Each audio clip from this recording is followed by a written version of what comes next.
Let's start that again. Big up to everybody in the cut. And Mike was muted, you know. Hope everyone's doing well. First and foremost, be sure to subscribe to Prozone Esports for all of that good stuff. And CM22, we're doing NBA Chill-A-Thons throughout the whole of the playoffs for as many games as we can. That's take 2. But we're here. 4 important games today in the NBA, Eastern and Western Conference. We're starting off with the Philadelphia 76ers taking on the Brooklyn Nets. Philly lead 3-0 in the series. The bad news for Philadelphia is that Joel Embiid, he's out today with a right knee sprain. And based off the MRI, the latest news coming out is that it wasn't looking good for Joel Embiid. Whereas ESPN reporters said last night that he could be back as soon as next week. So we're not exactly sure what's true. I guess we'll find out very soon. But Philly have got to get the job done here at the Barclays Center. An opportunity to sweep and get some rest on their opponents that they'll be taking on in the next round. I'm sure guys like Tyrese Maxey, James Harden and Tobias Harris will be expected to step up, and they expect that from themselves as the game is almost getting ready to start. A big game for Brooklyn as well. Can they use that home crowd, use the momentum to try and prevent this sweep? I guess we'll find out. Now the games later on, as we are almost beginning here, ladies and gentlemen, we've got the Phoenix Suns taking on the Los Angeles Clippers now, as we know. And the game is literally about to tip off here. And Claxton wins the tip. As we know, Kawhi Leonard, he himself has a knee injury. And there is no timetable for his return. So that is yet again another big issue. The Clippers already have Paul George, 2 of their biggest stars, out in the most important point of the season. So they're going to have to rely off the likes of Russell Westbrook, Norman Powell, who dropped a lovely 40-piece in the last game. Unfortunately, they lost. And they're going to need their other players to step up and will them to victory in order to have a chance of getting out. But if there is no timetable for Kawhi's return, will he even be available for the rest of the series? And Spencer Dinwiddie knocks round a triple.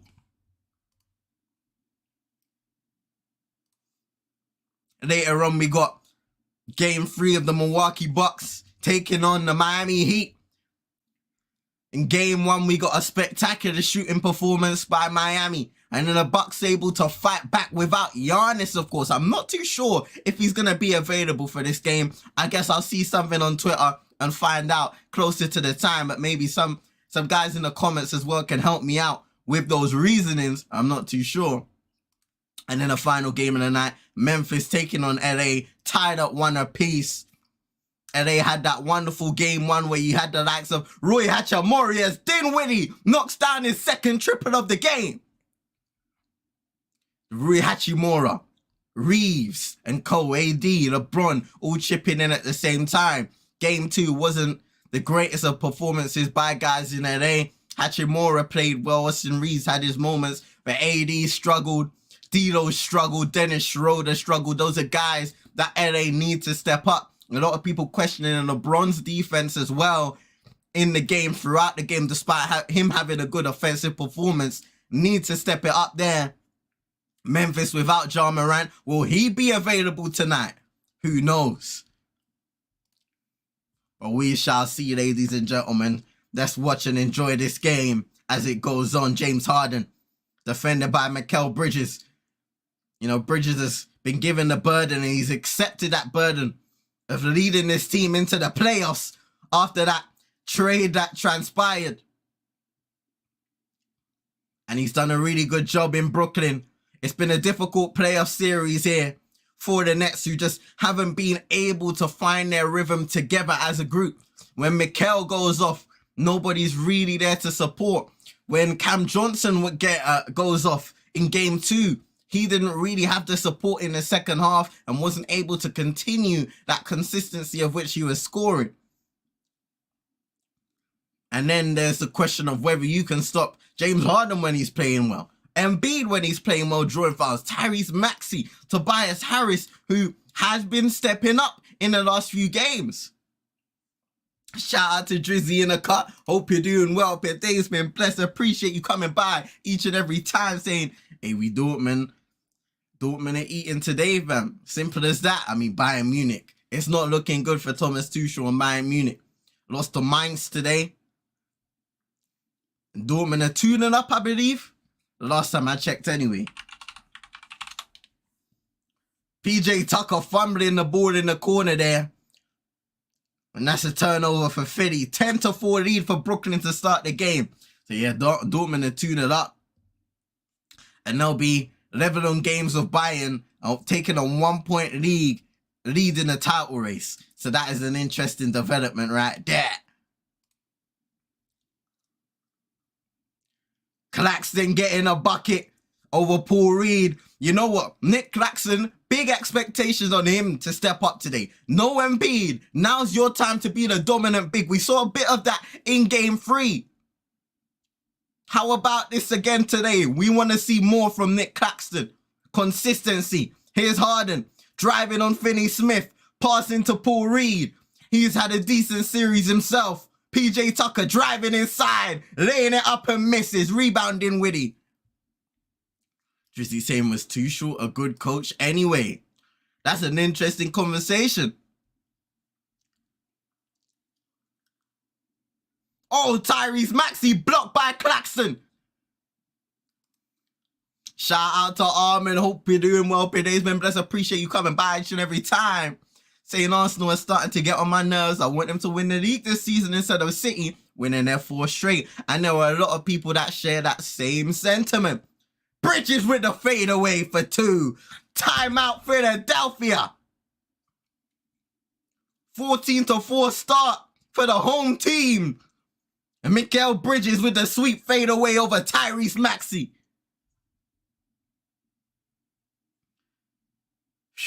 But there are a lot of people that share the same sentiment, Armin. So that is an interesting conversation within itself. What do you guys think in the comments? You want Arsenal to win the league? Do you want City? What I will say is it was almost a giant collapse by Arsenal. And even the fact that the game that ended in a draw, still not a favourable thing. They can still win the league, of course, it's possible. But we all look at Manchester City as this unstoppable force. Are there more twists and turns to go in the final few games in this wonderful league campaign? You know, shout out to Vibes Zenio. Hope you're doing well. Today's been blessed. Appreciate you coming by each and every time, the Tribal Chief.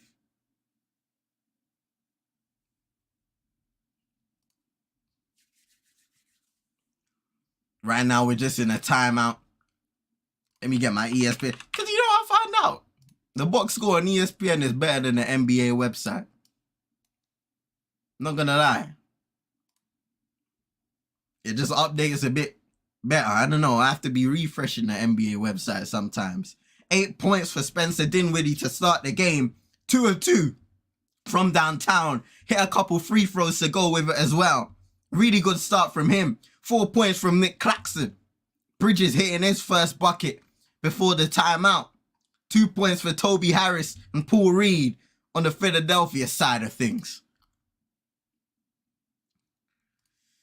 This might be the worst NBA ever. The injuries are destroying the playoffs. Oh, Drizzy. I don't understand what's going on, bro. I do not understand what's going on. Honestly. So we've had Tyler Hero in Miami. Giannis in the Bucks. Kawhi, Clippers. Joel Embiid. When will it stop? And I feel like the last few years have been a massive contributor when it comes to the physical fitness of athletes, not just in basketball, but in football. We're starting to see teams that don't really have a lot of depth break down a large amount, which is sad. I mean, basketball, very intense sport. You play 82 games in a season, and then if you're a playoff team, you have to put your body through even more stress, endure even more physicality once it gets to the playoffs. Man, it's a sad predicament. Paul George out as well for the Clippers too. The Grizzlies have Ja Morant out, Steven Adams, Brandon Clark. There's so many injuries that are holding a lot of the teams back from reaching their full potential. And it's sad because we want to see the best basketball being played at this stage of the season. But it seems like the last few years that has been prevented. through all of these, nah, vibes, less of that. No potato Peter. I said, yeah, I'm the one cleaning the ramps for the Tribal Chiefs entrance. Less of that. Nah, Drizzy, don't, hey, knock on wood, Drizzy, bro. Knock on wood. We don't need that happening. We don't need that happening. No.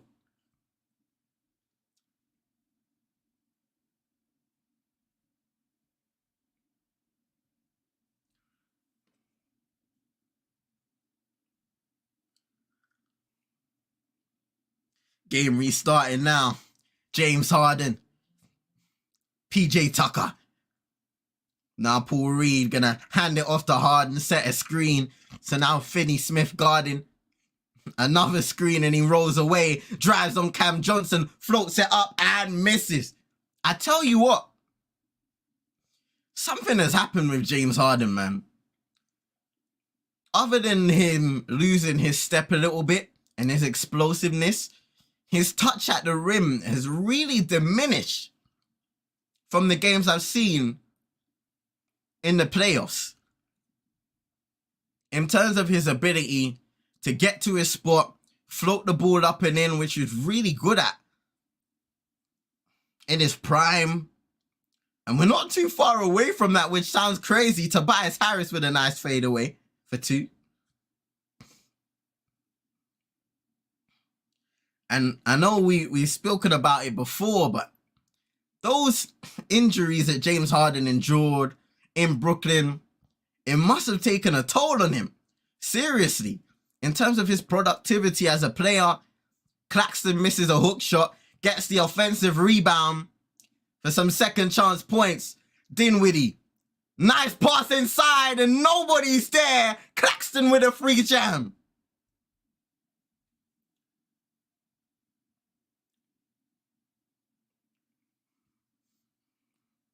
Yes, Tyrese Maxey, a guy that Philadelphia will be relying on even more so without Joel Embiid. Harris, another fadeaway. Sweet bucket. And we can see Tobias Harris, he's moving very aggressive early on. 6 points, 3 of 4 shooting. He understands the mission. Cam Johnson triple in the corner for Brooklyn.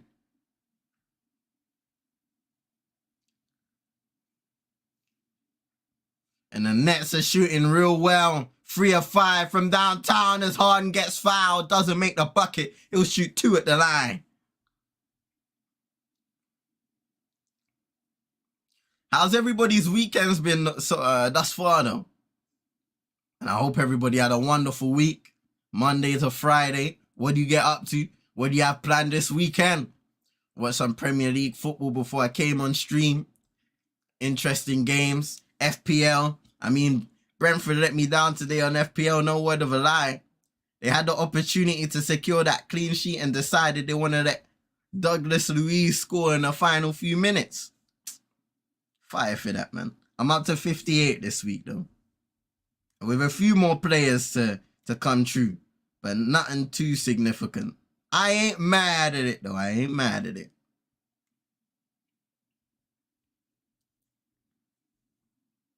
Joe Harris, Royce O'Neal checked into the game for Brooklyn.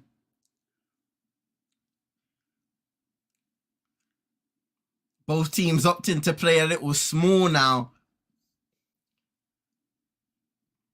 No Embiid for Philly. Claxton on the bench now. Here's Cam Johnson. Tries to make a move on Harden. And that will be a travel on Cam Johnson. He felt like James Harden kind of impeded his ability to go up for the reverse layup. Yep, they've given it back to Brooklyn now. Because the ball was tipped by James Harden. Good call by the refs.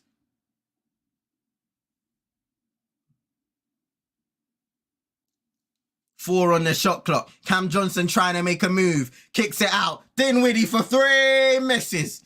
Shot was short. Here's Maxey.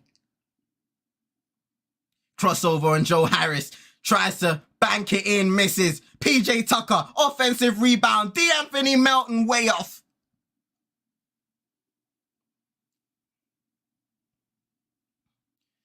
Dinwiddie spin move fade away, trying to get in his bag, didn't make it that time. Here's Harden, guarded by Dinwiddie, just driving inside and trying to draw a foul and does. Harden will shoot 2 again.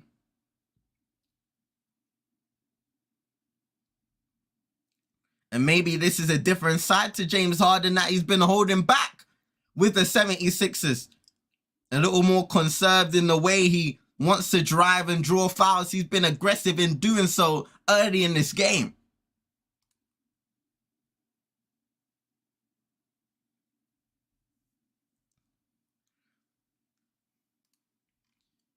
Foul, I believe, was on Royce O'Neal.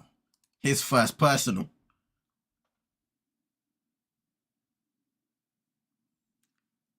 Harden makes a first.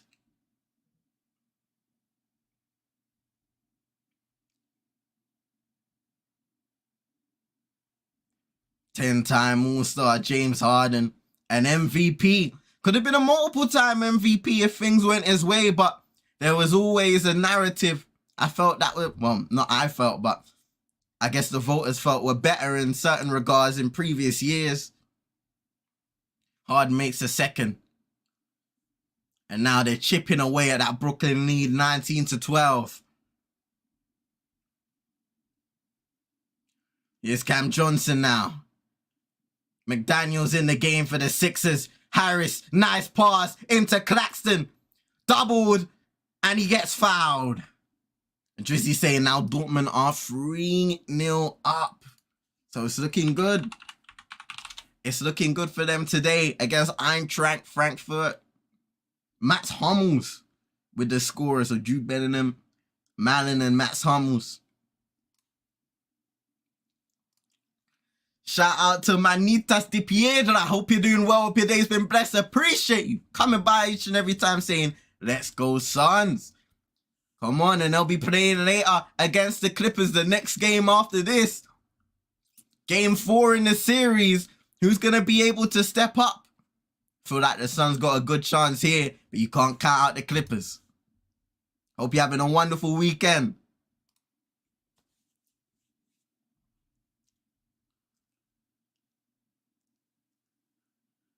Claxton able to make the free throw. Let me check if he made the set.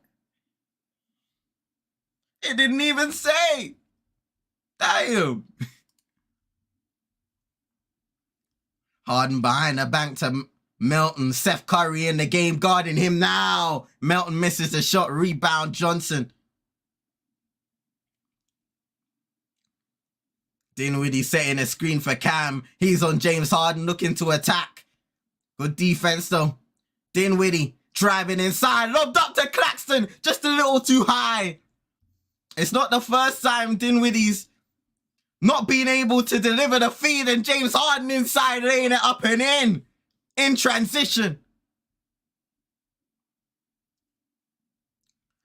Joe Harris hasn't been as heavily involved when it comes to the Brooklyn Nets in previous years, especially with KD, Kyrie, and Cole.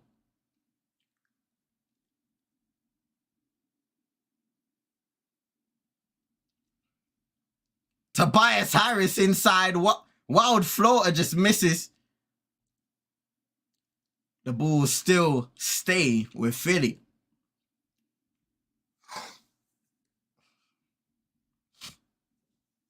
Whew. Hay fever season is stepping up again, man. Yeah. Yo, what you saying, bro? I'm good, man. How you? I'm good, man. Ready to go again. Let's go. 4 games tonight, people. Fam, it's going to be a mad one still. It's going to be a mad one.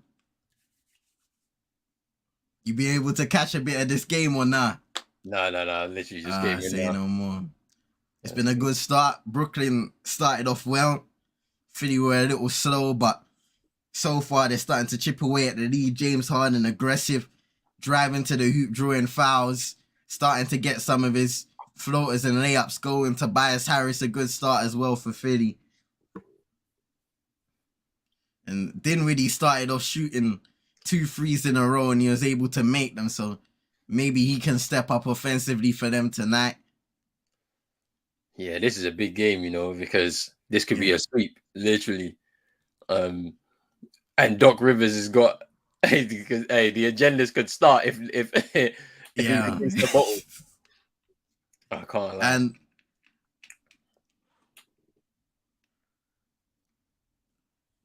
we can see in the last 2 games, Brooklyn dropped one just using a few guys, digging them out of the rotation. Yeah. And it's worth it. We've seen Seth Curry get some game time tonight. Joe Harris off the bench. Cam Thomas yesterday. Will they be able to provide that extra offensive firepower in order to get them past no Embiid today? Last night we got the news saying that he could be back as soon as next week. Today there was some news coming from somebody else. I think his name is Eric Slater, saying that the MRI, Doc Rivers said the MRI wasn't good news. Ooh. So I'm not too sure what's gonna happen with Embiid there. It's not good news for Philly. And also, shout out to Drizzy, he tagged us in something on Twitter saying that there's no timetable for Kawhi's return. Ooh, this ain't good. This ain't good. Where 4 years now, Kawhi hasn't touched a conference finals. You know what I'm saying? Like he's been a Clipper. He's been a Clipper for 3 years, but yeah, 4 years since he's had a conference finals that he's even touched. And then on the other side of it, KD, it could be back. Like he could be out of the first round back to back if the Clippers can step up tonight and make it 2 apiece in the series. But I'm interested to see what this narrative, because we all know that by the end of next week. We're set. We know who's going to be in the conference semis for either side. So it's going to be a lot of good action this week. And I'm ready for it. I can't wait. Yeah, facts, facts, bro. But it's just unfortunate. Drizzy mentioned it earlier. All of these injuries that are happening when we're supposed to be seeing the best of every single team at this point of the season, and that's why people are starting to talk about shortening the games that you play in a regular season. Yeah. I mean, they're thinking about bringing in this mid-season tournament. That's more games for players potentially. The All-Star game, we've been speaking about players not really taking that game seriously anymore and using it as a week off to kind of rejuvenate themselves and get going again for the final stretch of the season. The NBA are in an interesting position with the new CBA coming through very soon. Yep. Man. But then it's like we spoke about load management, and it might lead to more players deciding, hey, I'm not going to risk my body as much during the regular season to get myself in position ready for the playoffs, so I'm primed and ready. I think with Kawhi's case, I think it's a little bit more chronic than it is something reactive. I feel like a lot of the injuries that he's had around that knee, has probably weakened that area in general. And so any little bump now is going to be a problem for him in that regard, where I feel like this season he actually managed himself pretty well. And him alongside the fitness staff and whatnot managed him pretty well. So he was able to be ready for this. And we were saying, okay, Kawhi is back. And then this happens now. Now who knows? And obviously the narrative is going to be spun that he doesn't want to play for the Clippers and this, that, and the other. And I don't believe that is, because you see the way he's been performing. So yeah, I don't know. But let's see, man. We'll see how it goes over the next year or two, because I'm sure a lot of the top players are going to start saying, I'm going to start dialing it back in, and I'm not going to try as much to play so many games in the regular season. It's true. It's true. Ooh, block! Oh, Claxton! He's had a good start to the game as well, Nick Claxton. I'm expecting him to be aggressive today with no Embiid. He needs to be, but he was even feeling it in Game 3 against Embiid, though. To be fair, it's true. Shout out to NN in the car. Hope you're doing well. Hope your day's been blessed. Saying, why are we playing so early? Hey, quick turnaround, bro. Quick turnaround. Shout out to Super Nick as well. Hope you're doing well. We got Super Nick. Joe Harris to the rack. Joe Harris.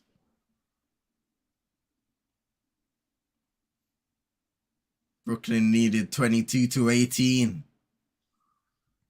Yeah, Super Nick. Things are heating up. Lots of drama. Lots of unfortunate injuries to multiple teams in the East and Western conferences. In that regard, we hope that slows down. I was saying before, we saw Tyler Hero, Giannis, Ja Morant, Kawhi, Paul George is already out from the regular season. Who else for Memphis? We had Steven Adams, Brandon Clark. Yep. I mean, it's crazy. KD had come back from an injury close to the end of the regular season. Seth Curry with a nice 2 there.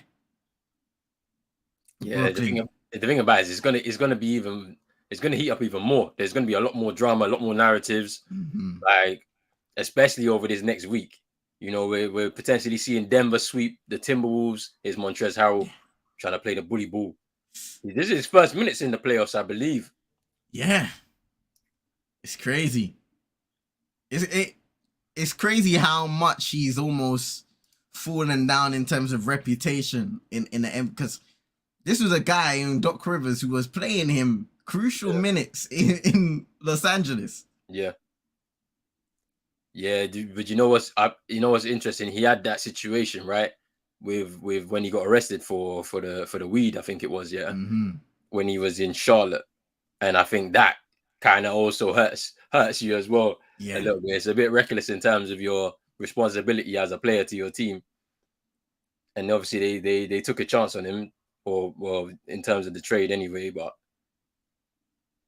yeah.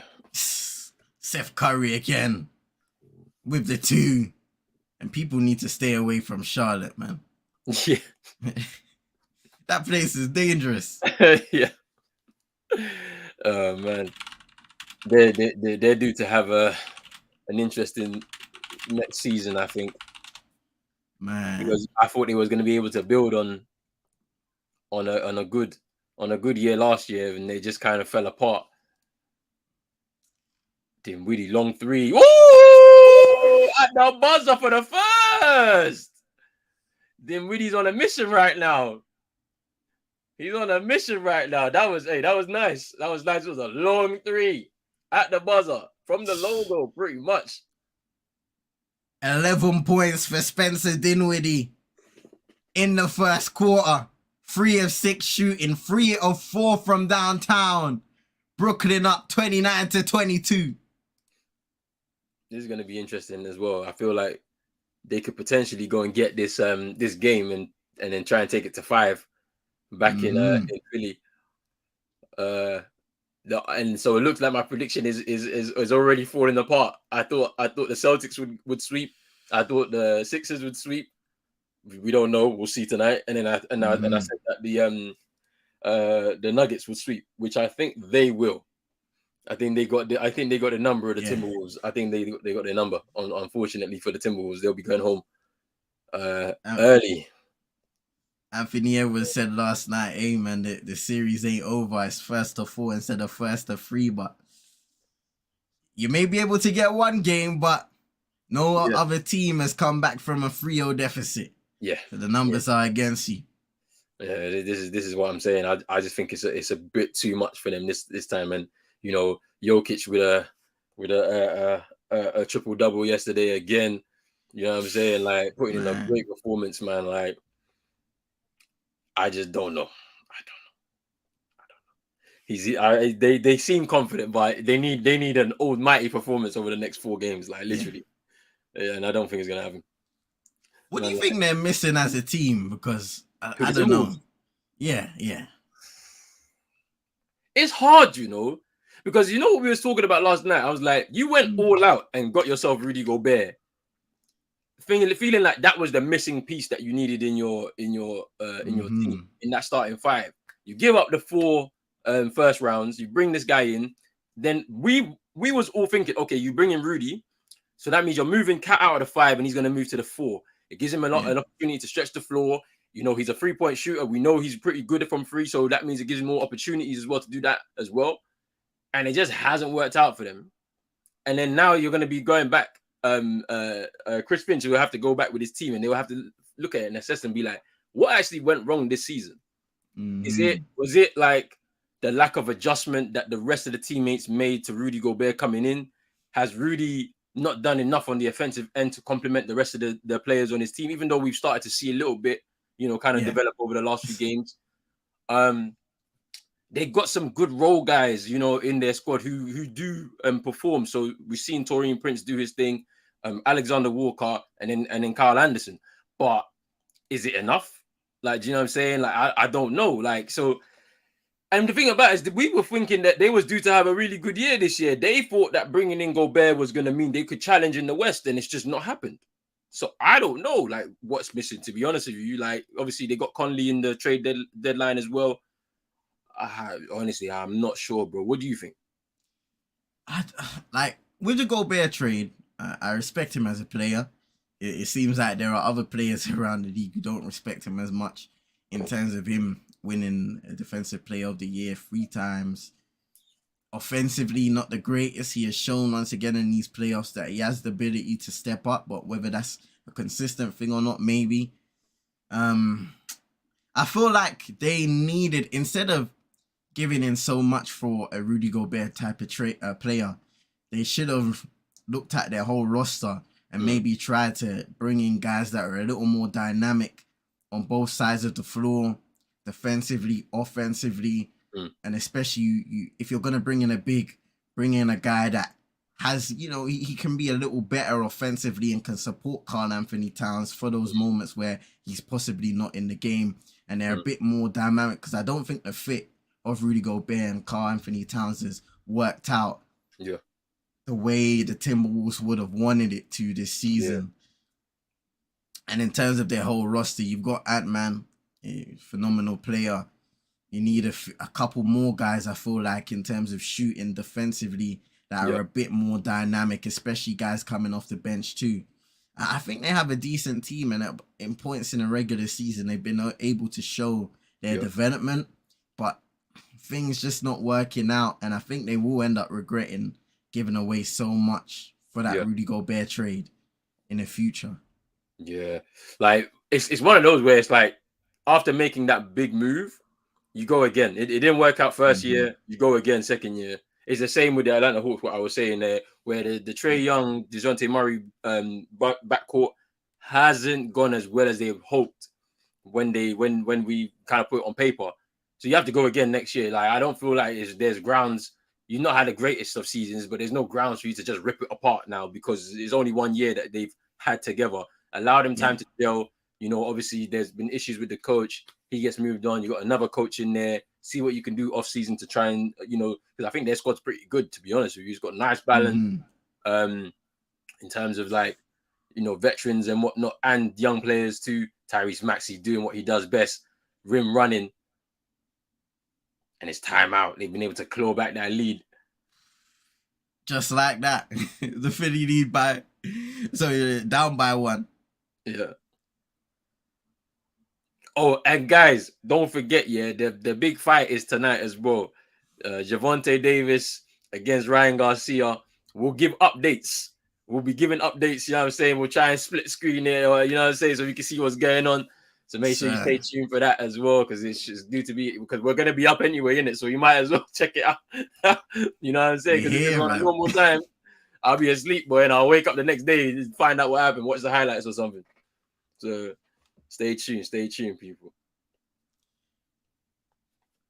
I'm not sure about Trae Young's future in Atlanta, though, I feel like the organization are planning to do something real snaky. You think so? I don't know why, but I just feel like something's off. When we've seen the reports of them kind of testing the waters. Now, I'm not sure if they're going to do it in the off season, but maybe something could be brewing when it comes to the trade deadline next season. I don't know. If it doesn't work out again, I feel like as an organization, they're going to be feeling forced into making some kind of decision. Yeah. I don't know. Yeah, it's you see what we were talking about yesterday, where I said you bring in DeJounte Murray and you got a guy who defensively is locked in at the guard Mm-hmm. position. Offensively, we may not have seen a lot of it in his time at the Spurs, but he had little moments here and there. It's come alive with a bit more freedom with the Hawks. And he's kind of outshining Trae Young at this moment in time, where Trae Young would have been thinking, I'm the number one option, I'm the number one guy. You brought this guy in to be the number two option, and he's outshining me, and potentially everyone's looking at him as number one. So maybe he's feeling some kind of way. Maybe he's in his feelings. I don't know. And it's like, so what next? I say go again, year 2 together. Let's see. They're gonna have to work a lot with each other in the offseason. Even though, to be fair, in the summer they were playing a lot of basketball together. To be fair, new teammates, like he was happy to be in Atlanta, and they were playing a lot of pickup games and stuff like that. We saw a lot of clips. I was thinking, yeah, they're cool. They should be ready to go. And it just not worked out. I don't know. Maybe they're thinking about moving on Trae Young, but then where does he go? Where does he go? Yeah, that's it. That's the difficult thing, because I feel like everybody's looking at Trae Young and they're saying, okay, you are a talented player on the offensive end, but to compete, we're going to need you to be competent as a defensive guard, and your height doesn't help, but also your effort and your skill set doesn't help. You haven't shown that you want to improve in that area. They've really been trying to hide you on that end to prevent being hurt as much on the defensive end, but sometimes it just gets exposed in a playoff situation. Yeah, and that's the thing. It's the first 2 games. That's where you could see it. Everybody else was locked in, but you were nowhere to be found. Then you spending large parts of the game out. DeJounte Murray's having to do both, and he's excelling at both. Do you know what I'm saying? And this is what I don't know, man. But yeah, you see, look, this is what I'm saying. Drizzy makes a good point here. The Nets need a point guard, a starring point guard, because you can't really trust Dinwiddie. He's a bit hit and miss. Cam Thomas is young. You would rather get someone. That's why I say Dame is the perfect fit for them, just because Dame is 32, 33 years old. Cam Thomas is right behind you. You got someone he can just kind of learn from. Do you know what I'm saying? And he could take over in a few years when Dame's time is up, basically. But it's interesting to see what happens with those two, because there's gonna have to be some movement somewhere, somehow. So do you think, though, if, for example, a Dame were to go to Brooklyn, would they be able to make a sleeper type of run in the playoffs? The problem I have with that one is that I don't think that Dame going to the Nets is for basketball reasons. Yes, it fits. It fits just because I feel like they need a point guard, like a proper one, someone that they can trust, and someone that also you can rely on in terms of scoring, which you can with Dame. However, the front office, they've already shown in they like blockbuster type stuff. There'll be more about how big the move is, as opposed to how does it help the team get to a position where they can challenge, and that's my thing. So because after that they're gonna have to make some certain moves to be able to fit that, right? So you bring in Dame at point, right? He's got the ability to shoot. You may need another guy in there.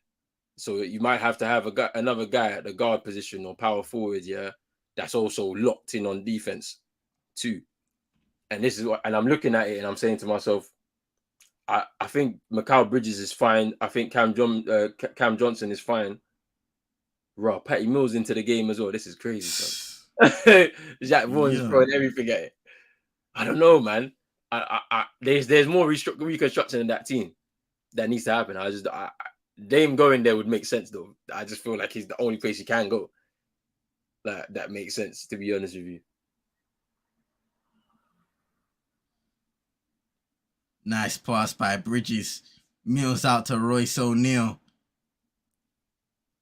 Now Mikal Bridges. Royce, someone has to shoot it. He darts and misses.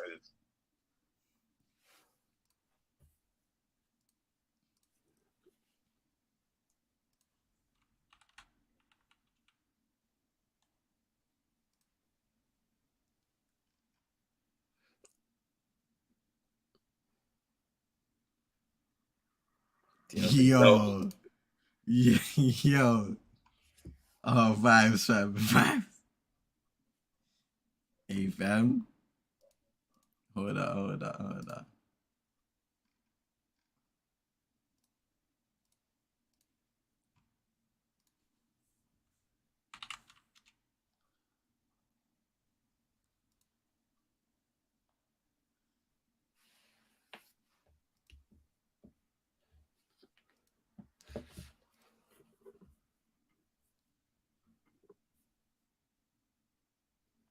Whoa. Fam. Whoa.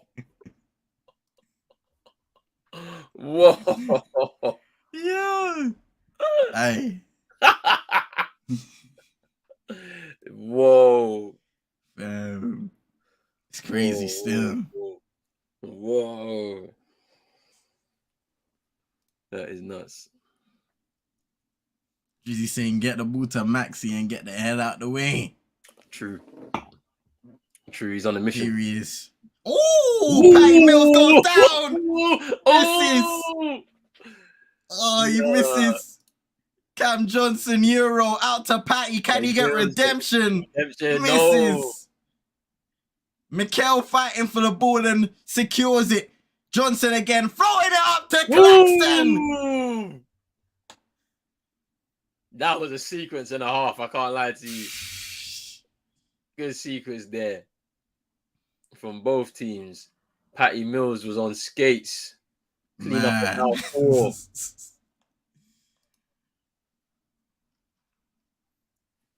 Nick Claxton with 9 now.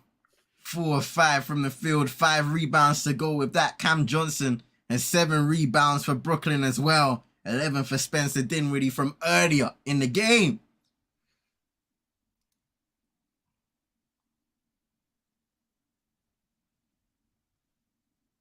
Nick Claxton, he's woken up in this series, last game and tonight, hoping that they can do something to try and get a game back and avoid the sweep and elimination from this year's playoffs. And it would be back-to-back eliminations in the first round for the Brooklyn Nets. And I feel like they want to avoid the embarrassment of going 8 games without a win in the playoffs over the last 2 years. So they need to do something.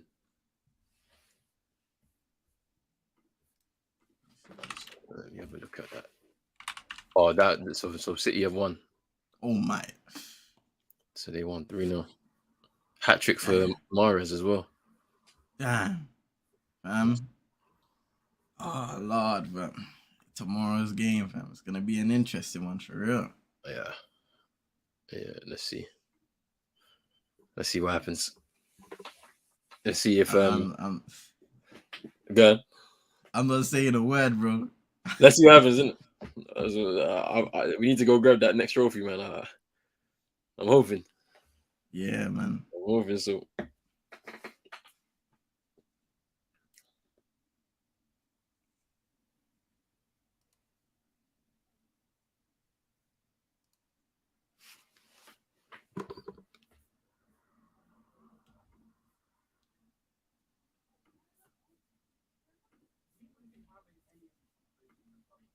It's a big game for the Lakers tonight. They're the final game against Memphis. Not a good performance in game 2. They need to step up. A lot of guys there. AD, I was saying before, Dido, Schroeder, who you mentioned yesterday. LeBron, even people were questioning his defense in game 2 and saying, is it good enough for a player of your caliber?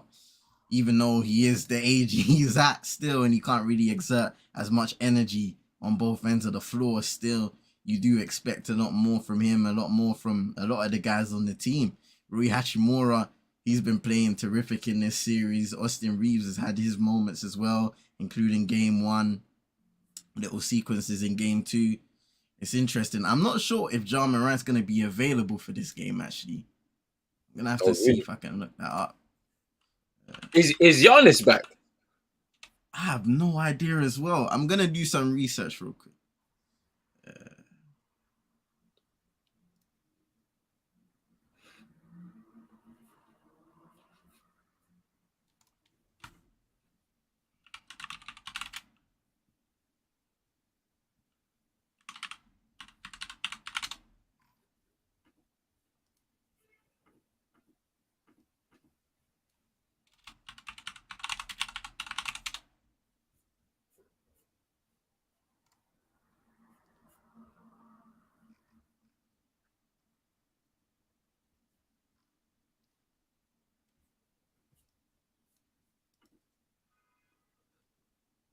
Tyrese Maxey, James Harden,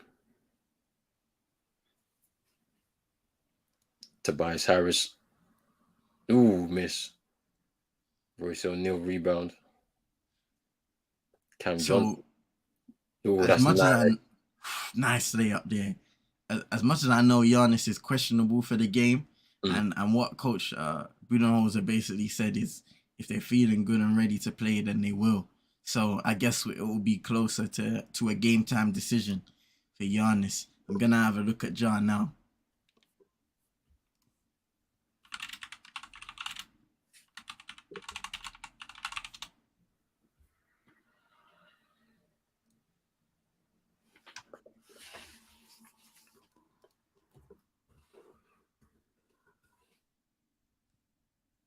Yeah, and John Morant is questionable as well. It's considered a game time decision.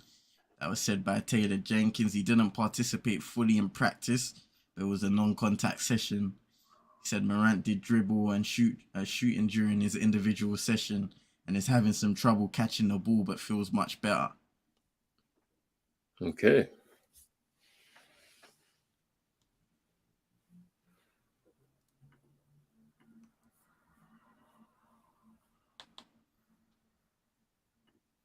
Usually saying if you make the final play, Sean Varane or Victor.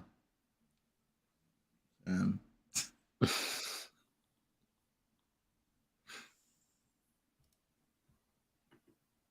oh, Claxton with a block on Paul Reed. Ooh.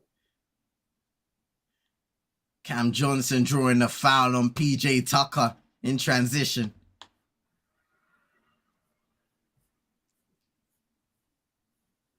Look at the timing there on the block. Rips it down.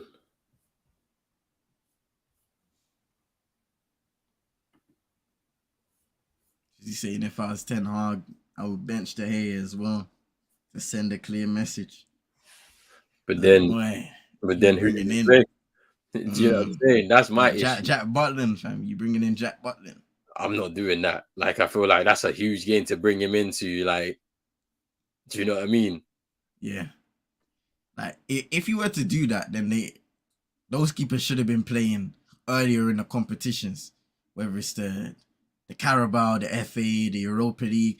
I did find it interesting that he didn't opt to play a backup keeper in those situations, but yeah, it's one of them ones. A massive semi-final. Sometimes it can get to them as Shake Milton. He's getting some game time now for Fiddy, and he draws a foul.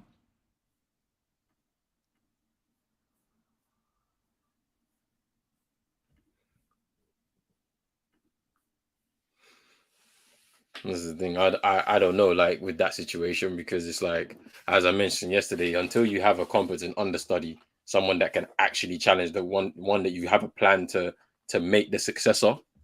Yeah. Do you know what I'm saying? This is why I feel like he's gonna sign a new contract, probably 3 more years, and then the best we can hope for is that the club have already scouted the replacement to come in and he'll be the number 2. And in the moment that he makes the first mistake, even if it's pre-season, he'll be out of it completely. And then that's the guy who they were expected to take over, and he takes over. And then it'll be a decision for him to walk or to leave, or want to request a move or something like that. And then we just kind of move on. Yeah.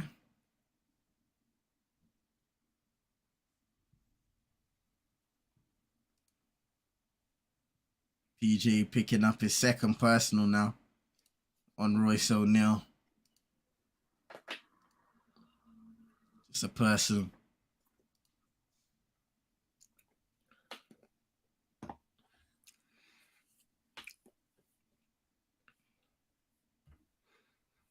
Imagine if the hair was African, we would have ended this career quickly. Yeah, Jizzy, you know this as well, because do you know how many Ghanaian keepers I've seen in the last like 12 years? Like, there's been like 5 or 6. We don't play about our keepers, man. Like, as soon as you make a mistake, yeah, done, Boy. out of it. Like, it's mad. They waved that off. I think it's a foul from, who's it on? Joe Harris? Or was it Patty Mills? Okay. Yeah, Joe Harris. Yeah.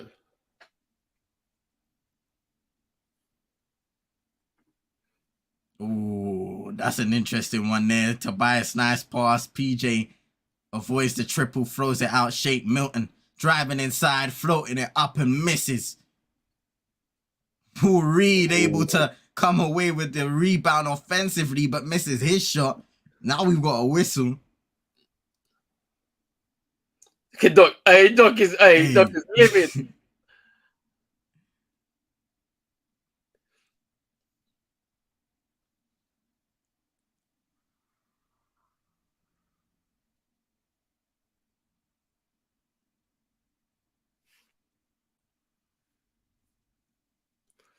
So United want to splash out on Casado when we could have got it for 5 million.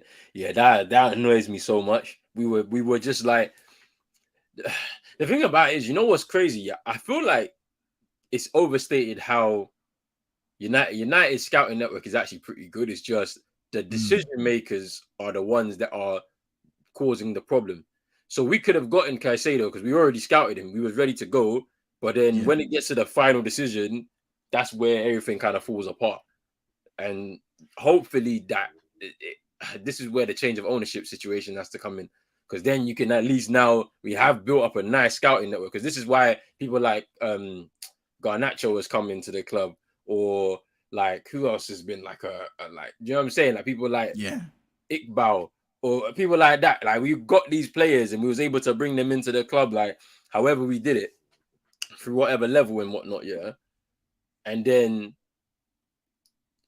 on other players, we're just struggling to get the deal closed off. Like, ooh, James Harden, Patty Mills again, and a free ball for James Harden. Nah, Patty Mills, this is twice in the game, bruv. Nah, you might have to go to the bench. Turnover Dinwiddie. Here's Harden again, driving on Joe Harris. Goes up for the layup and misses.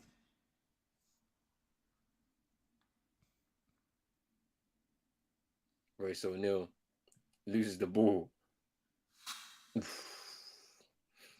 I need to see a replay of that James Harden crossover that left Patty Mills on the floor.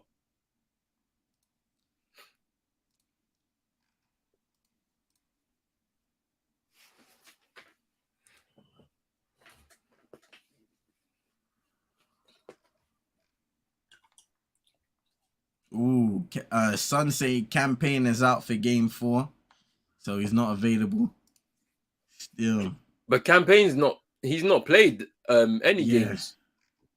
I think has he been injured going into the playoffs? Yeah, because I seen him in street clothes from the beginning. Yeah, so still no return from him.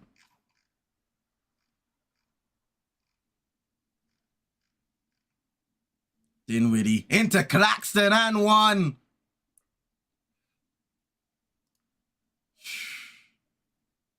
Claxton has had it all his way in this first half. Philadelphia just haven't defended him well. Another situation where Paul Reed gets suckered into that move there by Dinwiddie, and Claxton is all alone.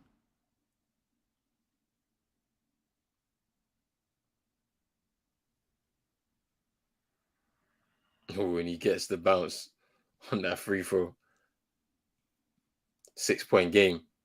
And then saying if Man United was a serious club, I wouldn't mind Onana going there. But they'll ruin him the same reason I don't want him to Chelsea right now, fam. Hey, we all know what happens, fam. We don't want to put our brothers in these situations.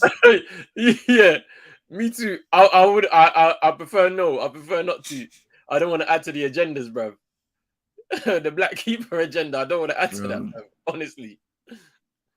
Claxton again. Because Mendy, yeah, I was like, yeah, he could be the greatest African keeper of all time. Yeah, look at him now. Like I heard a bit of news saying that Frank Lampard might try and bring him back, fam. I'm like, yo. Nah. We know we're familiar with your game, man. You're trying to save yourself, fam. You're trying to save yourself and take the heat off of you, fam. Ooh, step back. James Harden for 2. Caicedo, fam. As Caicedo sharing himself out to everybody, fam. He's been like, yo. Nah, you know what killed me from Caicedo, yeah, on the transfer deadline, fam. When he put Yeah. out that Instagram post talking about I have brothers and sisters that I need to feed. Yo. Let me go. nah. Are you taking a mic, fam? Because how much is man earning at Brighton, fam? I'm sure he's able to do that there. Nah. He said, "Let me go." The It's funny as hell. And then Hey, the most awkward thing is, yeah, having to go back to training, bro. like literally after doing all of that, because they Yeah. just said no, like you're just gonna have to stay here. Like it's crazy, man. He's lucky, fam, because De Zerbi weren't playing no games. Like, Trust me. when Trossard was playing up, he said, yo, fam, you can go. Like, dip. Trust.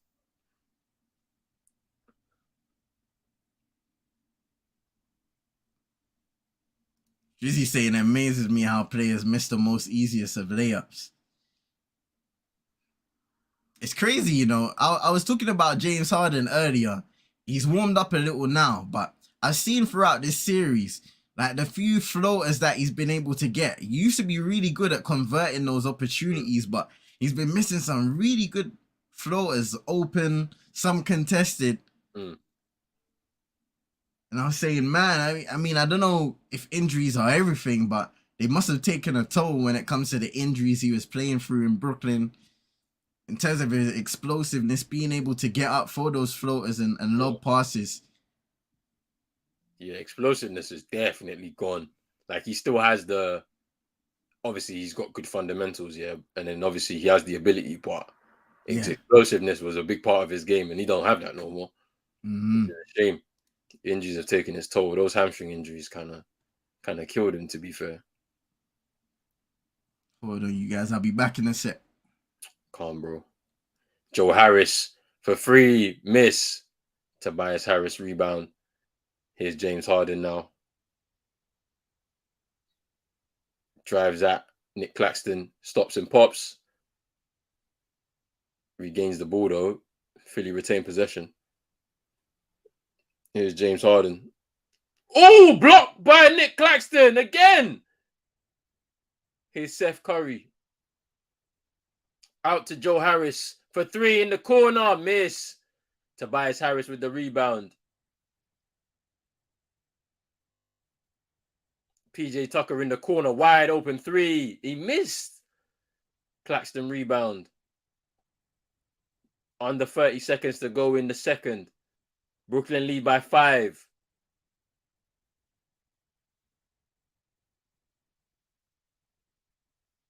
There's a 6-second difference between game and shot clock. Here's Cam Johnson. Spins away from Tobias Harris. And the one count hit.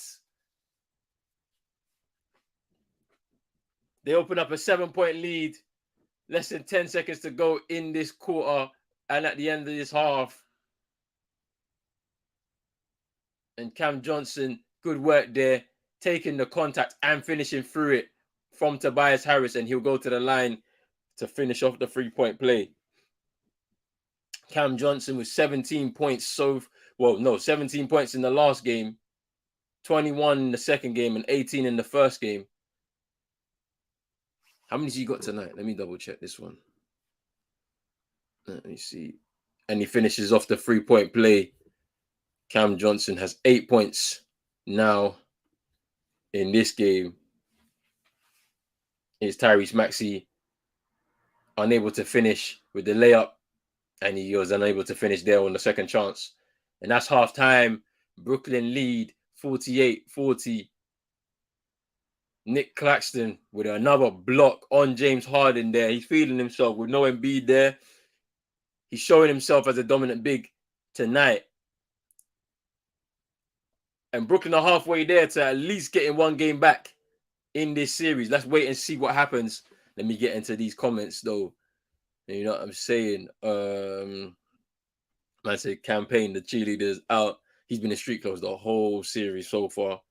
And the Sixers are the Sixers really that bad without Joel or what? They're pretty bad without them, you know. But we'll see. We'll see how they can recover. I mean, they were down at halftime in Game 3, and they came back to win.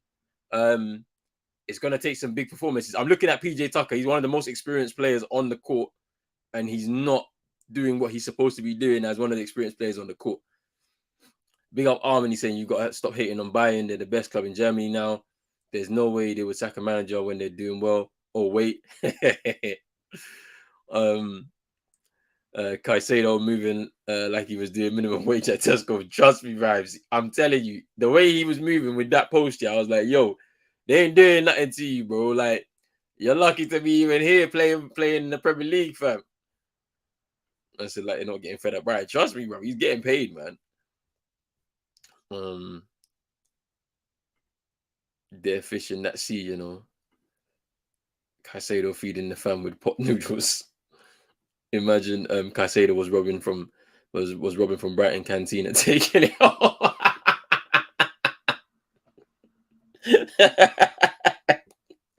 Nah, vibes, you're taking the piss, bro. I swear my hate relationship with Tobias Harris has no end and he's pissing me off. PJ Tucker's a bum. I can't believe he actually freed up space for him. He's scared to shoot like Ben and can't hit a free to save his life. Crazy. Crazy.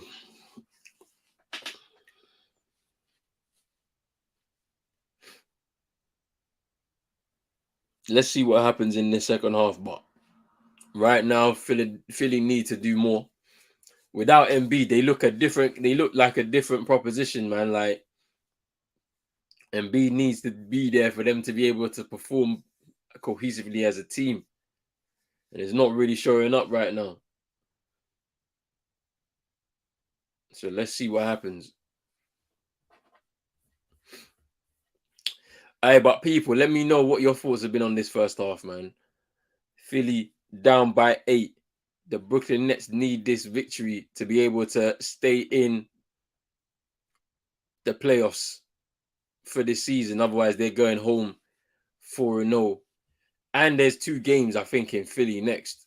I think they got 2 games in Philly next now because Philly hold home advantage after finishing 3rd in the regular season in the Eastern Conference.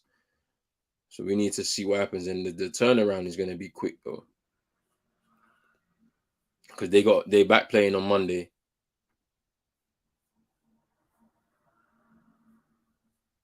They're back playing on Monday in the game 5, if necessary. It's really down to what happens to Philly tonight. What can they do to finish this off?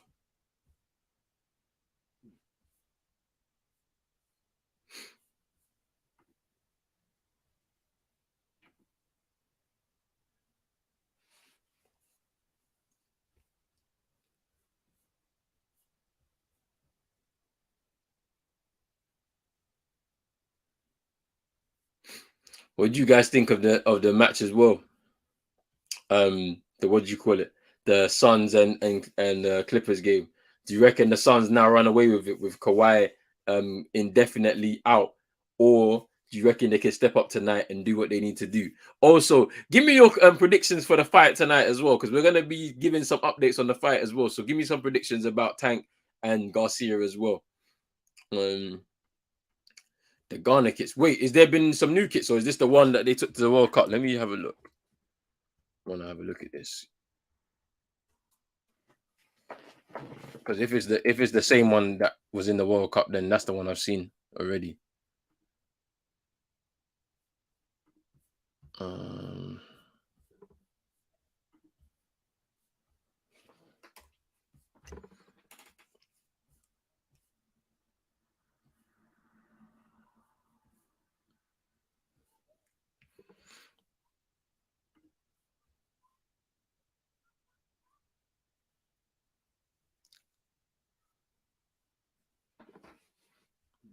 If it's the World Cup one, I didn't like the most recent one.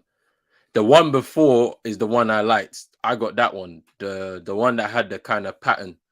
The one that had the kind of pattern on it. That was my one. I like that one.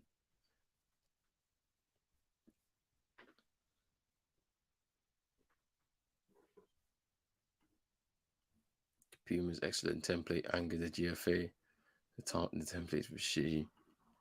Garcia, hopefully, but I don't see it happening. Ooh, I don't think it can happen. I think Tank's gonna win. I think Tank wins the fight.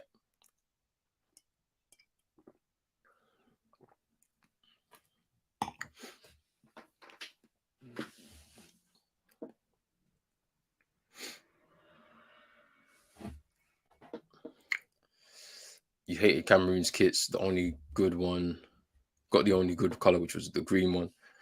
So wait, these are you're talking about the World Cup kits, isn't it? Because the kits haven't changed as far as I know anyway. The World Cup kits were I didn't like the home one. The away one was okay for Ghana. The home one was just very plain. You're surprised by the height difference.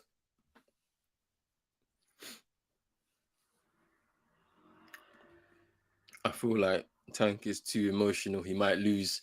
Yeah, let's see though, man. I mean, it's gonna be interesting because I mean I've seen the whole rehydration clause. They're fighting at a catch weight as well. Does that put that in the advantage of Tank, where he's fighting near enough in the weight class that he's in? You know, and to be honest with you, Ryan Garcia needs to move up regardless of what happens in tonight's fight. He will need to move up and fight a higher weight because he's too big to be in that weight class. He's not a lightweight. Do you know what I'm saying? He should be moving up. But yeah, let's see what happens, man. I mean, I think I got Tank to win the fight though, to be honest with you. But I think it's gonna be a good fight. It's not gonna be one of them. I hope it's not one of those, because you never know with boxing. Boxing is kind of wild as well at times, where they put so much hype and anticipation on this fight, and it could go 2 rounds because someone tries to do something and the game plan goes out the window. Next thing you know, the person's on the floor and they can't recover. So, you know, we need to see what happens.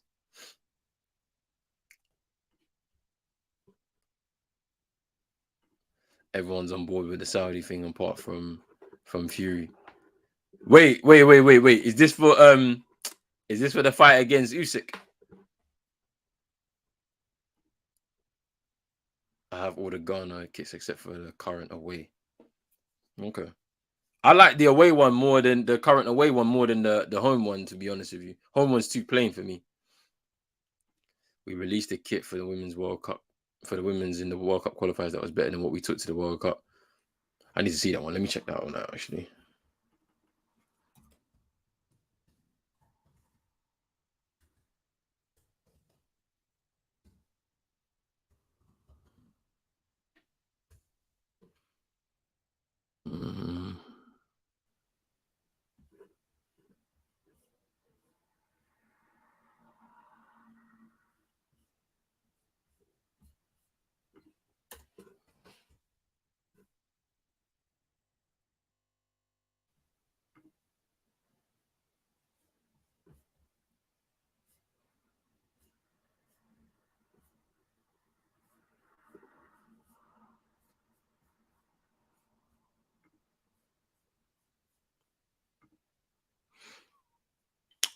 I'm not sure. I'm gonna ask Rich. You know, I'm gonna ask Rich if he's doing it. You know, because I'm gonna try and join as much as I can.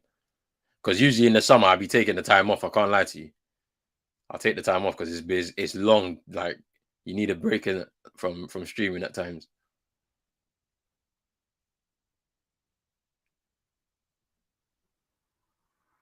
But yeah, I'll ask Rich and see what he's doing. They want to have Wilder, AJ, and Fury on the same night. Usyk Fury on the same night, huh? That would be mad, yeah. But I don't know if that will happen though. I doubt it will happen.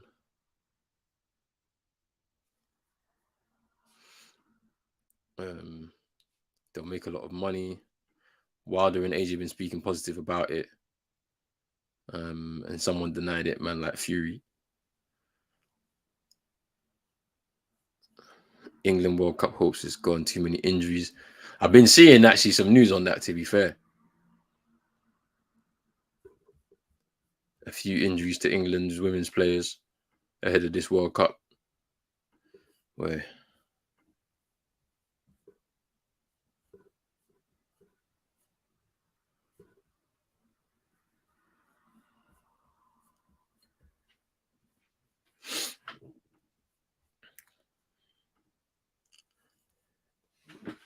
Yeah, he might be asking for too much, but then at the same time, I've seen Usyk say, "I don't mind whatever you pay me. I'll take 30%. Just let's fight." And Fury doesn't want it because I feel like he's not met somebody as skilled as him. Usyk's maybe not the biggest puncher, but he's definitely a lot more skilled than Fury, I think. And maybe Fury's not willing to test that. And to be fair, Fury's getting older too, as well. And Usyk is like right there in the prime kind of age. And you saw the way he just easily dispatched of Joshua in those two fights. Like Herb Renard, you got your French hopes. Hey, he's hurt. So is he the French women's manager?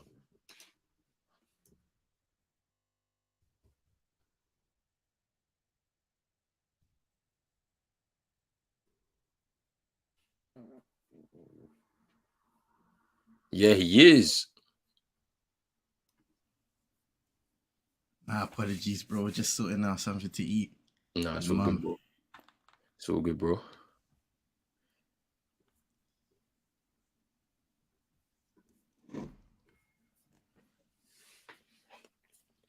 Man, like Russ.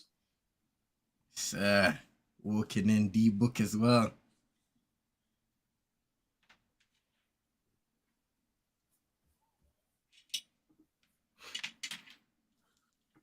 Yeah, he's the French women's manager. Herb got his win against Argentina and the Bentley, and then said I'm out. Yo, yeah, that was a mad one. Saudi Arabia. That was crazy, man. Yeah, that was a nuts win against Argentina. Like, apparently they had like a 3-day national holiday after that win and stuff in Saudi Arabia. Yeah, like it was a mad one. Like, and everybody got gifted. Yeah, I don't know if it was a Bentley or if it was a Rolls Royce vibes, but everybody in that squad got a Rolls Royce for that victory over Argentina. That's historic. It was historic. I can't lie. It was an historic victory, and it was a mad World Cup as well. I can't lie. So much drama. I'm telling you.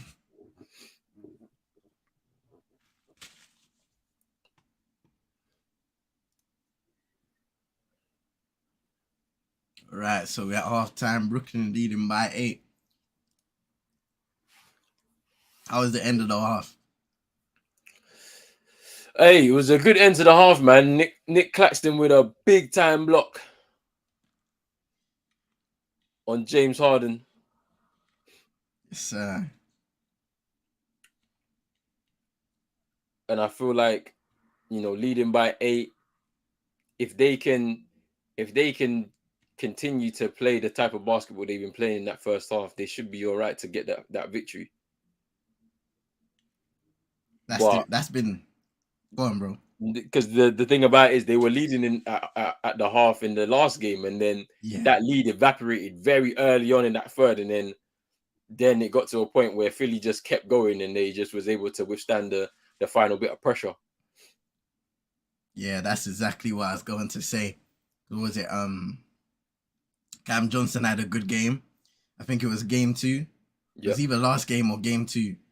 And we was like, who's going to be able to come through with the support? And nobody else did. And Cam Johnson slowed down. Yeah. But the thing about it is, what's interesting as well from Jack Vaughan, which I think is a bit annoying, I think for me, is that why is it taking till game 3 and 4 for you to start including other members of your roster? Like Patty Mills hasn't had minutes, and now he's got minutes. Joe Harris has been here and there.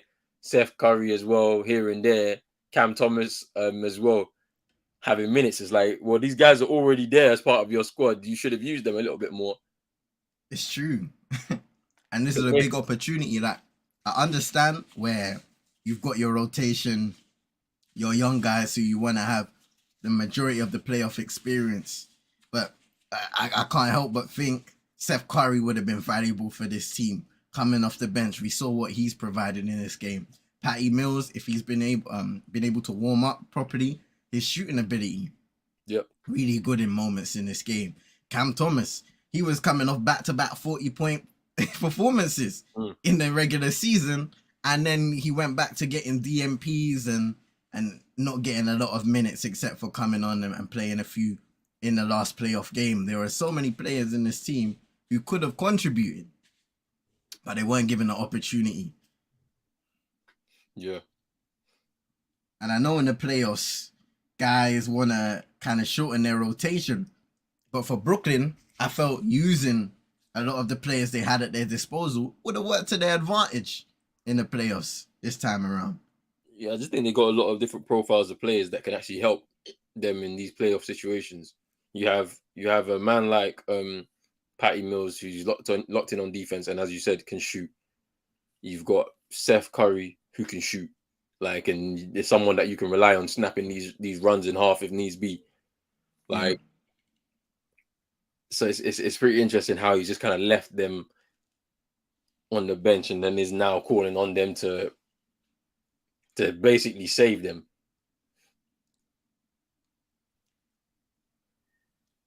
Tobias Harris float a miss, second chance, and it drops in for him.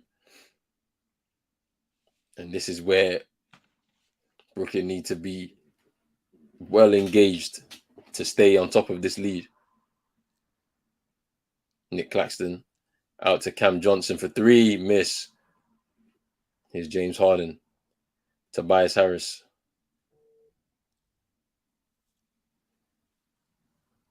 Tyrese Maxey. James Harden. Hey, nice pass there by Harden through the legs. Maxey. Tyrese Maxey. Wide open. Ooh. Wait, which one are you on? Are you on studio or? Yeah, I'm on studio. All right, cool. Let me refresh real quick.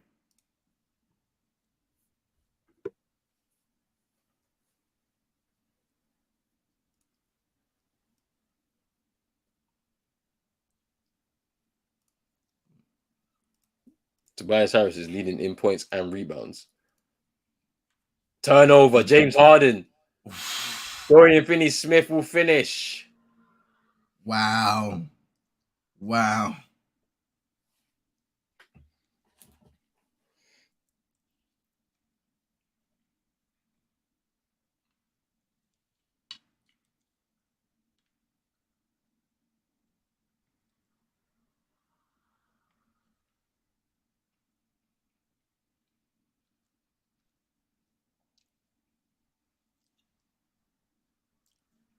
Wow, offensive foul on Philly. Dinwiddie sacrificing his body. Or was it out of bounds, actually? Yeah, he stepped out, Maxey. Sure. Okay, yeah. Did he? He didn't.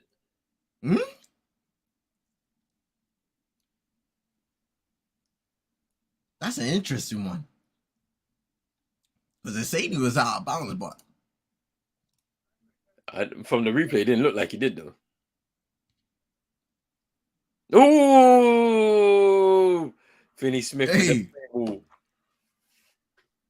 That's a welcome sight there for Brooklyn. They're going to need their other guys knocking down those shots.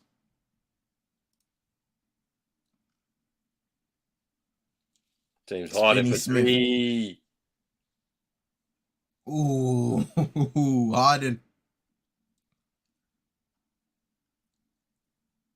14 points now. He's 4 of 11 shooting tonight. Cam Johnson, miss. Here's James Harden, rebound. Tyrese Maxey. Drives to the rim, can't get the layup to go.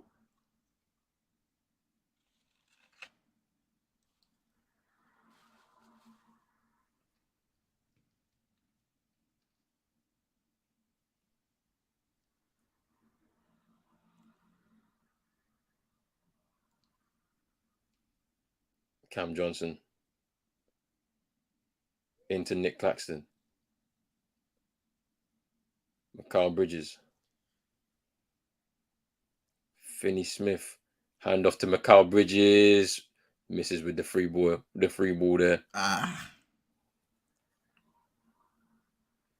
Here's Tobias Harris.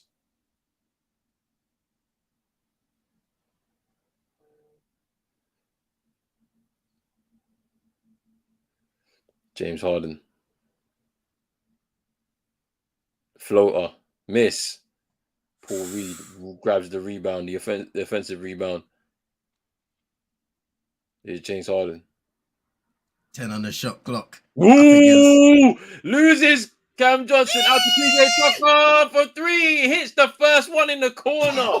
Finally.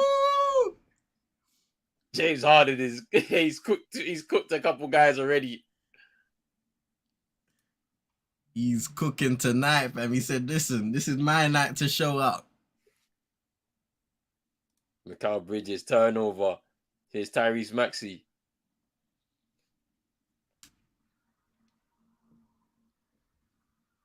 PJ Tucker. Here's Tyrese Maxey. Contact. He'll go to the line for 2.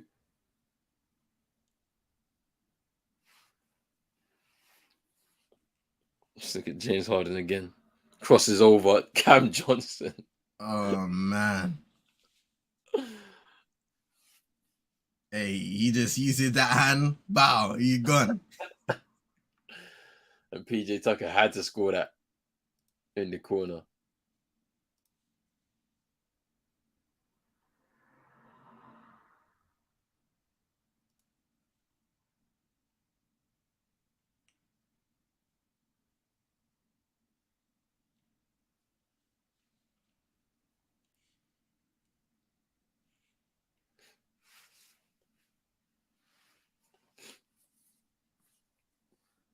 Here's Dinwiddie.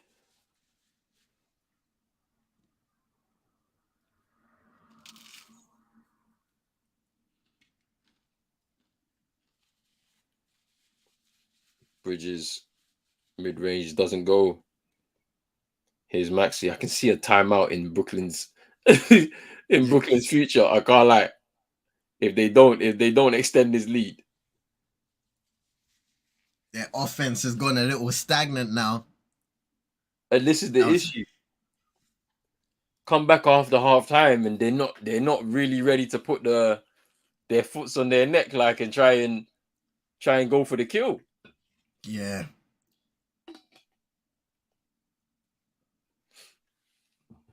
It's crazy because Dinwiddie had a good start to the game. He hasn't really done much since. Scoring wise, Claxton has been the consistent guy on the offensive end, 15 points. Mikal Bridges has struggled with his 5 shots. Cam Johnson, 3 of 8. He has 8 points though. 8 points for Dorian Finney-Smith. And 8 points off the bench from Joe Harrison and Seth Curry. Really miss. And that is a problem. Because now they've gone cold. Yeah. Here's James Harden. For 3, miss. Claxton rebound. Harden is making guys dance today. Yeah. Here's Dinwiddie. Finney-Smith out to Dinwiddie. Cam Johnson. Finney-Smith for 3. Ooh, air ball.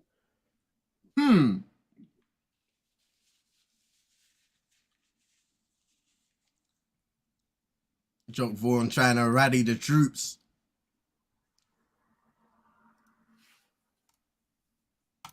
Something has to change if the Nets don't want the series to end.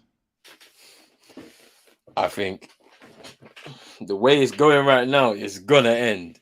All Philly need to do is get the lead and then be able to hold them off.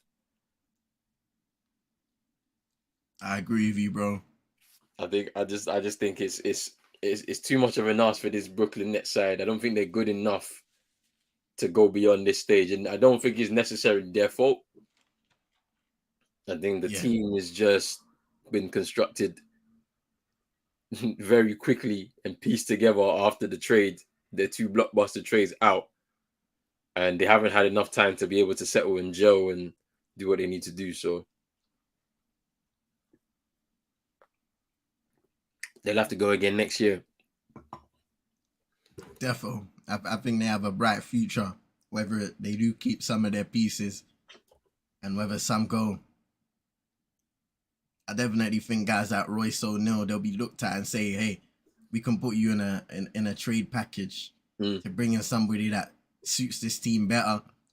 Jacques Vaughn has shown that he can get this current crop of players playing some good basketball, which they were towards the end of the season. It was a difficult scenario that they got thrown into, but they were still able to manage their way to the playoffs and not drop significantly. Yeah.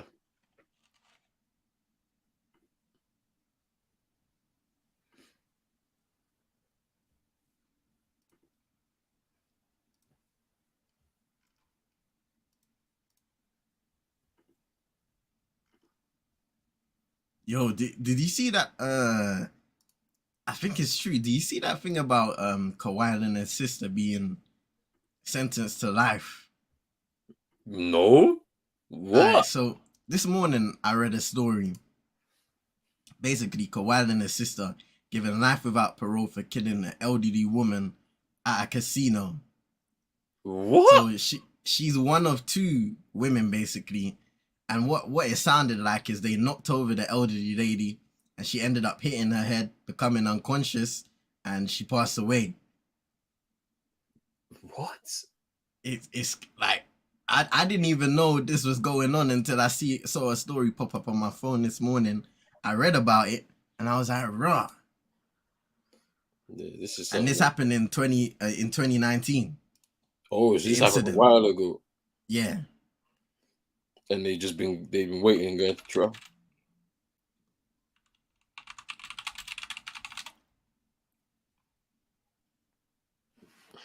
Let me see.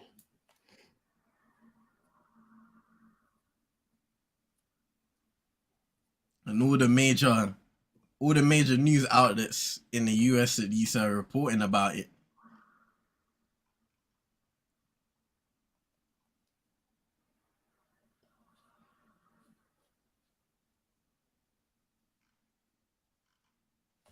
Yeah, I just seen it. It's wild.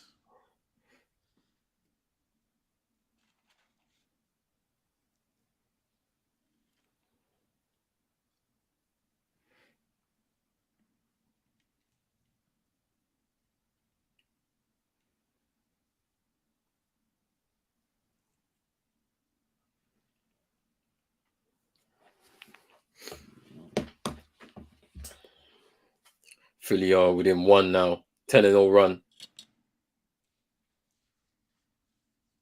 Brooklyn have not scored in over 3 minutes. There's Cam Johnson. They should be able to now. They're unable to. Here's James Harden. Wow. What's a PJ Tucker in the corner? Miss. Oh, turnover. Here's James Harden. Euro floater. No. Foul on Dinwiddie.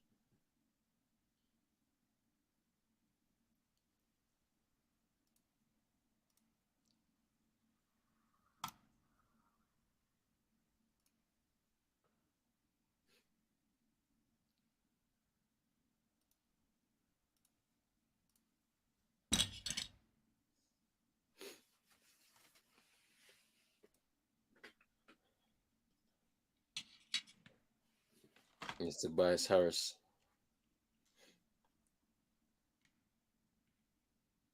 Spins away And I from get the Cam best Johnson. of Cam. Ooh, that was a nice little fade away. Mm-mm. And they take Tobias the lead. He's been on it today. They take the lead. This is their first lead since they were up 2-0.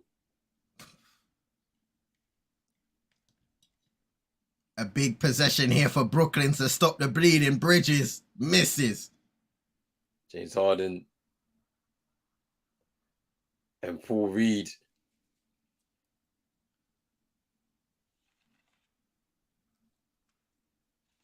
Scores. Here's Dinwiddie.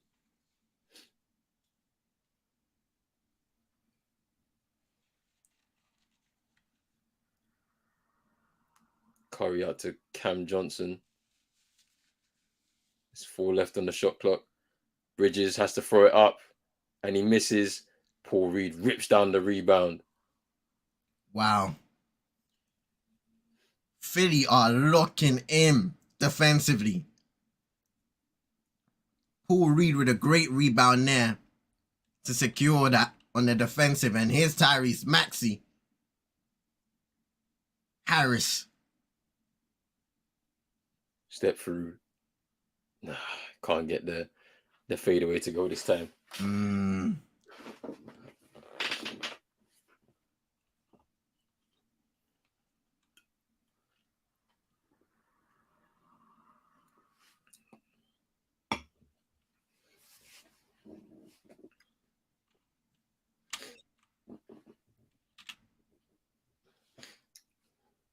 The Brooklyn Nets haven't scored in 6 minutes. 6 minutes. It's not looking good. It's Dinwiddie. Oh, Claxton.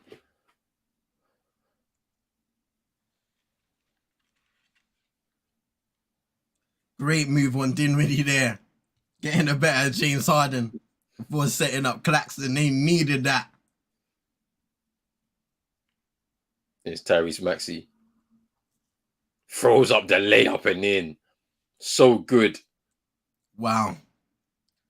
He's so good in that situation.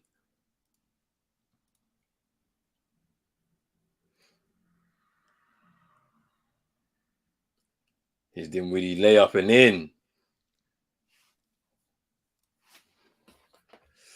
Big up, Moss. Hope you're doing well, bro. Big up. Big up. How you enjoying the games today? Same with everyone in the chat. Just the first. Harris. Ooh, strong by Tobias Harris there. Sheesh. Backing down Dinwiddie and then floating it up and in. And you know what? This is a very interesting conversation because now Tobias Harris has to be a little more engaged. And he's delivering tonight. Do you think sometimes players benefit from being more engaged and feeling like they're more important in a certain situation? 100%, because with that, if Embiid is here, Tobias Harris is sitting in the corners waiting for the ball. Yeah, the double team comes and he's looking for a pass out. And if Tobias Harris is in a pretty good position, Embiid has the ability to be able to find him sitting in that corner. But Tyrese Maxey was unlucky there because that was a good move. He couldn't finish. Turnover. Yeah, Philly look like they've got this. I can't lie to you. Tyrese Maxey for 3, wide open, and he scores it. Wow. What a sequence by Philly, man. To be able to claw this lead back at the start of this third, sorry. And they're about to take the lead into the fourth, which is kind of what we predicted, to be honest with you. If they were able to get back into the game quickly by the Nets, there would have been all the opportunity for them to be able to get the lead. And now they lead by 6, just under 2 minutes to go in the third. And it looks like it's going to be a sweep, back-to-back sweeps. Man. Against the Brooklyn Nets. The fact that it took them 6 minutes to score their first bucket in this third quarter kind of already shows you what it is. They need somebody that is a consistent scorer within this squad. And this is why I keep looking right in the direction of Damian Lillard. Because I hear it. You know, I just keep looking in that direction. It's one that makes sense. I think the organization will do it just because they, I don't know how they're going to facilitate it, but something's going to have to happen. Somebody's going to have to move on. I don't know who, though, to be honest with you. And to be honest, Portland are in a bit of a mess themselves. So we'll see. Jays and Yankees still 0-0 in the National Hockey League. 90 minutes begins. Game has been good. I've been watching highlights of Prem.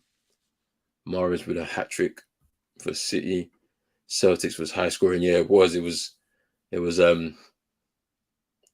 a pretty high scoring game. I mean, Atlanta scoring in a half, a franchise record, 76 points, I think it was last night in a half, which is a franchise record for them.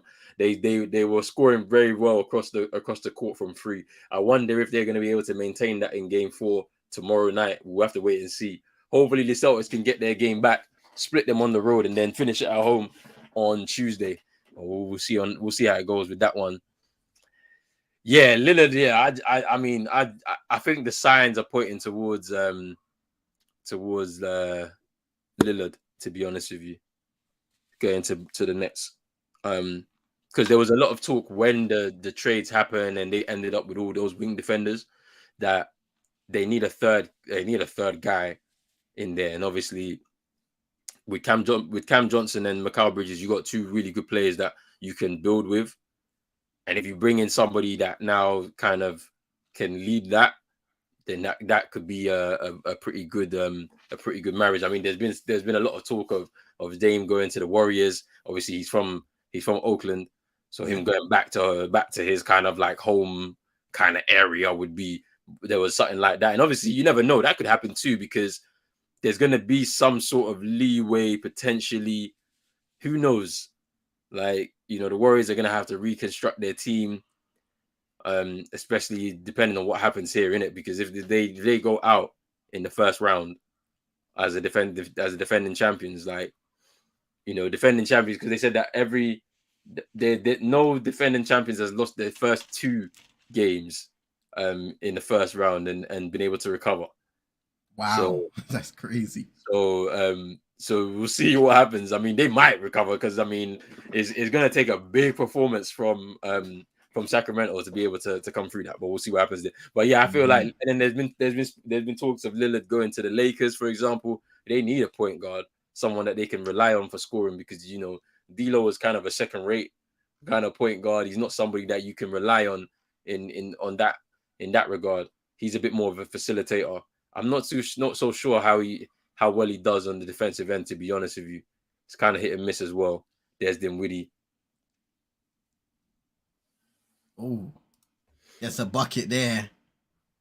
Paul Reed went down. But he looks like he'll be all right. Yeah, 76.5 was crazy. I couldn't believe my eyes. I was like, they were shooting so well. Tobias Harris, short. Curry, rebound.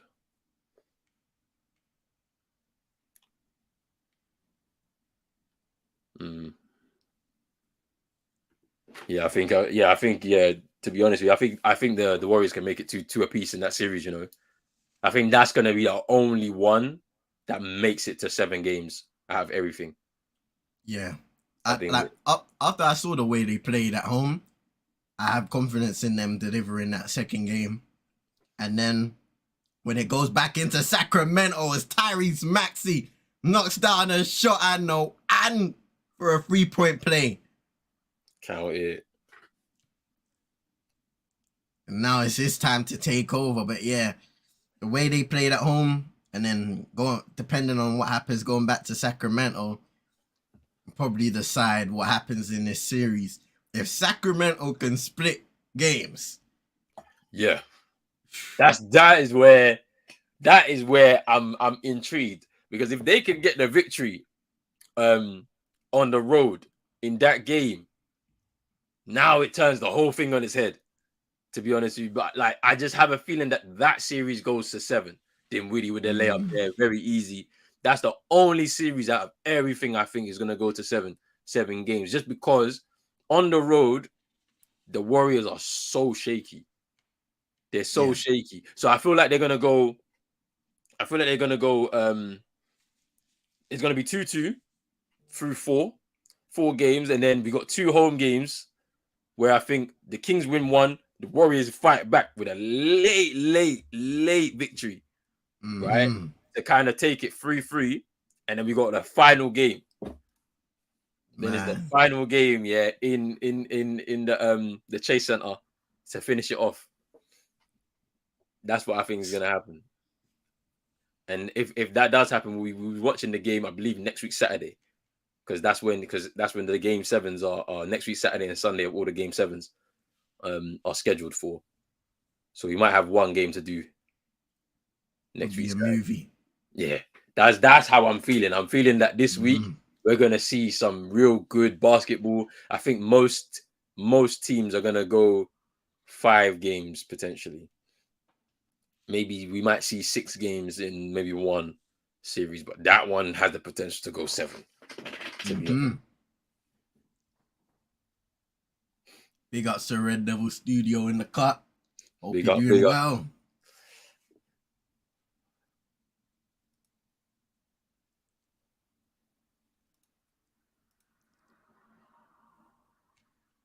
Yeah, Tyrese Maxey is him,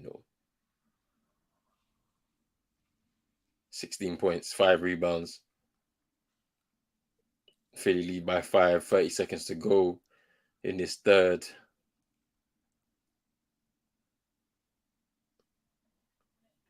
And it's crazy because Maxey, when it's matters most, he's always stepped up throughout this series. May have not had the best of shooting performances tonight, but still, you can see he's... Ooh, rolls off the rim.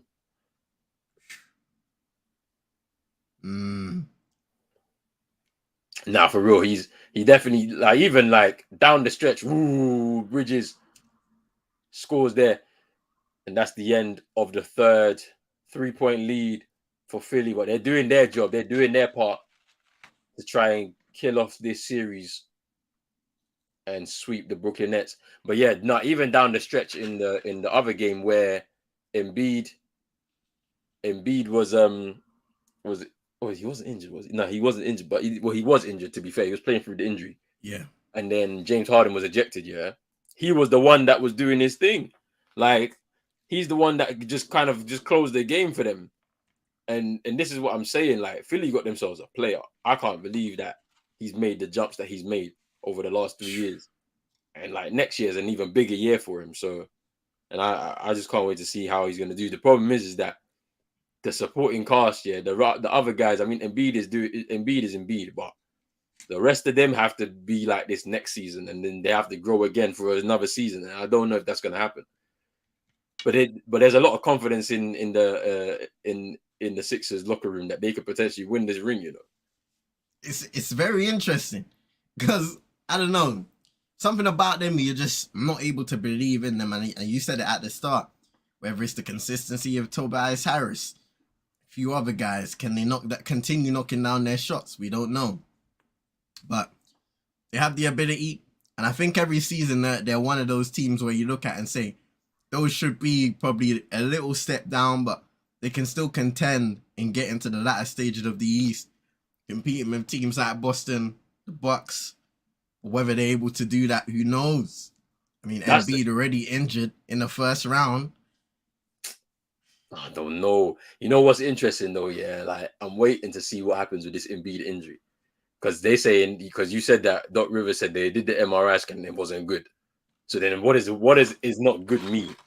Like, because obviously they win this year, they get rest time till the start of next week, basically. So yeah, so not next week, because I don't know how people count their next week in it. Next week for me is tomorrow, in it, Sunday, in it. That's the start of the week. So the week after, so meaning for May 1st, yeah, May 1st is when we start with the conference semis, right? Is he gonna be ready for the conference semis, or is it gonna be prolonged?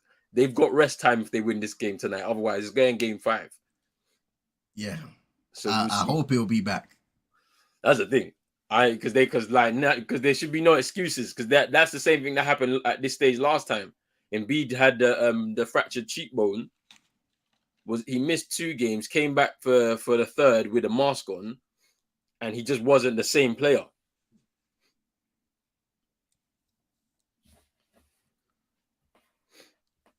Tyrese Maxey is the only 76ers rookie that has surpassed what people thought he would be. That's an interesting one. Yeah, because I think at the same time, I forgot who it was, that came in at the same time. That they were surprised that Tyrese Maxey was able to outdo that person. I forgot who it was though. Let's see. I forgot who it was, because I remember when I was watching the Sixers like last year, they were saying this. during the regular season.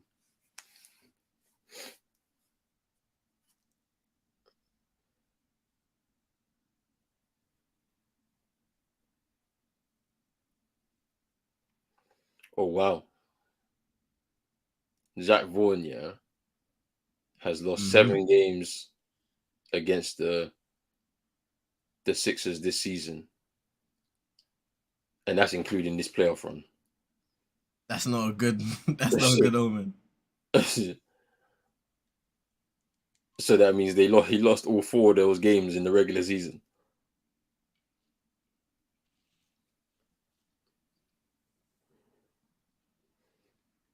Hey, what's wrong with this PJ Tucker guy, man? Bam.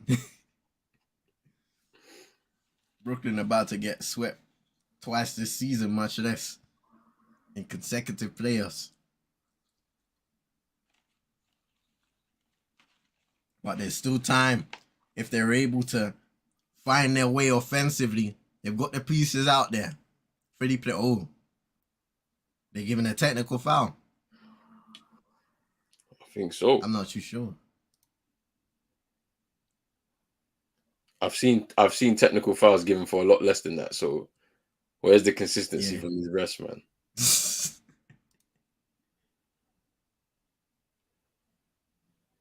Nah, Joe Harris got cooked. He got cooked. Oh no. Nah. Oh no. Joe Harris got cooked. That was not good. He was all over the place.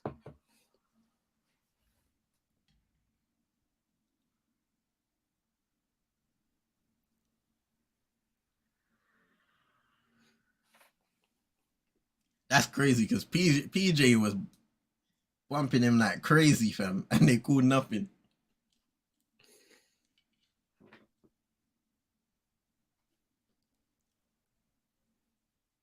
These are big free throws, Why is James Harden why is he not throwing these properly? This is your chance to sweep them. Scores the second.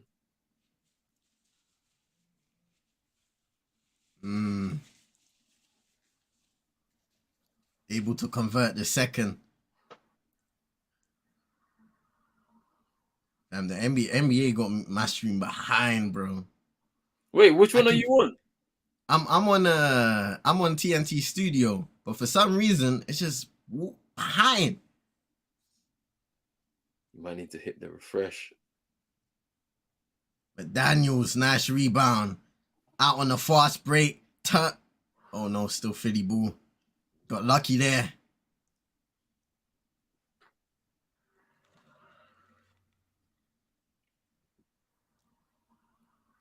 Here's Georges Niang. Shout out to SK in the cup. Hope you're doing well. Need 50 from Himmy tonight. Yeah, that's it. Is Giannis back? If Giannis is back here, Miami's going to need that. They're going to need that huge performance from their team. Big time. 2 home games now. Definitely got to take advantage of that. They split on the road. They did the hard part. No, DeAnthony Melton for 3. That is a big triple. 70-65, 5-point lead here for Philly now. Still over 10 minutes to go in the fourth. Ooh.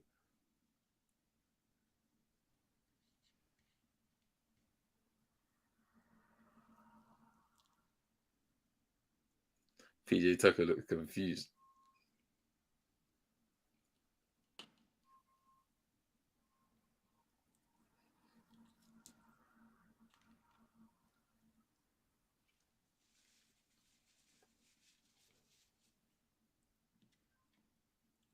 But the Brooklyn Nets fans don't like Spencer Dinwiddie. I seen a post, like they put his picture up and they said, "Thank you. His time is up. It's time to go. We're done with." Nah, that's funny as well. Bro was getting embroiled into beef before playoff time. And then dropping instant no classics. I'm waiting for that exchange now. Royce O'Neal wide open three. Oh, he hits it. Ties the game. Ties the game. 9:30 to go in the fourth. SK. Cam Thomas has not had any minutes tonight. He's been sitting on the bench. I think he's a DMP. Coach has decided not to play him. That's tough. That's real tough, man. Yep, he's decided not to play Cam Thomas, which is I'm surprised. He's 21 years old, man. He's young. This is why I'm telling you. This is why I say Dame is going there. Dame is going there, and he's gonna be the leading point guard, and Cam Thomas is gonna be there as the understudy, and he's gonna learn off of Dame. Imagine.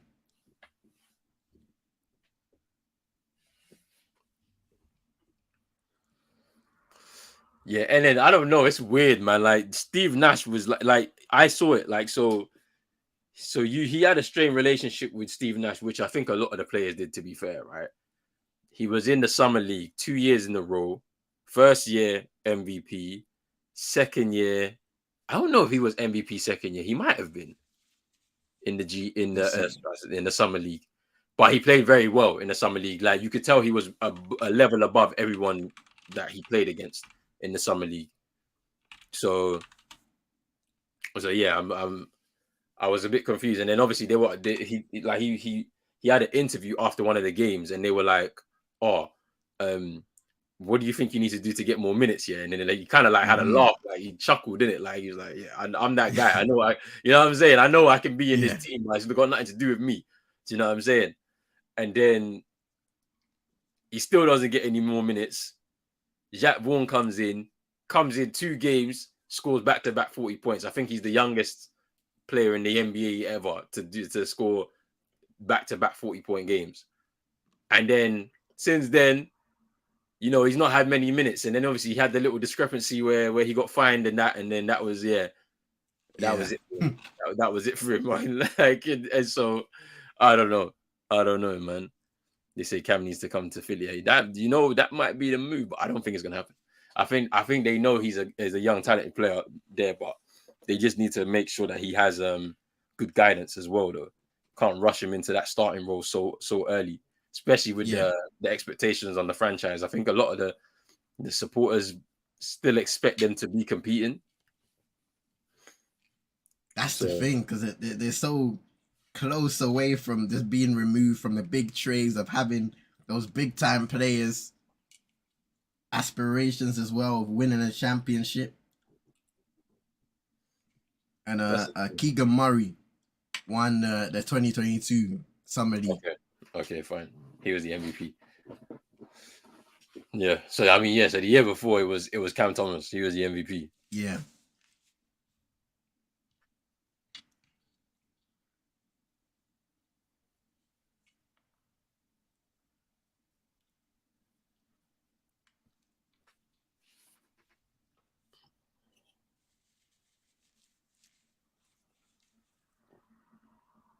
And then saying Tobias Harris for Cam.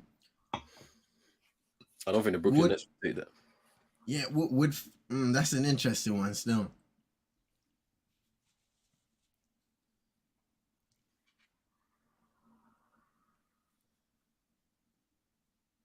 It'd have to be part of like a 3-team trade because I already know that Brooklyn would not take him. No way. Unless they're trying to do another let's win now situation. Dame comes in and then as the point guard, then Tobias Harris as the shooting guard. Then like I don't know what they can do in it. Like they need a big like a starting like starting center, like a proper one, like where like it's such an interesting because there's guys you could get, like if it doesn't work out for Miami, would Bam wanna leave, like or the Aiton situation as well? If they don't win the championship, that situation could open up again. Like, and then this is what I'm saying. It's like, do they back you for? Did they just try again and try and win now, but then actually construct a team again that is a bit more balanced? Because they got a good coach.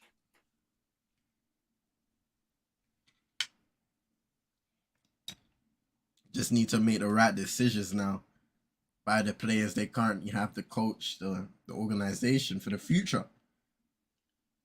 And then you got Ben Simmons, Anthony Melton with the free ball as they regain the lead. Ooh. Oh, SK saying that he should get Joe Harris's minutes. Yeah, but yeah, that one I agree with.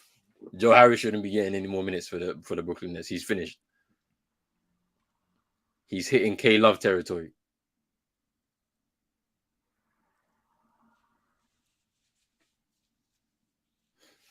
Is Tyrese Maxey. Mikal Bridges arguing with the refs. He needs to get back into. Trust me. Into position.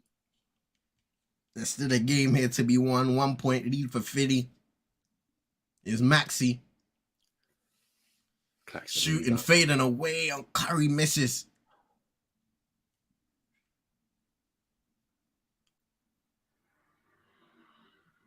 Is Mikal Bridges. Oh, that's a foul on PJ Tucker. I wonder how many he's got now. He looks like he's on 3 or 4. Yeah, he's on 4. Yeah, he's been giving away too many fouls. And look at his face. He's out here like, what am I doing, man? I did nothing wrong. Nah, big man. Low.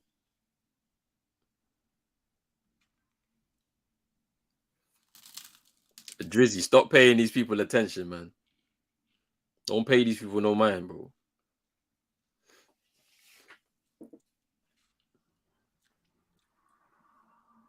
People on Twitter, I'm convinced now they just go on there to speak foolishness. Just because what is that?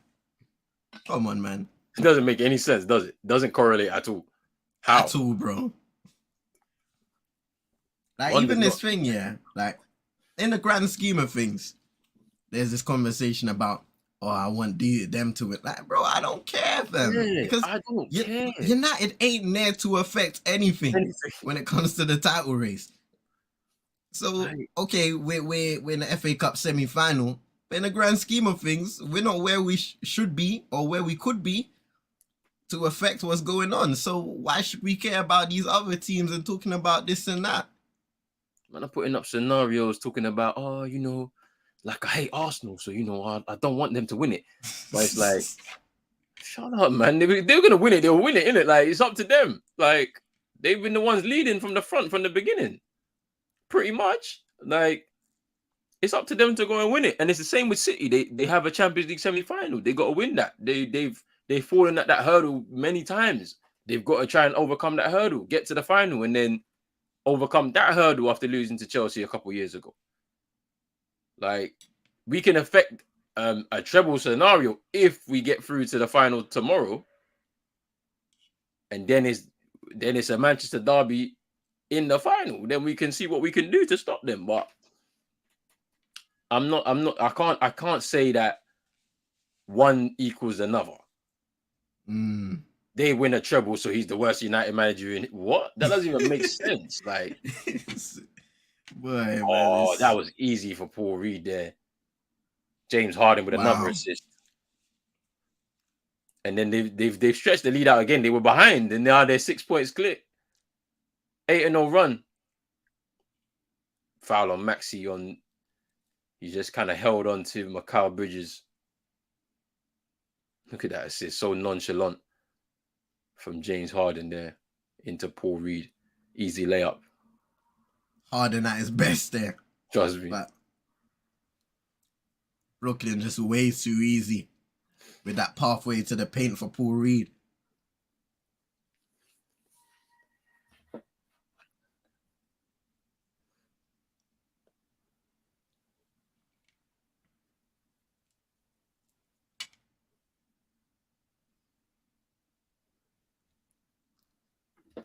Yo, SK, you know what's funny? Yeah, I live like literally across the road from a leisure center, yeah. And it's not expensive. Like, because what do you consider expensive? Because I think if I want half an hour on the court, it's like £11. But I'm not a member. If I was a Oh member of the yeah. leisure center, then I think it'd be a bit cheaper in it. Like so like obviously if you get the membership now, you can use all their facilities and stuff. Like if you use swimming pools, you can use gym and all of that type of stuff, and then obviously you get to use a sports hall. But if you just want to go there on the off chance, yeah, then it's £11. To be honest with you, me personally, I'm gonna hoop outside in the summer. I'm gonna just wait for the weather to get a bit better, and then I'm just gonna hoop outside because that's free, bro. You know what I'm saying? It's true. It's true. But they paid 11 for half an hour, fam. Nah, you can keep that. It's free. I know what I'm saying. I'd rather just hoop outdoors, innit?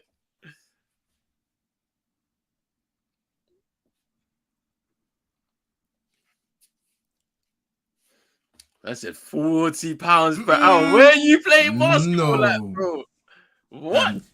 Go to your local park and play, fam. Trust me, there's a hoop somewhere. Like you can go do that for free right now. If you're desperate to go right now, it's an outdoor thing. Trust me, you'll be on the court for hours. No one will disturb you, bro, because nobody's trying to come out right now. But £40 an hour is crazy. I don't know where they do that at, but I'll pay £40 to play at the Staples. Yeah, I'll do that. Word. For an experience. Yeah, like I'll do that, but just regular London, yeah, I'm not doing that. The only thing is, if you pay for the facilities, you're guaranteed to get good hoops. Whereas if you're outdoors, sometimes it's a double rim. Yeah. Sometimes there's no backboard, what are that? There's no net. But still, like £40 is wild, fam.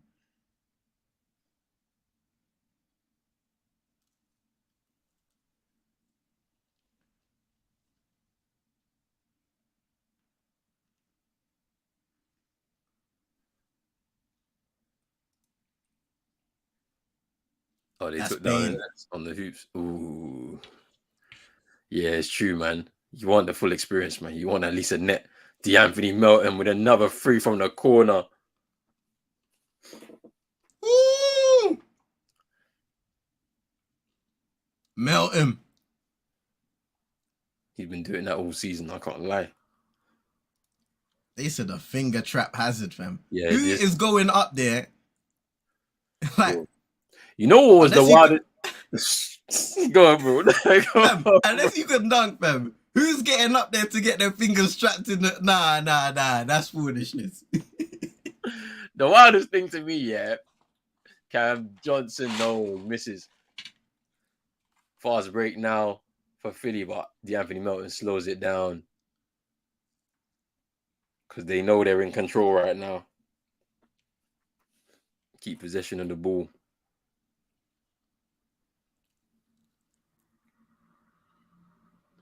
Here's Harden. 4 to shoot. He floats up. He's been missing these floaters like crazy today. Yeah. This is like the 4th or 5th I've seen him miss. Here's Mikal Bridges. Ooh, can't get that free ball to go. But yeah, during the pandemic, yeah, you know when obviously gyms was closed, yeah. So obviously the only places you could really work out was, you know, those outdoor gyms, yeah. But then like the outdoor gyms, they put like a big like fence around them, yeah. But that's easy. You can scale the fence and come over. Tell me, yeah, where like the calisthenics bars with the pull-ups and all the dips, yeah. How can you put scaffolding things on it, yeah, and just chain it up, bruv, and lock it off, bruv? Nah. Bro, I was like, so the things that you want people to like, these are things that can help people be healthy. They don't have to, they're outdoors. So it's like, it's not going to be a problem. Tobias Harris there knocking down the mid-range. Bro, like, that was a wild time. I couldn't believe that when I seen it. I was like, and the thing about it is that, like, I think someone snitched Spencer Dinwiddie with the floater and in. How can someone tell the council, oh, there's people congregating, working out outside. Can you lock it off? What? That's crazy. That's crazy, fam. It's like the same reason why I feel like a lot of people in this country are a bit silly, yeah, because like, how can medicines be full up on the shelves, but you taking pasta and toilet roll and holding the hostage, bruv, in your house? Fam. I don't understand. Like, surely the things that can help you, like cold and flu tablets, Exactly. you're supposed to take that off the shelves, but instead you take toilet roll hostage, you take pasta hostage, Bro. eggs, to the point where they're Of telling all you, things, hey, fam. bruv, the things that are gonna be rotten, bruv, and Man are buying a dozen pack of eggs, fam. Half of that eggs gone off, fam. After a couple months. Like, why? Why? You're living with 2 people in your house, but you're buying 10 packs of toilet tissues, fam. Why? that was such a funny time. I can't lie. It was hilarious. Even now, they're going back to this thing where they're saying, we got egg shortage. So only you can get, I think, per person, 2 packets of eggs. So everybody's just grabbing up the eggs. You go to the store, Bro, there's no eggs there. I'm actually annoyed by that, yeah. But I don't know. I feel like that's more to do with Brexit now. Like, we're feeling the effects of it now. You don't have like you're struggling to get eggs, bro, because you're not first priority anymore. You're not part of the EU, bro. The EU countries get the eggs from the farmers where they produce them, whereas now we're in the queue now.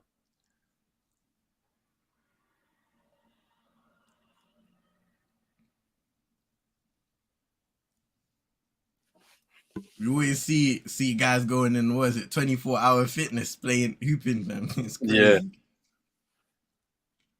But nah, like a lot of the places that I see that I've been to is just parks, like local parks, going and playing for a few hours with my friends, and that's about it.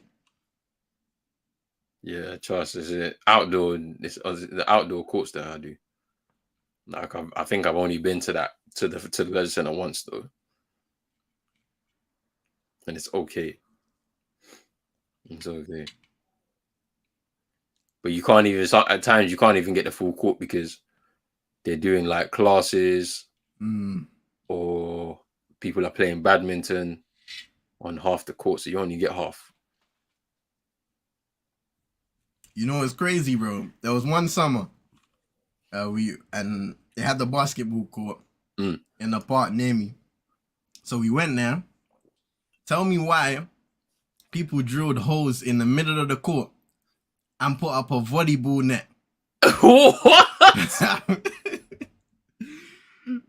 No, I would have been vexed. I can't lie to you. What, bro? And they were taking up the majority of the place. They took out one whole half, and then a little bit of the other side. And I'm like, fam, like you can go in a green area, put up your net, do whatever you need to do. But why are you coming in a whole basketball court to put holes in the floor and then use it as your own? That is crazy. That is actually mad.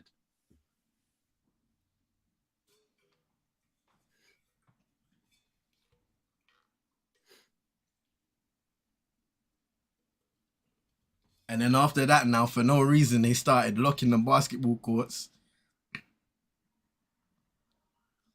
Like, people just ruin it for everybody, man. Yeah. That's the thing. I don't understand.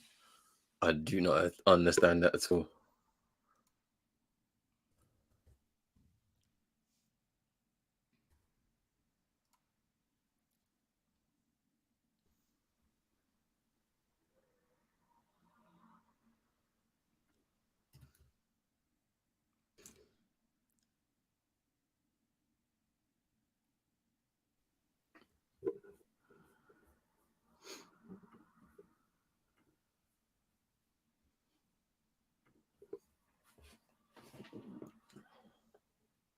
Oh, and doesn't know about the Spencer Dinwiddie and Kuzma stuff. So what was the end or the start of the playoffs? I think I saw Spencer Dinwiddie on a show. I think it was with FanDuel or something like that, where I don't know what happened before, but he was kind of like poking back at, or was he saying something along the lines of like, I can be a valuable player on a playoff team, maybe a third guy on a championship team. And then Kuzma, I think he was poking a little bit at Kyle Kuzma and stuff like that. And then Kuzma decided to put out a whole thread roasting Dinwiddie. It was kind of peak still. And everybody started clowning Spencer, saying, yo, fam, you need to start playing out now, because Kuzma's on Twitter. He's at home, fam. He's tweeting. He's doing his thing, reacting to the games. But Spencer Dinwiddie, he has an opportunity to be a pivotal player on this team now, because Mikal number 1, who's going to step up and be number 2? And for the most part, he hasn't done that. So it's a sticky one still. As Drizzy says, you know what I mean? He has a new name. Kyle Kuzma gave it to him, fam. It's not nice. There's always something in the NBA. Yeah, there's always some sort of drama. Let me try and find and I'll drop it in the chat. I don't know if you deleted it though. I wouldn't have deleted it, man. You said it, innit? So say it with your chest, innit? Because they used to be former teammates, and then obviously he goes to Dallas. Let's see. Okay, you didn't delete it, fam. Let me drop it in the chat. I wouldn't have deleted that way. I can't lie to you. I definitely wouldn't delete it.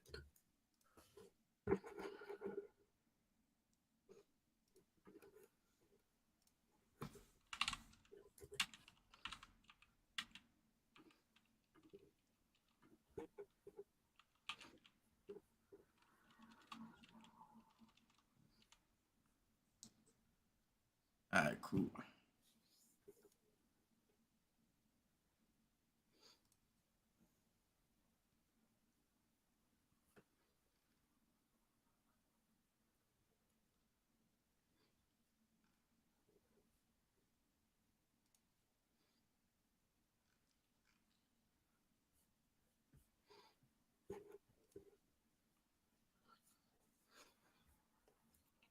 This game already over, man. I already know this game is over. The Brooklyn Nets ain't doing nothing. If they do, I'm surprised. It would be a great comeback, but for most of the second half, Philly have had it, man. Even just Bridges, nope. It's a shame. Ooh, that was a good assist from James Harden. Oh my days, man. Just actually taking the piss. He just rolled it like a bowling ball. Nah. This is mad. What's the next game? Oh, is it Suns? It's Suns Clippers, isn't it? Yeah, Suns Clippers. This is gonna be heat. I can't wait. DeAnthony Melton corner miss.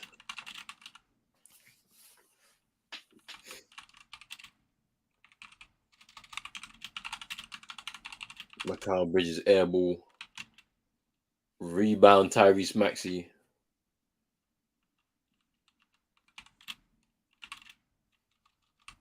Philly can take their time here.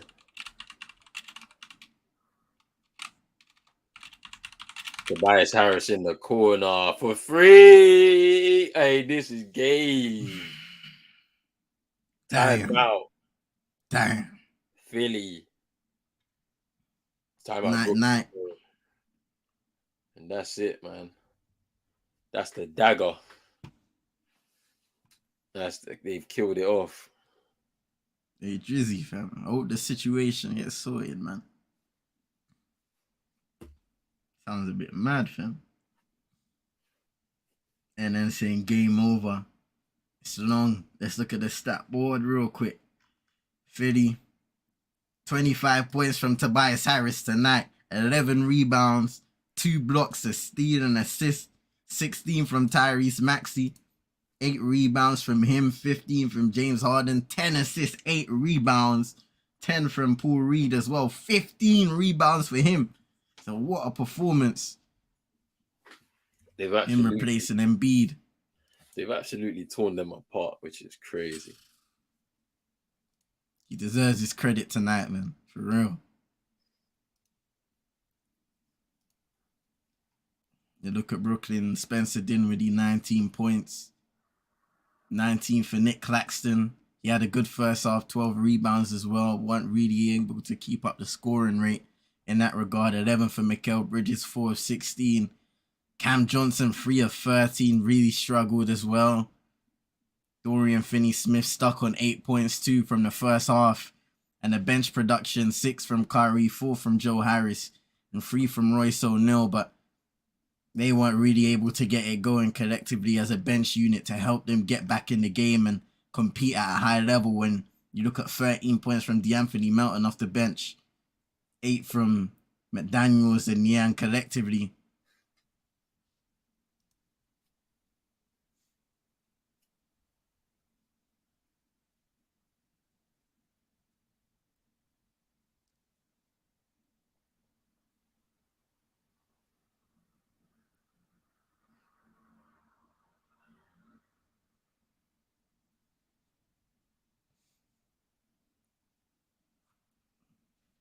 SK saying Beastbrook time, fam. We've got another supporter. That's what I want to hear, man. Because this is Westbrook's moment. Yeah, he has to. We need a 40-point triple-double tonight, fam. He's got to do it. Norman Powell's got to come through as well. Another 30 piece if he can do it.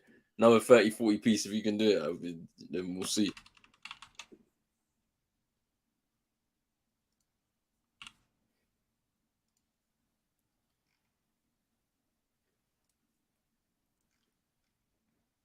See, man.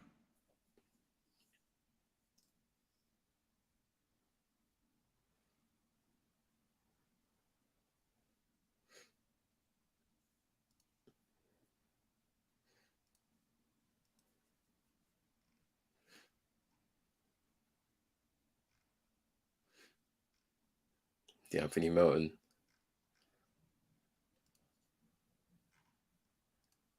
There's 2 on the shot clock.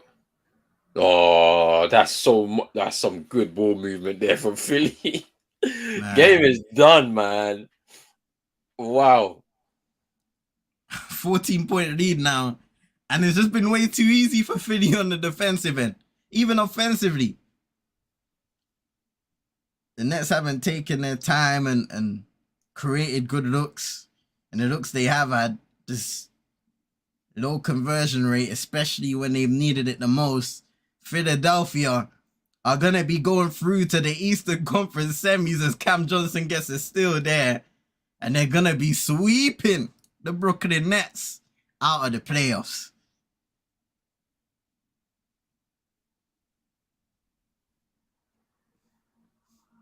Man, they're playing Harlem Globetrotter passing, bro. What the hell is this?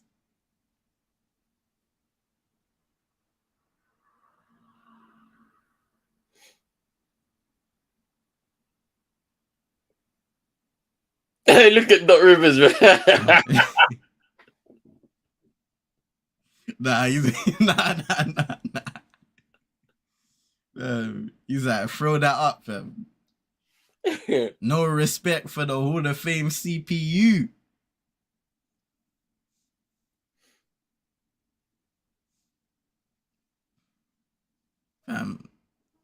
Hey, what was the need to foul there, fam? What was the need to foul there? There's no need. You're in the bonus, like just added insult to injury. Raw first sweep in the NBA playoffs since 1991, first round against the Bucks. Yo, that is crazy. Yeah, that's good for them because they needed it. Your stars out injured.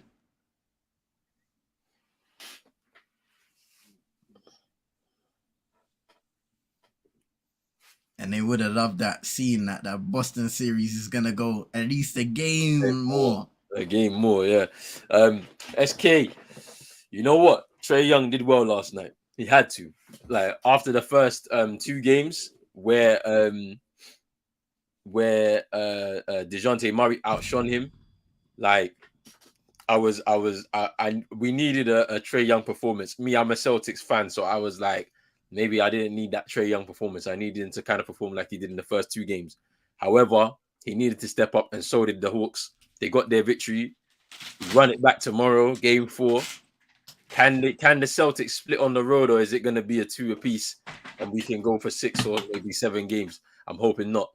But hey, he needed that performance last night. To be honest with you, we still have question marks on whether he's going to stay in the organization beyond this season. But we have to wait and see. But yeah, that's it. Philly winning the game 96-88. They are now 4. They've won the series by 4-0. They advanced to the Eastern Conference semifinals, as CM said, potentially awaiting the winner of the Celtics and the Hawks. And they get a bit of rest time now. They get a bit of rest time, and it means that there's a free space open. I believe it was supposed to be Monday. They were supposed to play game 5, but there's no game 5 for them. They can rest and relax. Instead, we'll have 2 games, I think, on the Monday. Then instead, it'll be game 4 of the Bucks and the Heat, and then game 4 of the Grizzlies and Lakers. Congrats to our guy King KB as well, fam.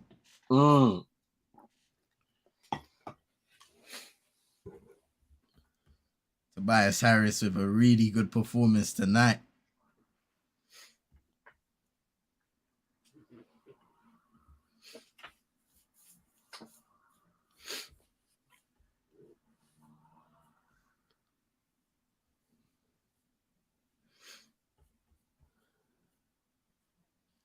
Drizzy saying I'm waiting for the Kyle Kuzma tweet, fam.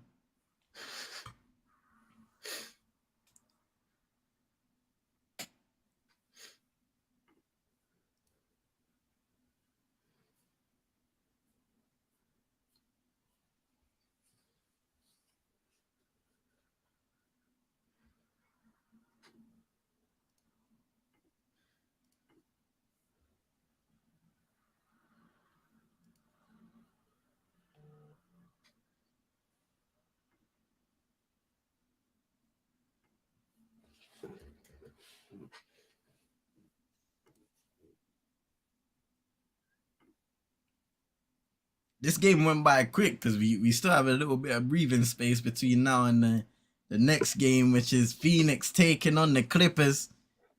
So when does it start? Game When's that 4. one? It started at 9. Let me see. 12:30. Oh, 12:30. Okay. So it's just a small bit of breathing space, but still, I don't know if it's gonna start at 12:30 on the dot or maybe 22. Yeah. It's not starting at 12:30. It definitely won't. I'll be expecting them to start that game late.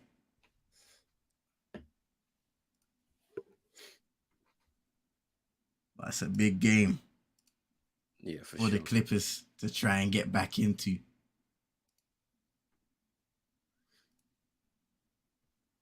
Why Leonard? They don't know his timetable or when he'll return in these playoffs.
I'll be back in 2 secs.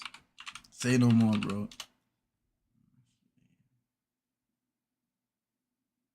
ANN, fam. That's ANN, that's wild, fam. And then that's wild, you know. Man said CM22 ASMR. Rah. Was my mic even on? I feel like I just turned it off. I don't know why, fam. But hey, you wanna hear the keyboard? I know Drizzy don't like it, fam, but I guess that's the era we're heading into, fam. People like them obscure noises. No comment. Doc Rivers has now swept his former superstar. I said his son-in-law, fam. Hey, Drizzy.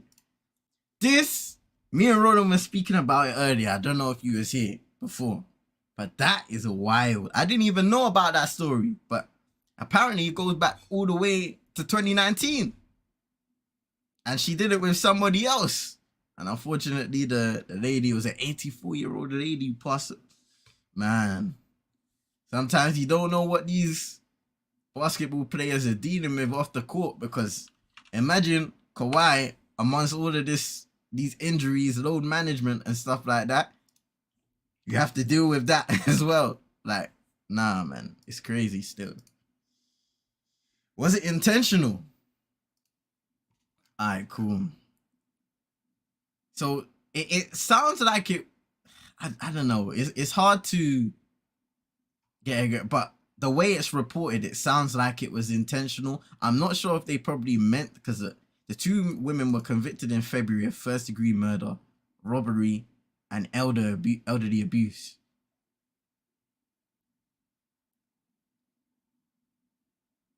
So, and then the way it was described, let's see. So,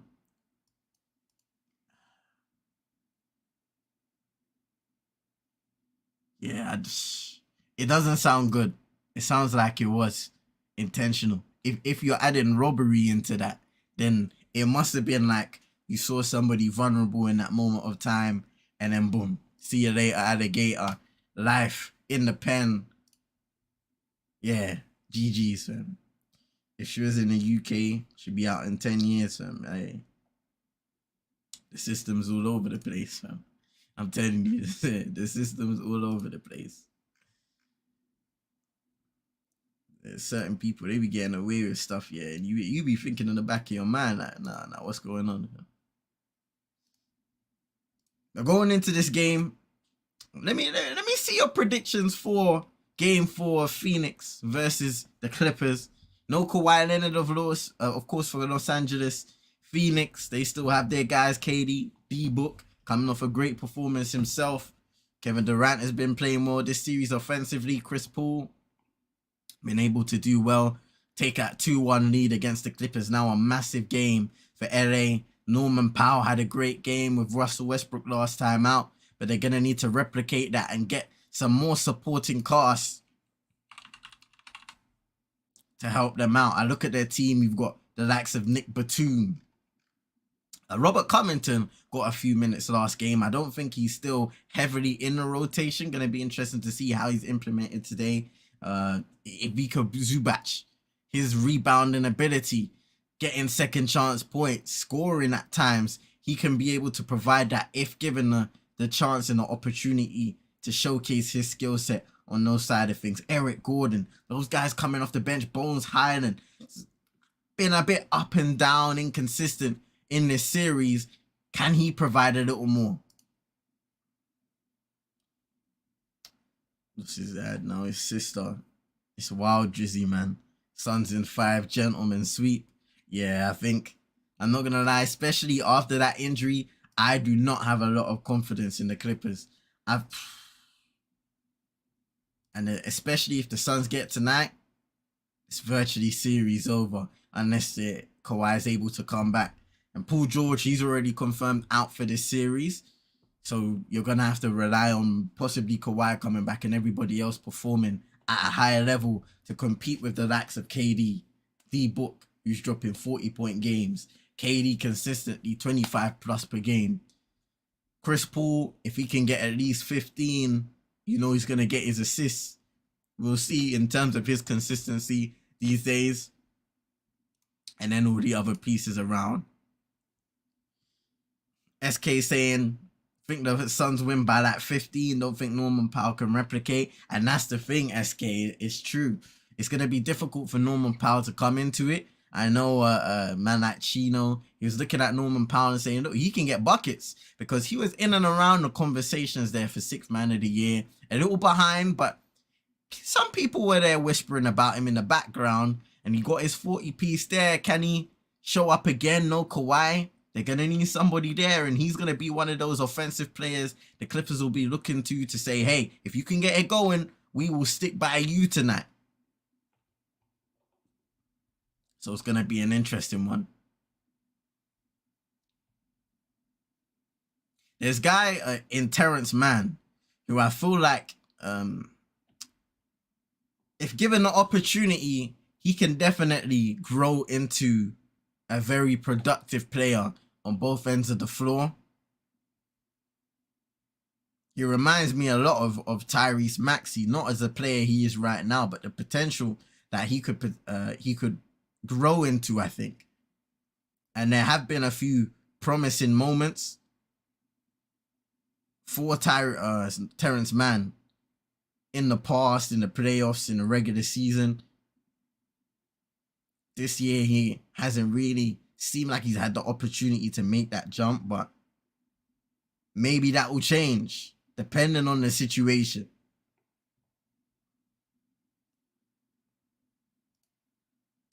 What season are the Clippers going into their new arena? It's not next year, is it? Is it the year after? Arena. Is it 24, 25?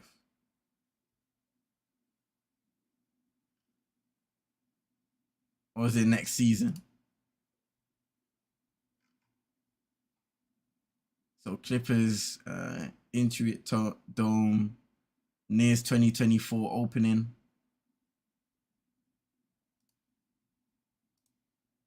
That stadium might be crazy.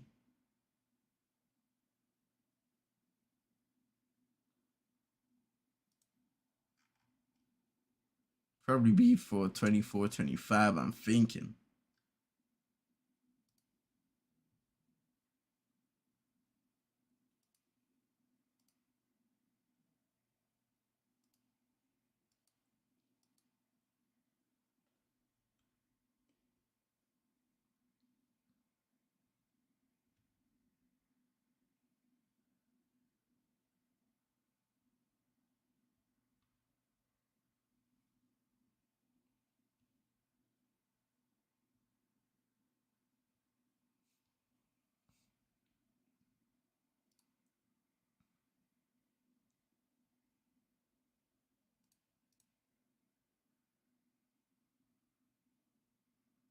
That's crazy, man.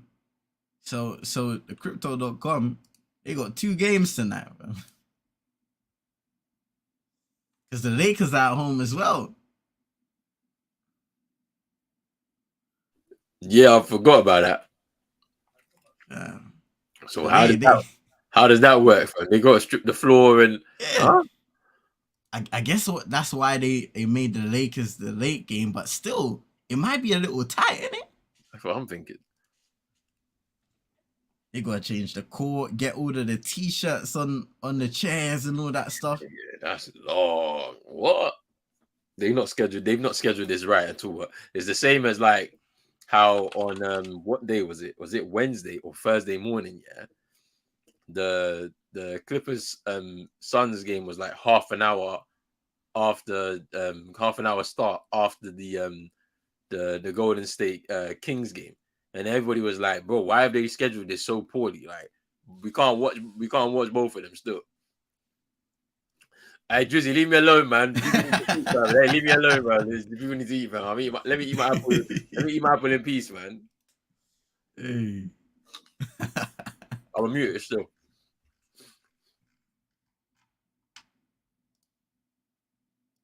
Crypto.com arena, fam.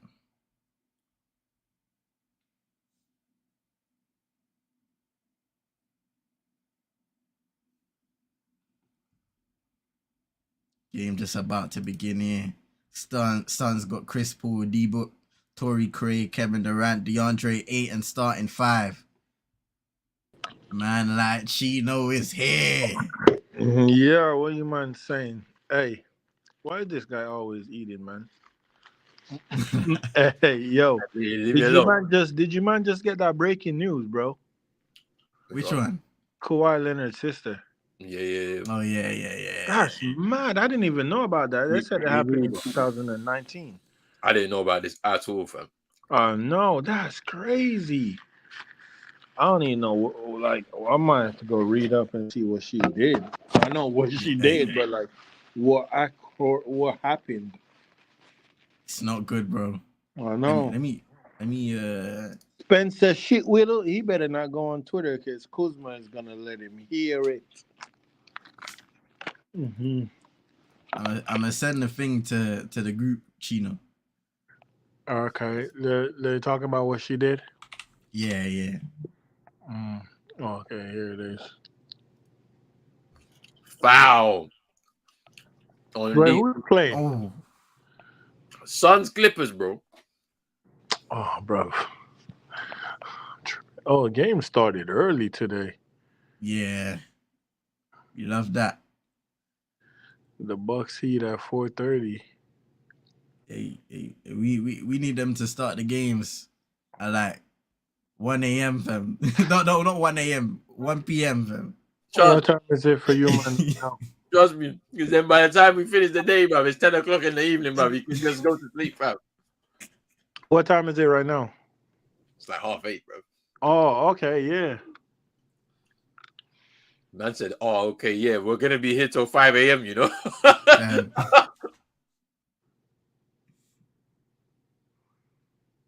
No, I hate this guy, Pep Guardiola. I hope like this, bro. Let me mute this guy, bro.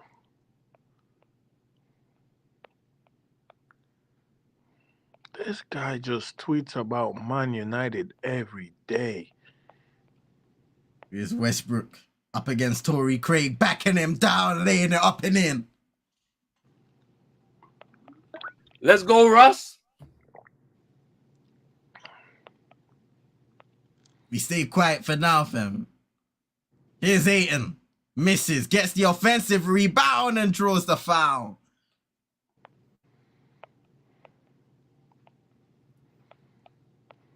Norman Powell. And that second person already.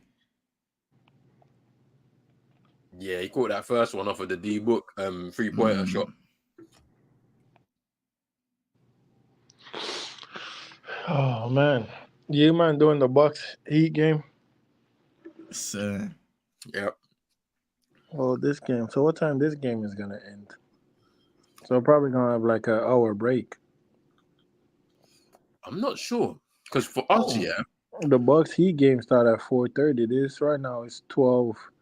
Whoa. Let me get the way. Hold on. So this game ain't about to be ending in like Oh yeah, no, he's right, bro. Because 4 hours, bro.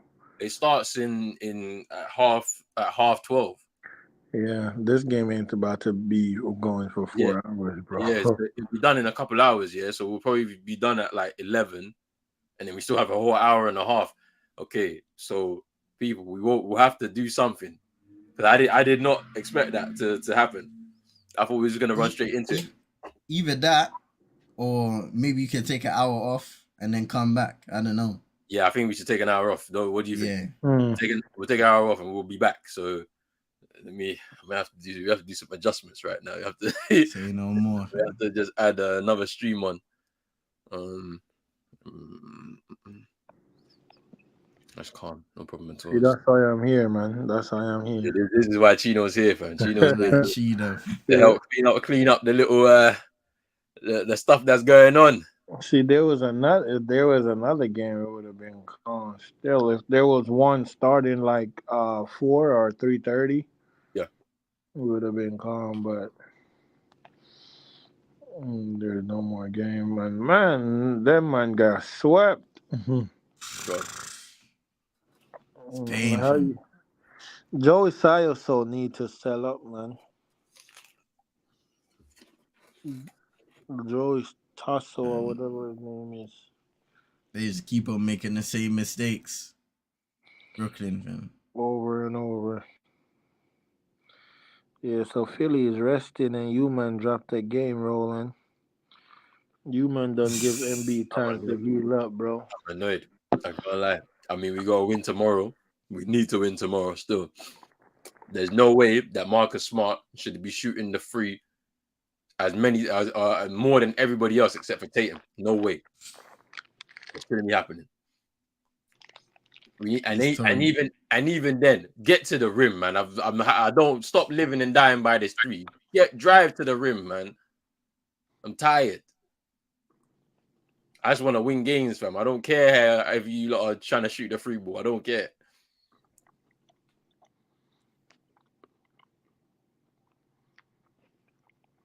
Here's Westbrook putting up for 3 misses. Rebound, Chris Paul.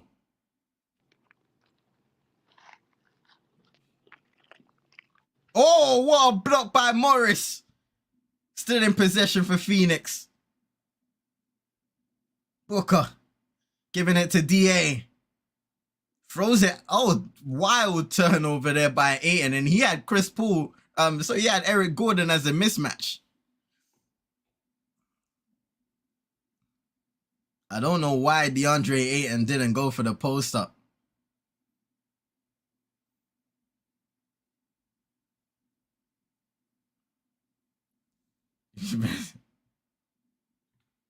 Norma Powell for downtown.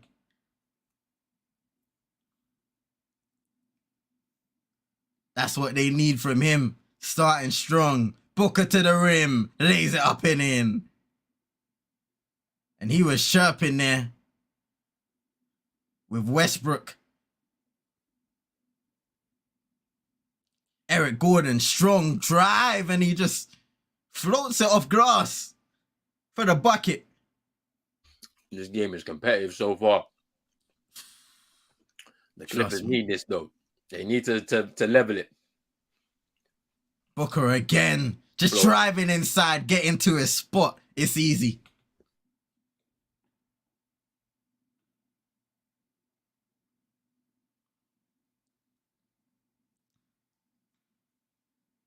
Oh, CP. Oh, Powell misses a shot.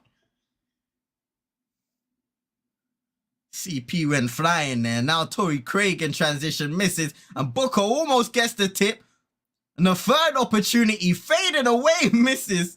DA with the offensive rebound. Durant almost turning it over. Chris Paul.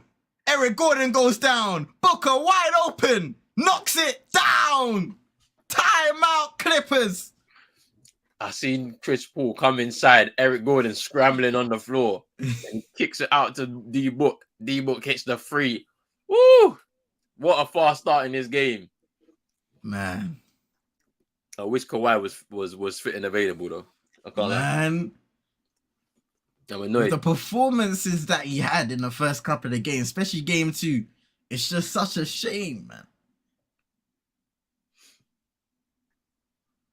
And the fact that it's both him and Paul George missing for the Clippers, like, that's the thing that really annoys me, though. The Paul George one as well. Yeah.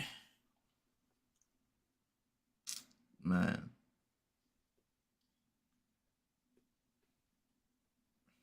SK saying Garcia or Tank. I think it's gonna be Tank. I don't know when they start. I think because they said it was gonna be, I don't know, is it 9 p.m. Eastern time, which is 5 hours behind us, I think. Okay, but, let me see. I don't know.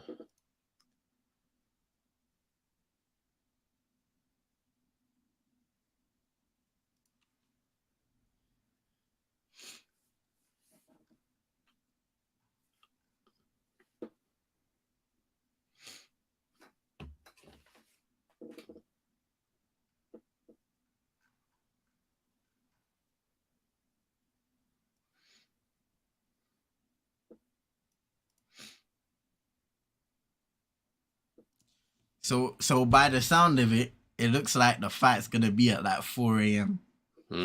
Yeah, I kind of expected that. So we'll be in the middle of our game between the Lakers and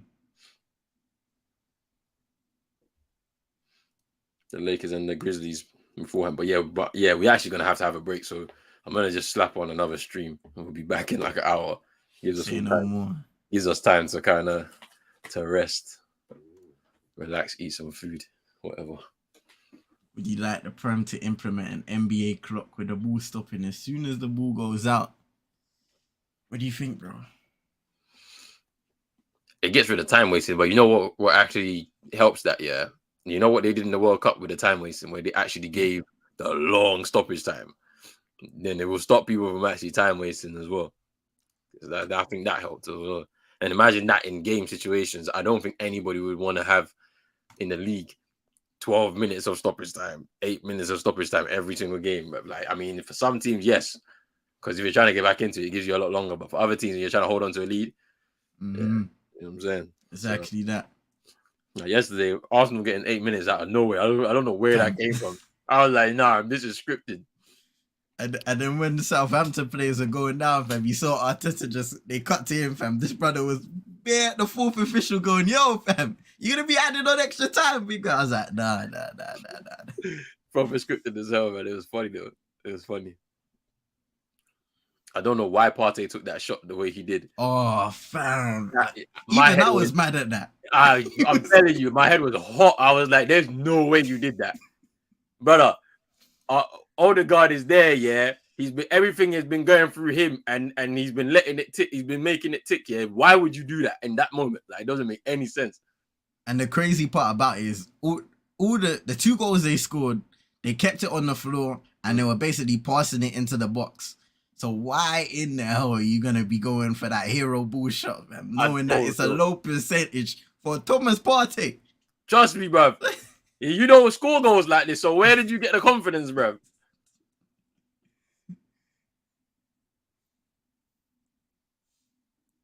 It's Torrey Craig, fade away, inside, short. And here comes Westbrook trying to push the pace. Zubac. Gave it to Zubac. She gathers it and lays it up and in. Cleans it up.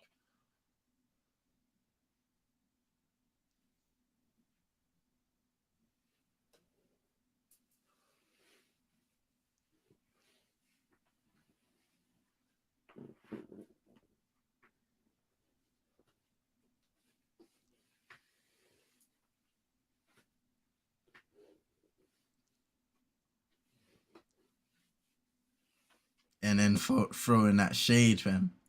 Saying the Celtics could never do what the Sixers did, fam. Like, sweet. It's fine, don't worry. Anybody, to be fair, anyone could have really swept the Nets, to be honest with you. Let's be real. They have no offense, yeah. Eric Gordon, triple, ties the game. They have no offense, and they need a star man, and they don't have one. Like, do you get me? So anyone could have swept them. You're lucky you had them still. Like, it's all good. Don't worry, man. We'll get game 4 done tomorrow, and we'll clean it up on Tuesday. 4-1 series win. We're ready for you, man, though. Conference semis, we're ready. I don't think you want it with us. I can't lie.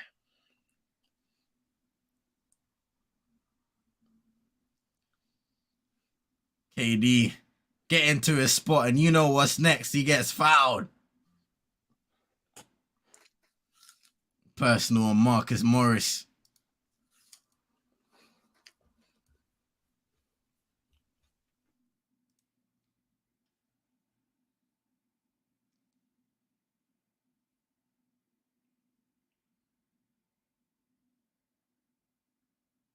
And that's what makes this Suns team so dangerous, because you look at KD, they couldn't go and double. Because on one side, they had Devin Booker, and the other side of the wing, they had Chris Paul.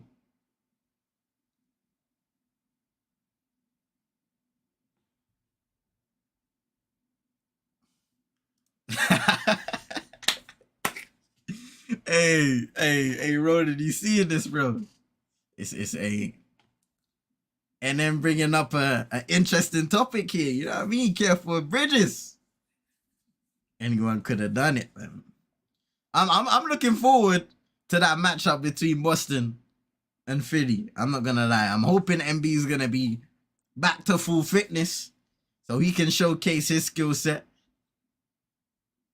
Will Tobias Harris be here? Oh, Westbrook coming and getting that block from behind, but they called a foul on him, and he is not loving that call on KD. Just getting a block and he gets all ball. That is not a foul. Where is the foul?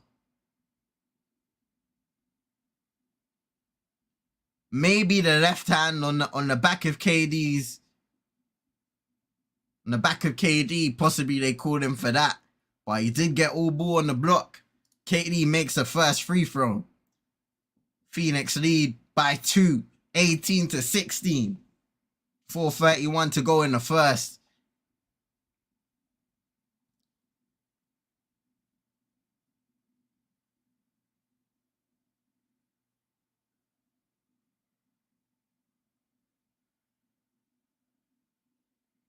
Westbrook defensively, he's been given a role to play on this team. And he's been superb defensively in this series, effort-wise, but just using his IQ on that end of the floor, which a lot of people have probably underestimated going into this series.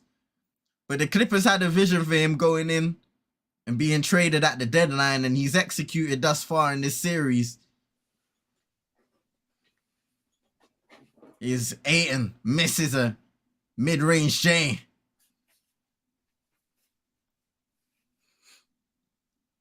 Westbrook Ooh. For 3. They take the lead. 12-3 run in the last 3 minutes for the Clippers. This is really the perfect scenario for Westbrook to come alive, both offensively and defensively. Backs against the wall, 2 stars down.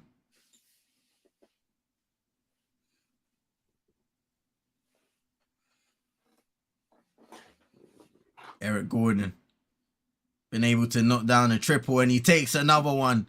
Oh, in and out.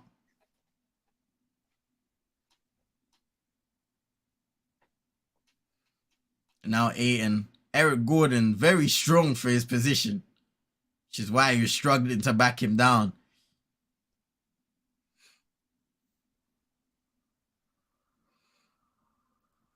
D-Book trying to drive with the shot clock winding down. Ooh, travel on D-Book.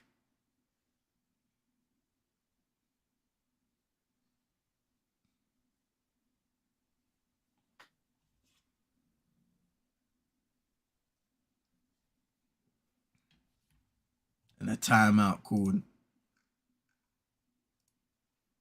by Phoenix. Tie game, 21 apiece. And then it's the truth, though. Don't get me wrong, yeah. He did well to get your sweep in it, but real talk, anyone could have swept them still. Let's be real. But don't worry, man. I'm waiting, man. Look, next week Saturday, I think it is, or next week Sunday, whenever it is, we're ready for you. Conference semi-finals, bro. We'll get through 5. I can't see the Celtics letting that game slip tomorrow. I can't see it letting it slip to go 2-2. Make it 3-1. Take it back to TD on Tuesday. Finish it off. And then we'll meet you, man, in there. You know what I'm saying? Conference semi-finals time. Let's see what Embiid is talking about, fam.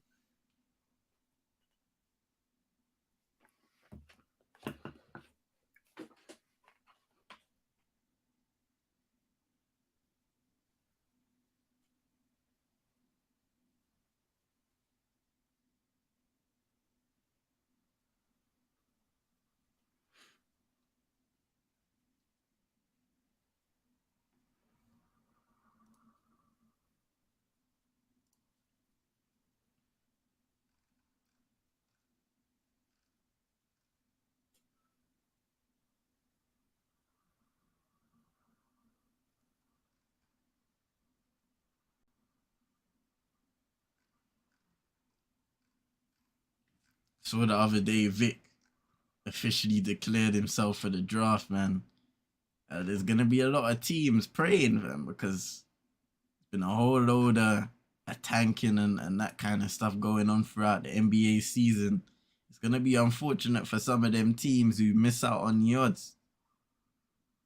Mm. We might see a whole load of trades as well. Yeah.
Yo, and then you're moving mad.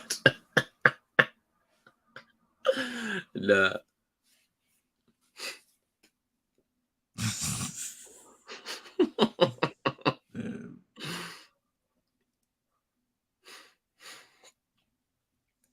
You saying you man buying the Vic hype?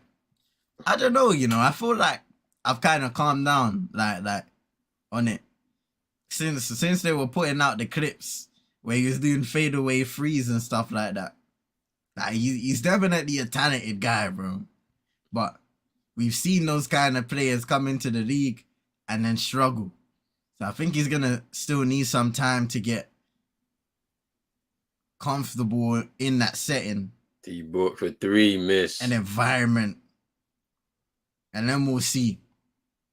But and also it depends where he lands, because a lot of these teams, I'm not sure you want to go there in order to develop into the best possible player you can be.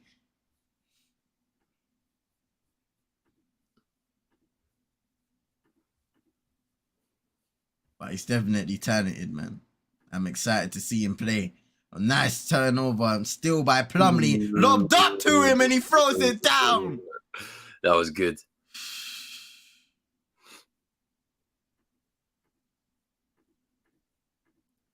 No points in the last 2 minutes for Phoenix. And Andrew Shamet in the corner for 3, misses. Shamet gets it back and misses the layup. Good defense by Westbrook. It's Terrence Mann driving on Bismack Biyombo, blocked. Plumlee behind the back to Gordon. Dave exploded in the last minute. Wow. What a pass and save by Plumlee. KD. Mason Plumlee. Off the ball foul. That's 2 on KD in quick succession as well.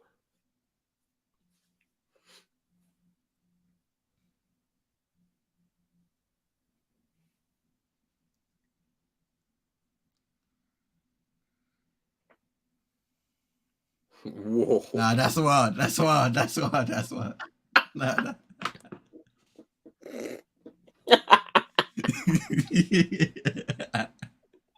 Yo.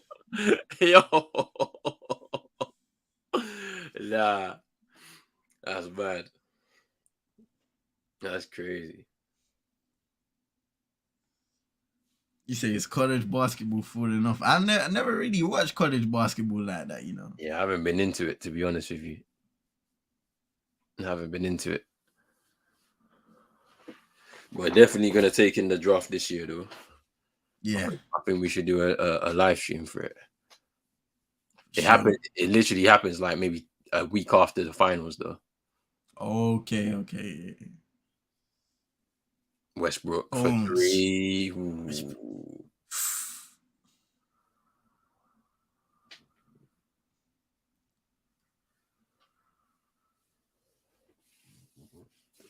Oh, turnover. Oh, Out of Bismack bounds.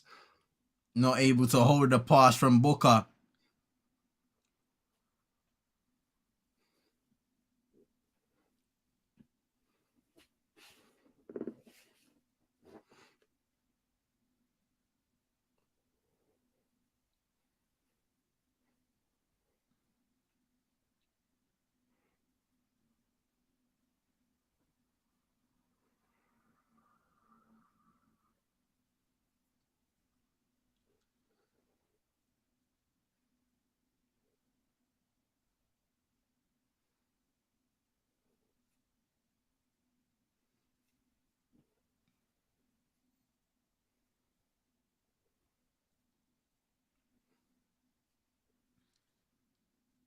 That's crazy, fam. This game started 12:30 p.m. in LA, fam.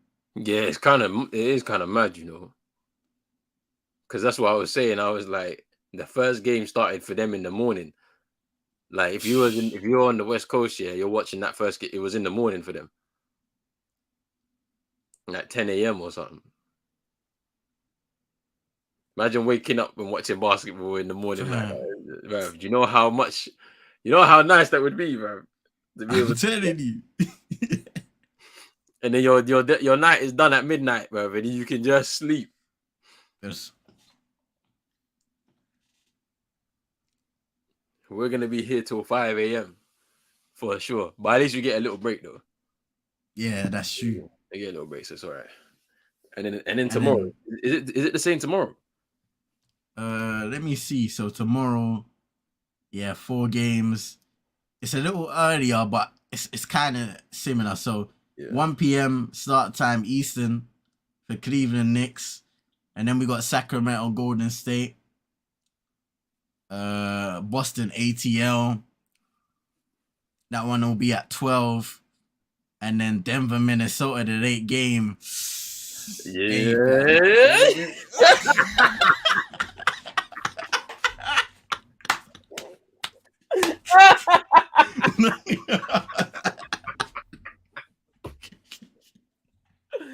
Yeah, that one might have to. Might have to put you to the side. Hey, listen, man. I can't lie to you, it's gonna have to be a miss for me though. I don't think I could do that one. I can't lie. Because I feel like it's gonna be a sweep anyway, so we ain't missing much. So I think we should put that one to the side. Hey. You know what I'm saying? Everyone go get their sleep. In the end of the day, we showed love to Denver. We did. No, we showed love. We showed love to Denver. You know what I'm saying? Yeah. So it's only 3 games tomorrow. 3 games tomorrow. I think even with that one, yeah. Because I know tonight, when I go to bed, I'm not waking up till like 12. Probably. Yeah. And then I'm gonna just get on with my day. I'm just gonna do some cooking, bruv. I'm gonna cook. And then I'm gonna watch the semi-final. Then we just get straight into these 3 games, and then I think, yeah, if I'm being totally honest, I might go gym after that, you know. Then come home and sleep, bro. I might do that, you know. Yeah, I think I might do that. Might be the one. Yeah, but yeah, we can't show love to them tomorrow. Hey, listen, it is what it is, fam. If we man reach the latter stages, it's all good, fam. But for now, I'm passing on. I'm passing that opportunity, fam.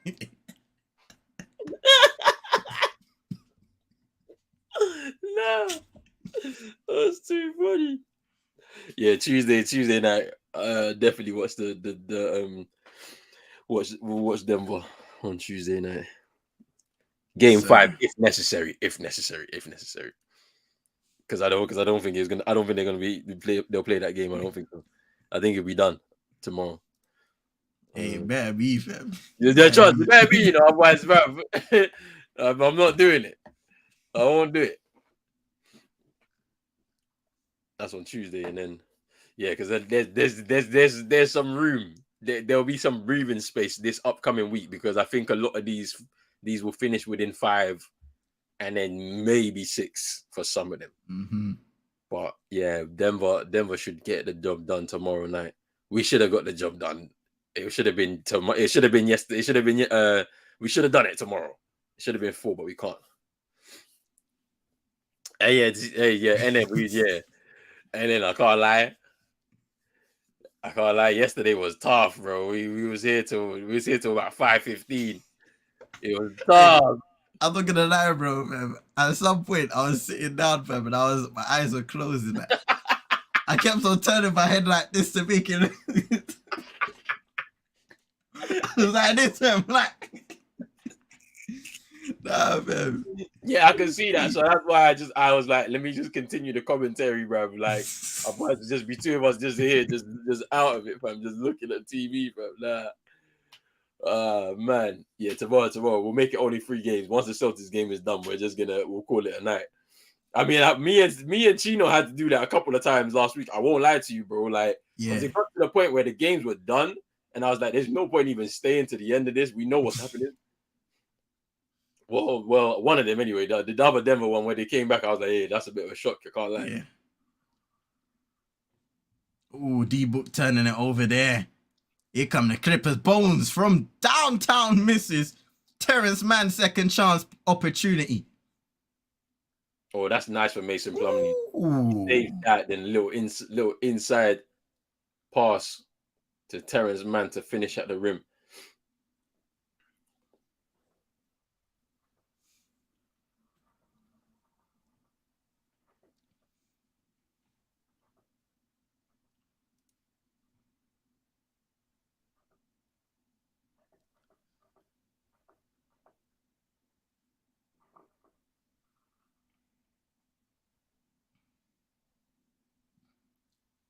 Warriors putting out a statement saying Iguodala, well, he's basically progressing with his injury, but he's still a long way away from getting back on the court. Gonna be reevaluated in 2 weeks. He has started progressive rehab of the wrist and could be cleared to begin light ball handling and shooting drills in 7 to 10 days. Ooh.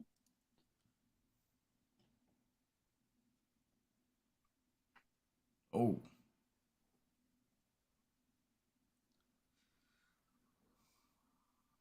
Oof. Hey, that collision there. Bones and Tory. I can't lie, yeah. They're talking about Iguodala like he's gonna come in and do something. He don't even play games, so I don't know why he doesn't even get minutes anymore like that. So Hey, I don't know why they're talking about it like it's really gonna be that important. He ain't 2016 no more, fam. Trust me. Iggy's a vet now. Like a proper real vet, fam. Yeah, like a proper like UD. He's like that kind of vet now. You know what I'm saying? Hey. Foul on Okogie there. Mason Plumlee and him going up for the rebound. Plumlee secured it and Okogie illegally going to steal it from him. Bruv, he was asking for a jump ball, bro. What are you talking about, bro? Man had 2 hands on it. You had 1. What do you mean?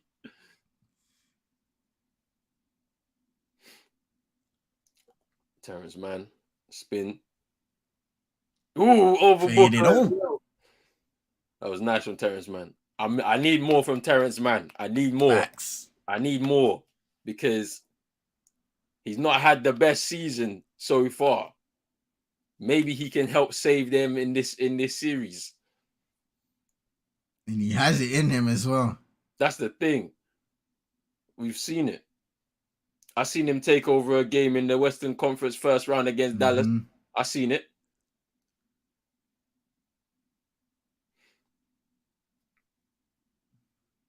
Yeah, the Clippers are doing pretty well. Yeah.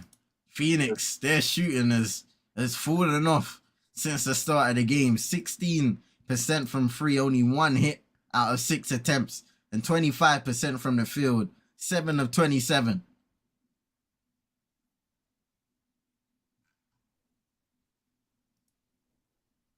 Oh no, Norman Powell. Turnover. Torrey Craig with the jam. Ooh.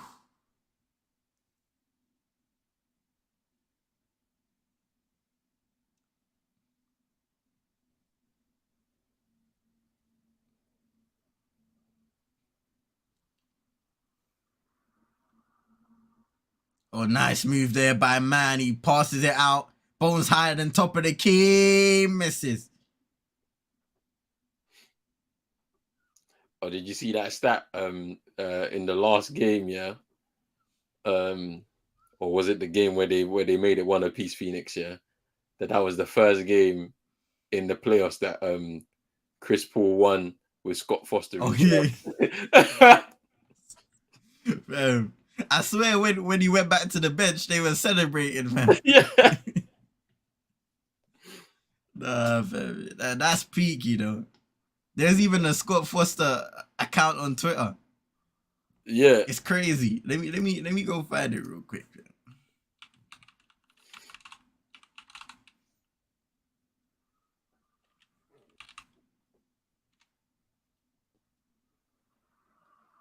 Ooh, Aiton with the jam off of the assist from Chris Paul.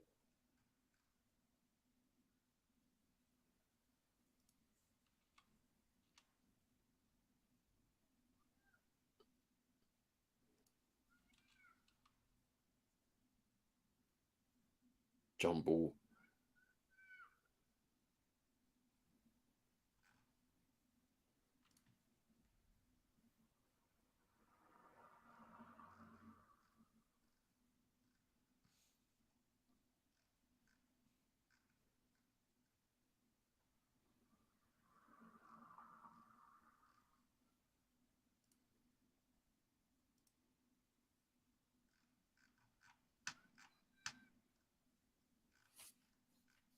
Jump ball between Norman Powell and DeAndre Ayton.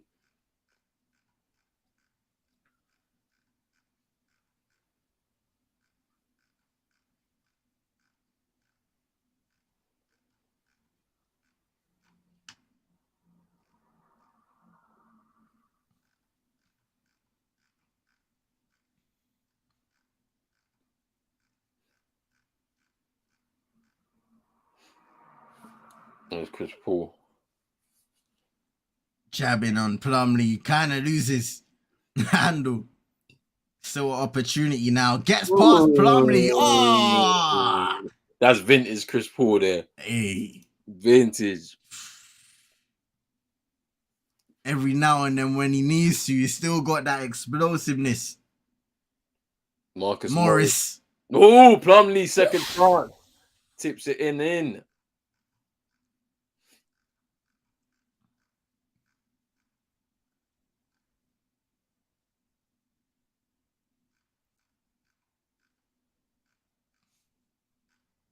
KD sidestep.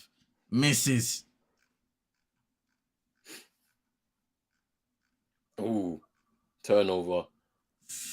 Here's KD now. Pull up for three. Oh, KD. He's lethal, man. And that's the shot they needed to go down. Terrence Mann. No.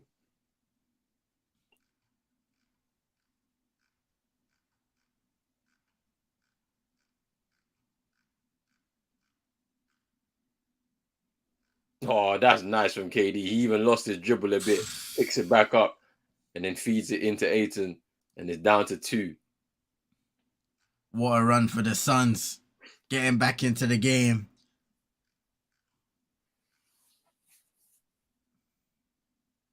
KD just starting to heat up offensively. And that's bad news for the Clippers, good news for Phoenix.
Yeah, that is special performance, fam. It's not even half time. Bro, I've been seeing this all throughout the playoffs, you know. Yeah. I've been seeing little mini performances in the crowd and stuff like from different artists and stuff during the game. I'm like, huh? Man.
Ooh, Marcus Morris.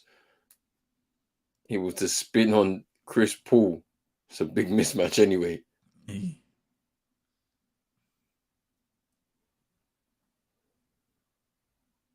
Damian Lee finding KD up against Morris. Zubac coming for the double team. Oh, no.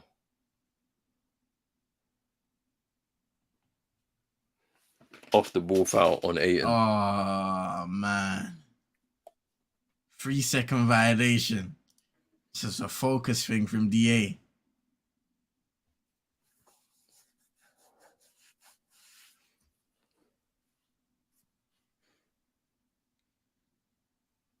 Morris sidestep mid-range gets fouled by KD.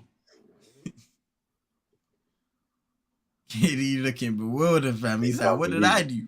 He can't believe it.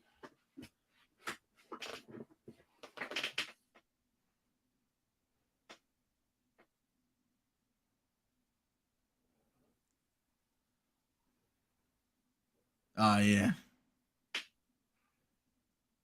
3 fouls on KD already. 5:50 to go in the second quarter.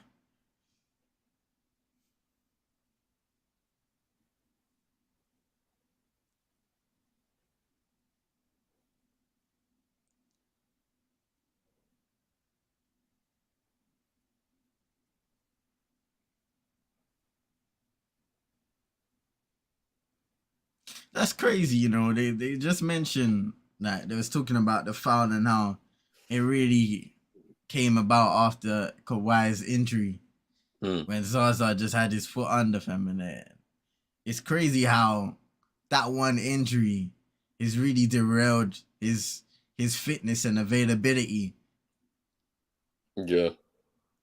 Oh, for the rest of his career. Oh, Eric Gordon goes down. KD patience gets fouled.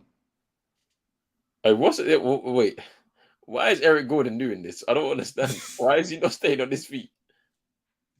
Look.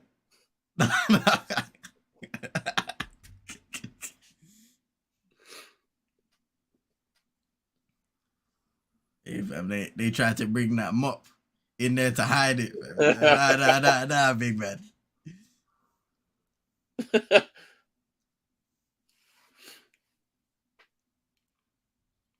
It's either your shoes ain't got no grips, fam, or your ankles are peaked today, fam.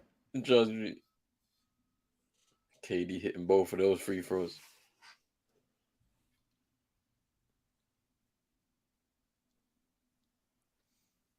Westbrook getting past a Kogi, but turning the ball over.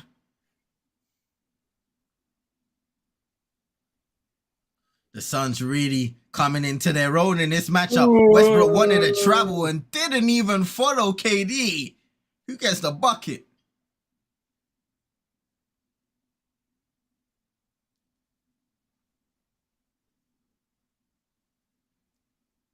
KD let him shoot. That was funny. He turned his back on the shot. He said, I'll take it. Ooh, offensive foul on Ayton.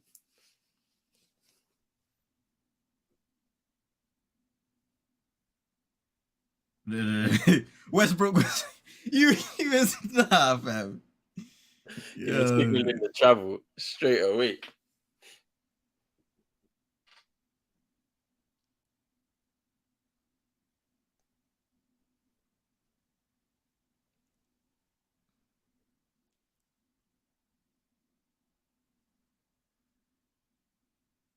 Westbrook on Booker now. Zubac, he takes a mid-range J, misses. Rebound Poole.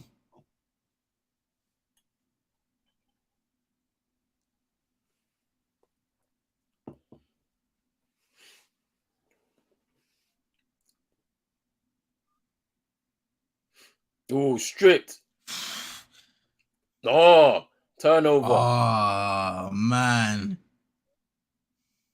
And Poole's just going to take his time up against Zubac now. Step back. Sides.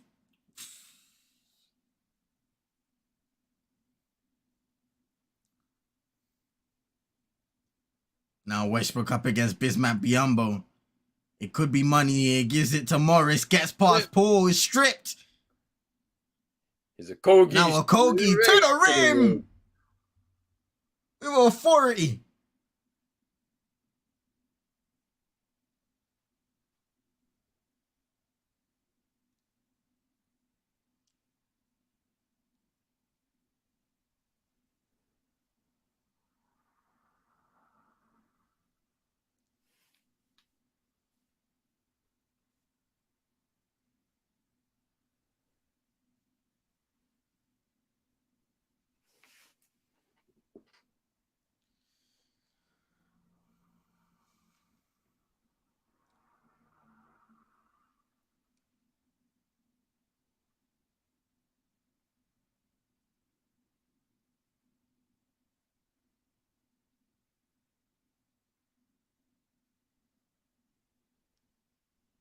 Morris takes the free, top of the key, and back irons it. Oh, nice move by D-Book. Gets fouled. He got the step on Marcus Morris. And he'll shoot two. Why is he confused? I just don't understand. Like, you made the foul. That's the funniest thing about when fouls are called in the NBA, fam. A man could slap a Donny in the face here and they'll still be like this to the referee. Oh, man.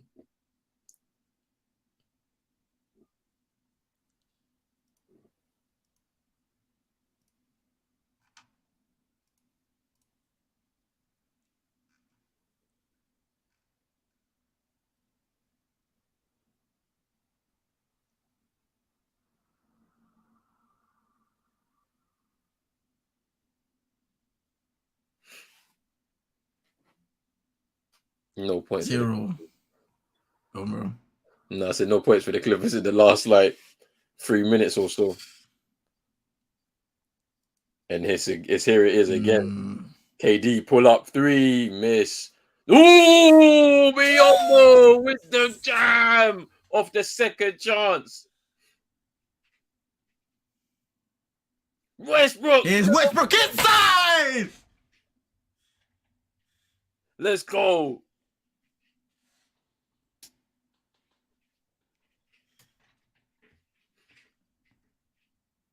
Hold up, I gotta fix my green screen, fam.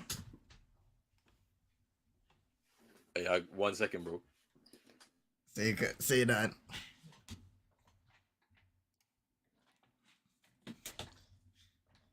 Westbrook. Marcus Morris, pump fake on KD, gets past him, out to Norman Powell, in the corner, misses. Loose ball foul called on Phoenix. Damian Lee, in particular, timeout. Suns with 2:13 to go. In the first half, an exciting game, 46-42 lead for the Suns, who were able to fight back after the Clippers. Looked like they had a bit of momentum, especially in that first quarter.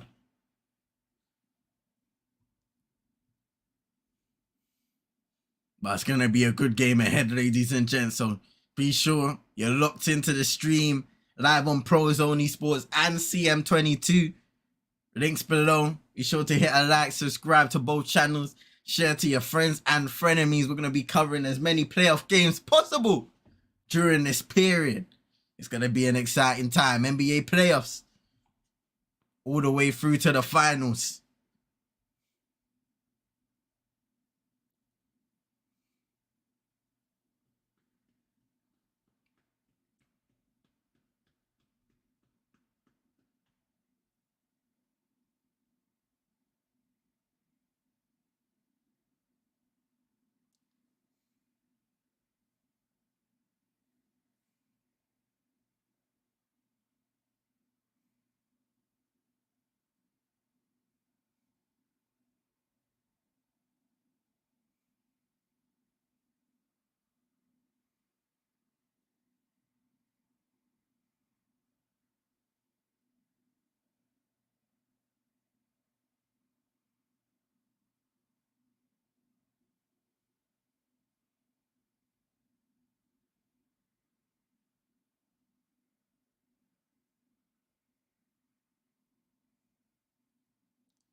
That was a crazy bit of thingy, fam. They had the Clippers slam squad out there doing all kinds of acrobatics. Hey, I just need a trampoline, fam.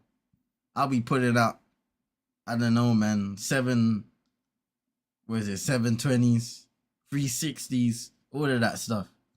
That what? I'll be doing front flips, back flips, spins, standing up. I've been practicing my dunks, man.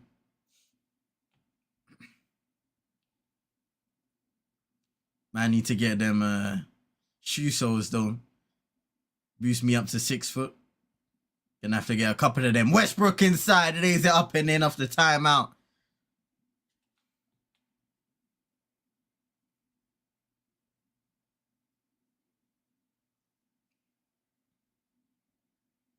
Now he's defending KD.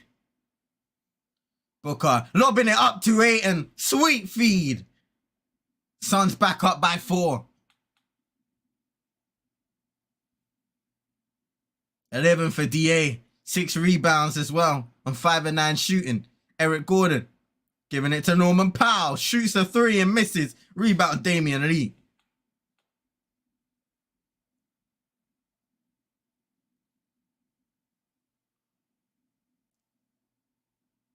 Kevin Durant backing down Terrence Mann. Fading away. Misses. Short. And now Terrence Mann on the fast break.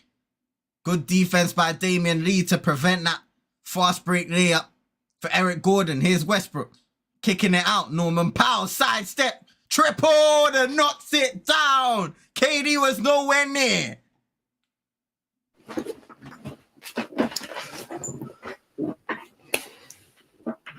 Final 50 seconds. 1 point lead. Nice pass by Booker. Ayton missing a good look again. Russ, contact. Ooh.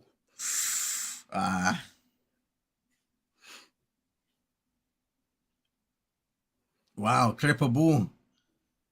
Booker ain't trying to see that. He wants it reviewed. Yeah, it's defo a Suns ball. It comes off of Zubac's fingertip.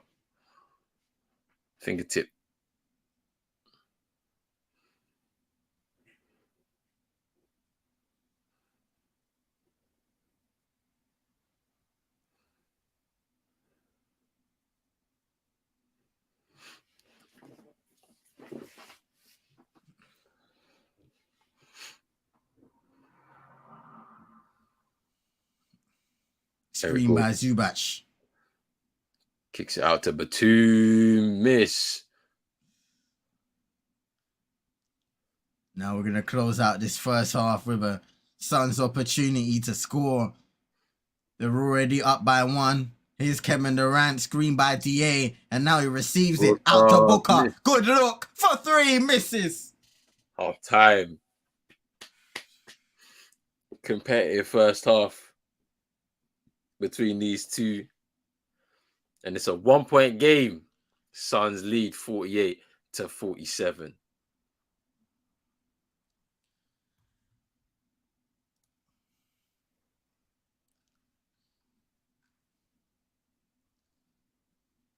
I look at the Suns, 4-12 shooting from D-Book, but Kevin Durant, he's starting to get it going slowly. Even he's 3 of 9. And the Clippers, they're still in a good position. Westbrook, 13 points, 4 rebounds, 2 assists, playing good defense. Norman Powell as a starter, 10 points for him, 2 of 4 from 3. They got 10 points off the bench, 8 points from Eric Gordon as well. He's knocked down some important shots so far in that first half. If they can continue to play like this, the Clippers have got a good chance of winning. Same like last game, to be honest. To be fair, they need to win this home game. They went and split on the road, but they need to win this home game. They can't allow the Suns to win this game. Otherwise, it could be over in within 5. And I feel like you want to prolong this series to see if you can get Kawhi back maybe in the latter stages. Yeah. Also, the Paul George factor as well. Obviously, he won't be around for this series, but there's potential that he could come back within the semi-finals. So you have to even try and stay within the competition. Exactly that. This footage looks crazy, fam. Yeah.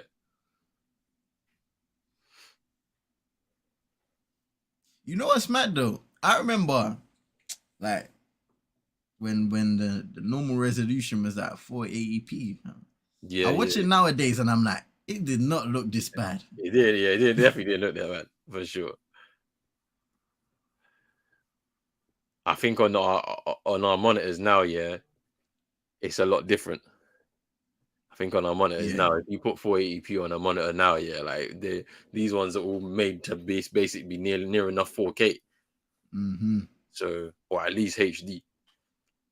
So look, anything that's below that would look crazy, I think. Whereas back then they didn't have they had a HD one, but you know, it is what it is.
Trying to find out when they're gonna announce his MVP.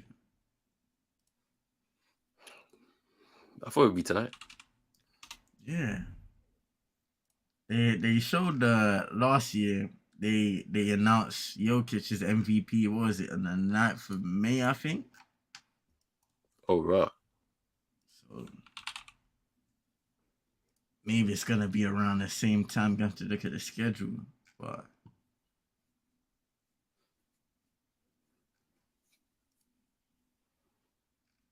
let's see.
Bro, where did Kenny Smith and the girl go?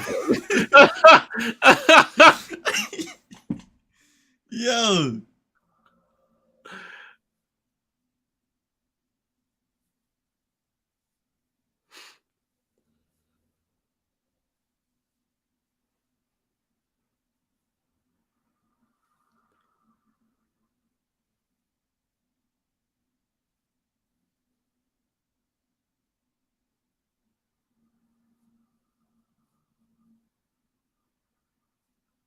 That's definitely his daughter, Yeah. fam. They look alike. They look alike, fam. That's definitely his daughter.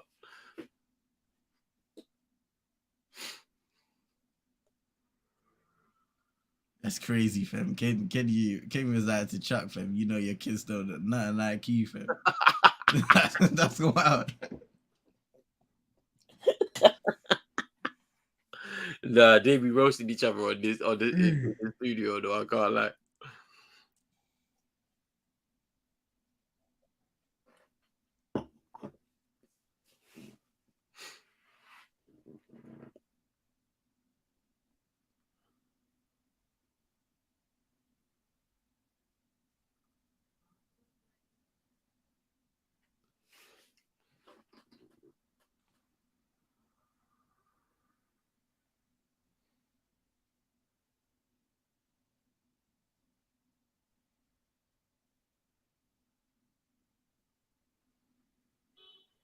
No one showed respect to the Timberwolves, fam.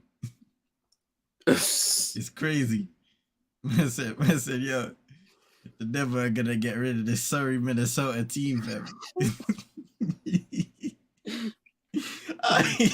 All I know is tomorrow we're watching that game, bro. I don't care. I'm Yeah. going gym then coming to sleep, fam. After Man. the Hawks and Celtics, that's what I'm doing. I can't lie. Ant-Man can say what he wants, fam. You man are going home, fam. You man are going home. Trust me.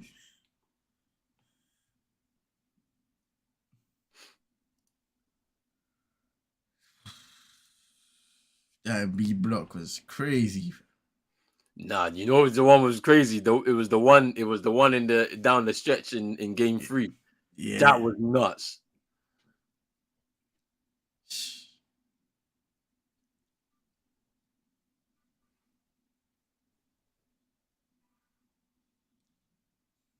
It's gonna be a big game next for Cleveland, fam. Darius Garland has a big bounce back game.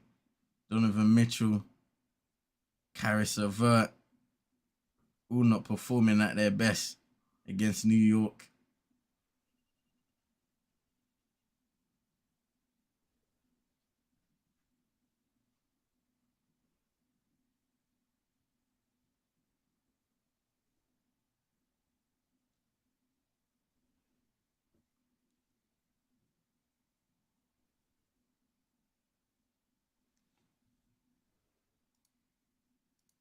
When's the next Sacramento and Golden State playing tomorrow, innit?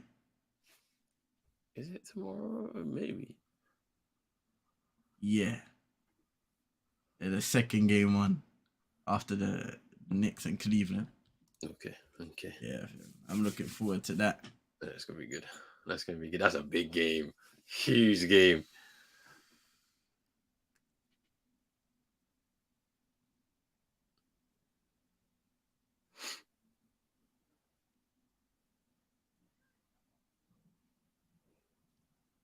That pass for a CP, fam. Through the legs, you know. Yeah, that was actually mad as well.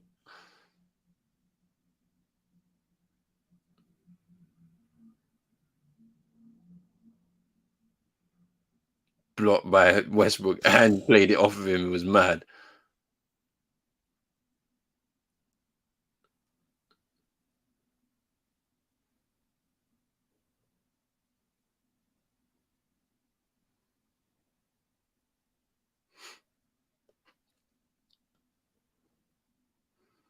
Cam Johnson putting him on a poster was crazy as well.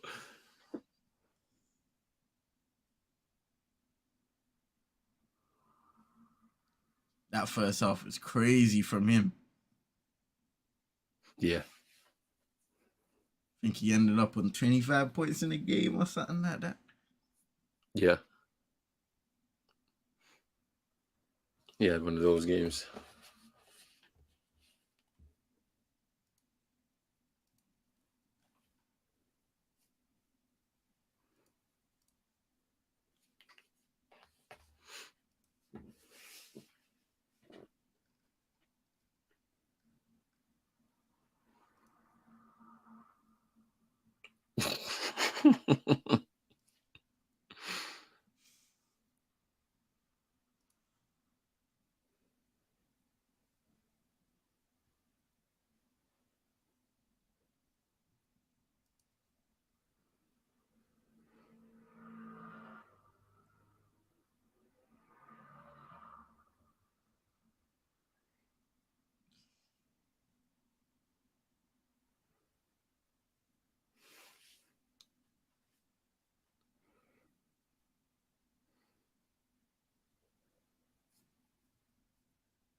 Okay, CKD. Different, fam.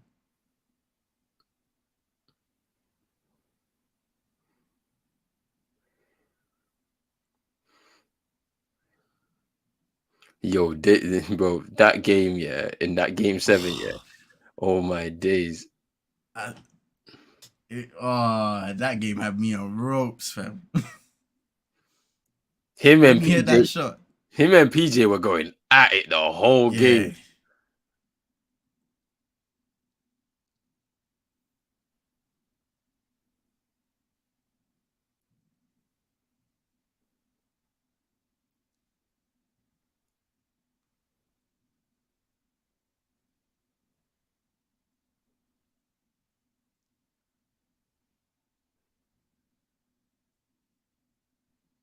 Hey. On JaVale McGee, fam. These were the days where man was on Shackton weekly, fam. This is a shot, fam. Yeah.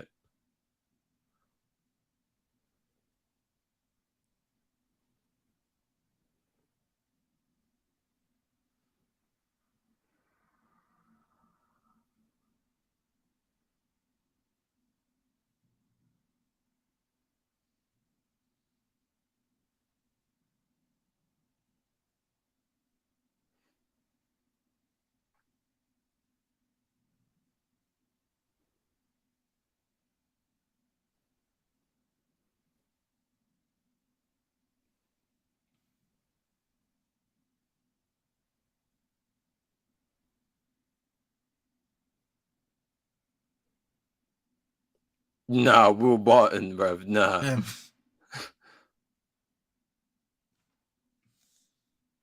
Hey.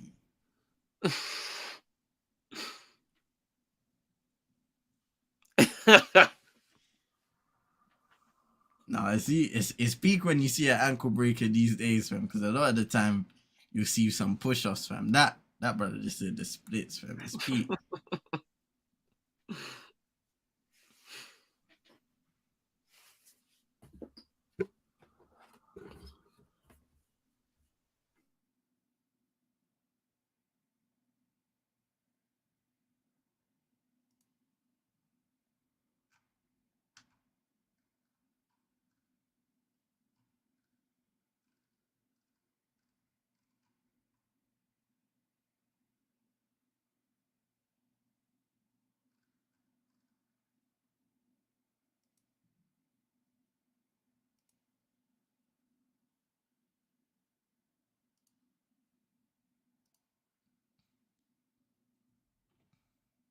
Oh, great pass into Eric Gordon there.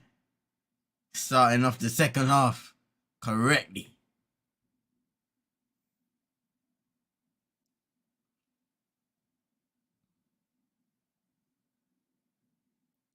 It's KD. Wanted the whistle, didn't get it. Hayton gives it to D Booker now. Guarded. Gets past Gordon, blocked by Zubac. Powell. Marcus Morris for 3. Bucket.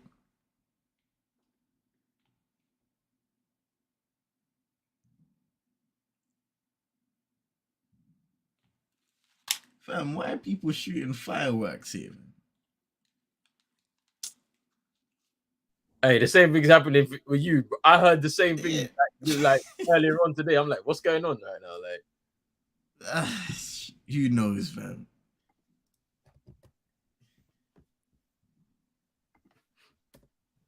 They be doing some random stuff up here sometimes.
Number 3. No, number one. Whoa. Number 3. And that's number 1, fam.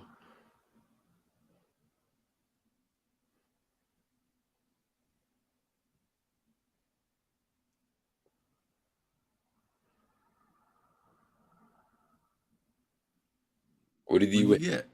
I was saying, what did he win, bro? They gave him a voucher, fam.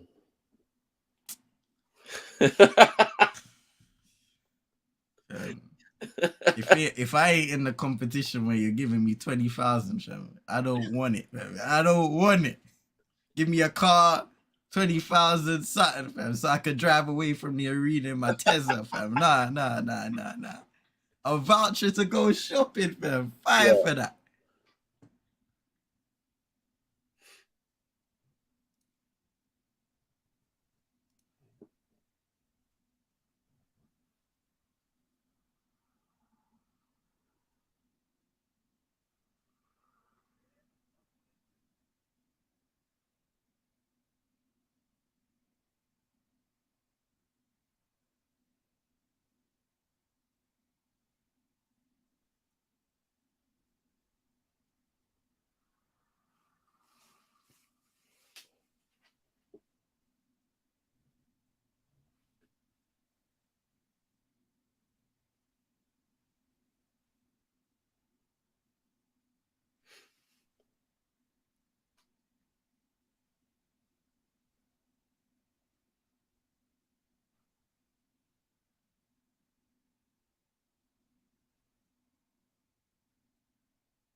Seven and 0 run for the Clippers. Oh, and they turn it over. Here's Morris. Eric Gordon driving inside, giving it to Zubac. Misses second chance. 9-0 run. Clippers are running away with it a little bit. 8-point lead. But Chris Paul Tough. fires back with the mid-range jumper.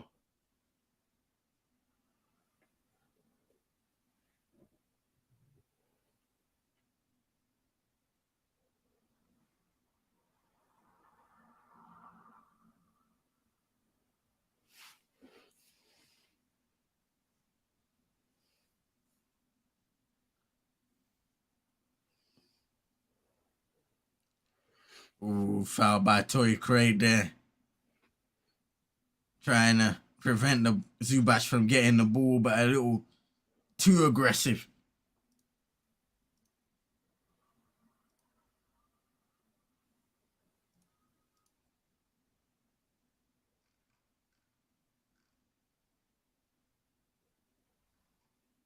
Oh, that's nice from Norman Powell. Lays up and in.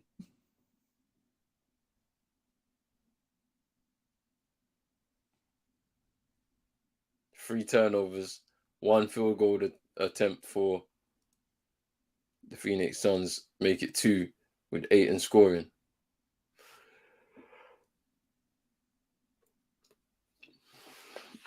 Marcus Morris misses with the free ball. Ooh, D-Book, that was tough. Leading away. Nothing but net.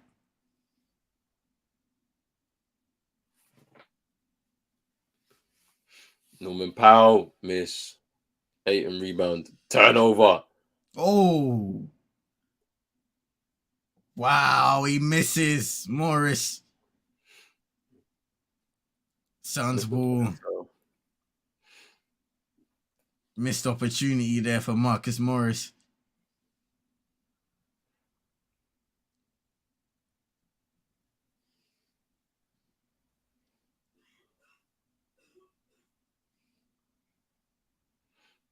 Oh, that's nice from KD, but oh.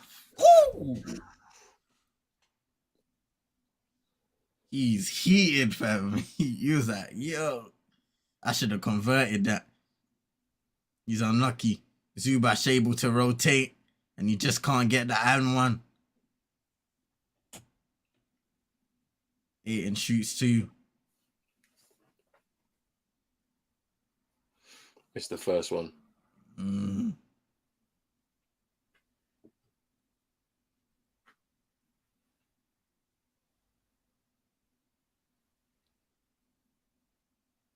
And the second.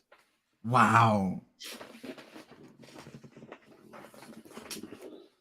Maybe sacked himself out before the free throws even came about. Here's Westbrook.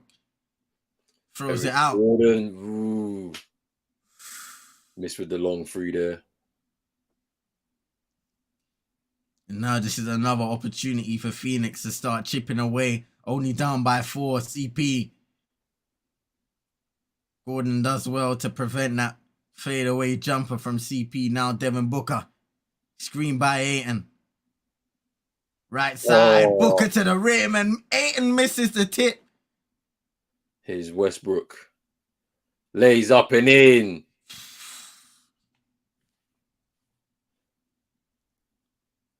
Russ doing the leadership job. 17 points.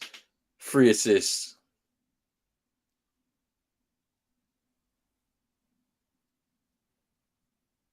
It's KD. Gordon playing some good defense there. KD misses. Rebound Zubac. Here's Russ pushing the pace. Ooh, misses. Mid-range misses. Here's D-Book. Ooh, that was tough. Ooh.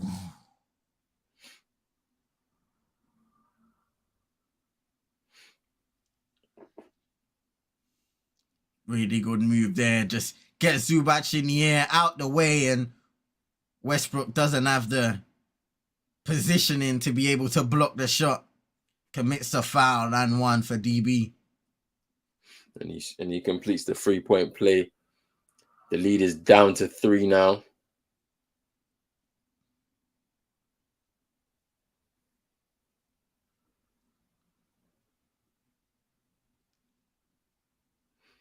Norman Powell can't finish with the layup. Well played there by Zubac again to get the offensive rebound. Foul on Devin Booker as he just pushes Westbrook.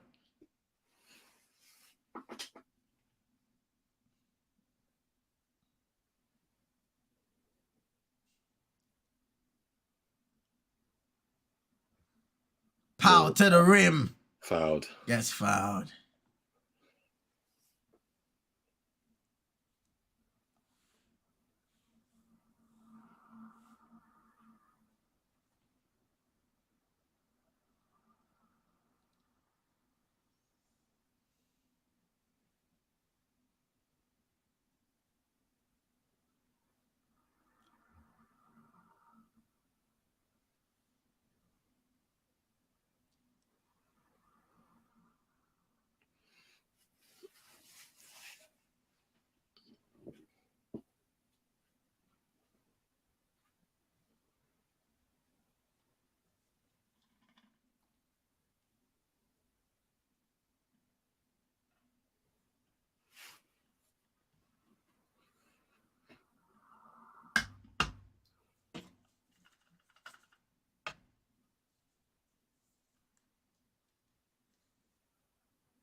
Here's Chris Paul. D-Book.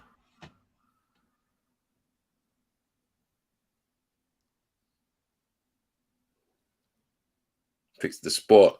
Oh, count it. And the 1. Count it. That was tough from D-Book. He just waited for the contact. And Norman Powell blinded. And this is D-Book starting to come to life now. Had a terrific scoring output this series. And it looks like he's coming alive at the right time for the Phoenix Suns, who need his firepower.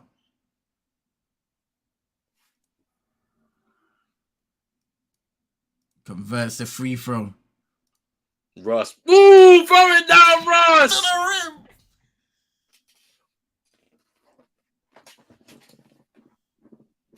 The explosiveness is still there from Russ.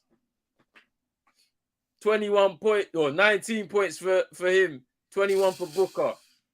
Ooh, CP. Chris Paul responds with the free. And the game is alive once again. Westbrook backing down. Booker to the rim. Lays it up and in. Fair play to the Clippers, man. Without their 2-star man, they have two max guys. They're really putting on a fight in this. Fair play to them, man. It goes to show the quality and depth this team has. Oh, nice shot by Torrey Craig. Yeah, the depth in their squad is crazy, though. We were speaking about this even after the trade deadline as well, and some of the moves that they've gone in and out. They've been able to really work well, and they still have good amount of depth. Eric Gordon for 3. Oh, airball. Bro, I'm hearing the fireworks go off around me, bro. Like, what is going on here? KD. Ooh! KD for 3. 2-point lead for Phoenix. And we have a timeout. Called by the Clippers. 5:17 to go in the third.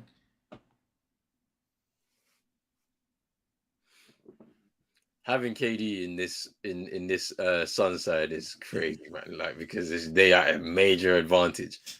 You got somebody. He was just sitting in the corner, man. He was sitting in the corner. This ain't like I've not seen this from KD ever in my life. A man that's sitting in the corner. No, you don't do that. It's crazy, man. Man.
I had to see what Chino's parlay is looking like today, fam. He's not sharing it with us. I guarantee. He ain't sharing no parlay with us. After what's happened over the last few.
Norman Powell.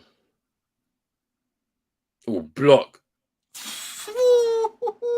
Okogie.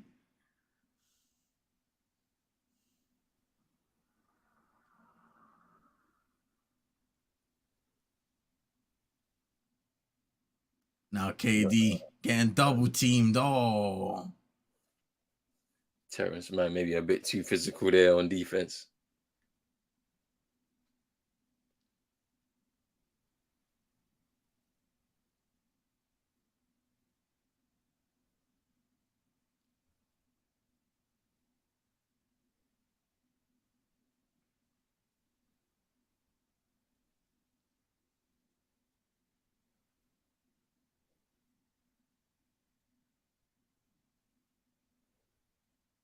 Pull up. It's KD for the shot clock. Gets fouled and he'll go to the line.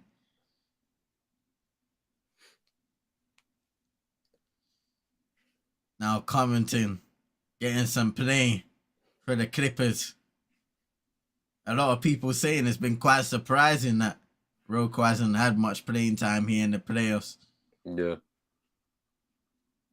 Given the shooting ability he has and the defense that he provides.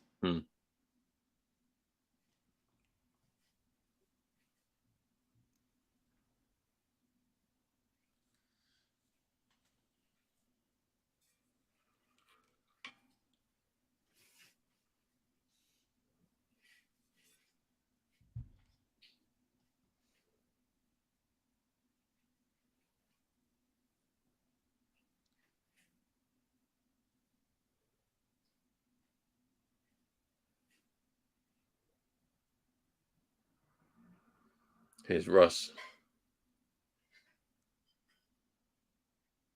Drives.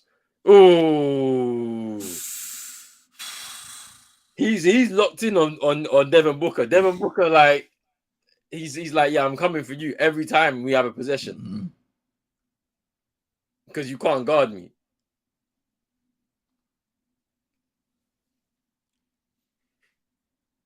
Plumlee guarding Booker.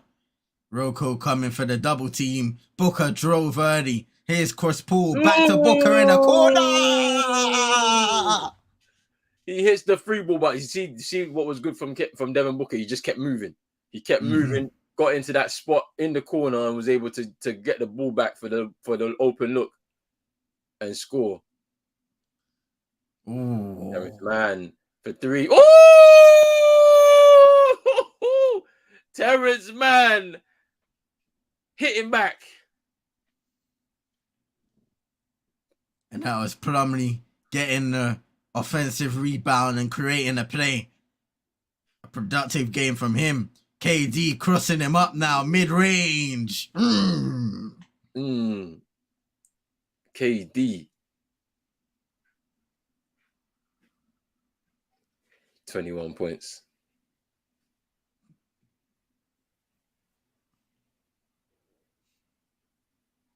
That was nice from Covington into Plumlee. Dunks it in.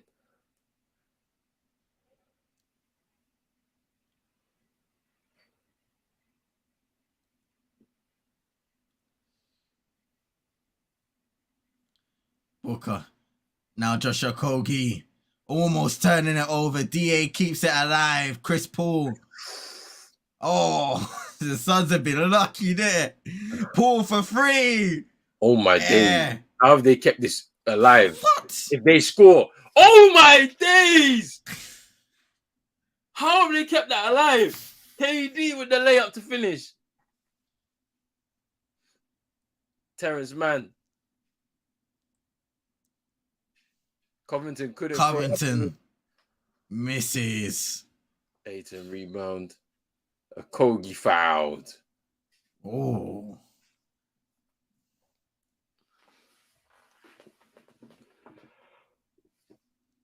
Man. That last play from the Suns, I don't know how they kept that alive because they could have turned it over like 3 or 4 times. Sometimes you just got luck on your side. Effort as well by Devin Booker just keeping it alive. And a good read there by KD to get the layup.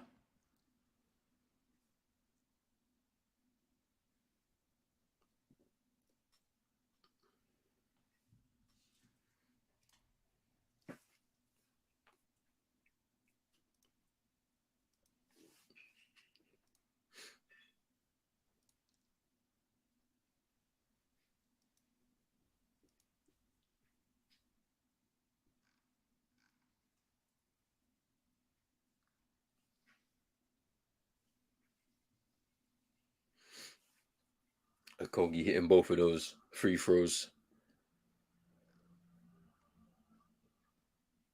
Here's Russell Westbrook. No, he gets it all wrong. Trying to find Mason Plumlee.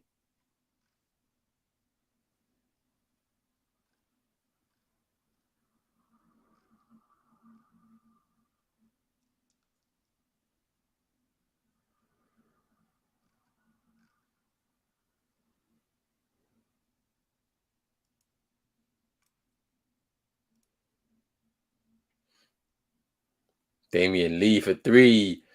In and out. Russ rebound.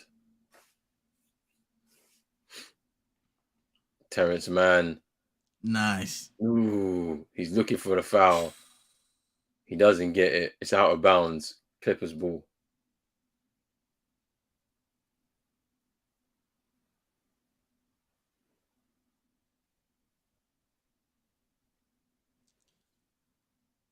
Yeah, the pass there, a little off target.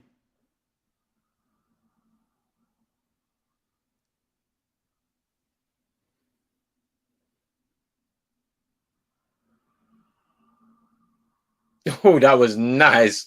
Oh. By Bones Island. Little step back on D-Book.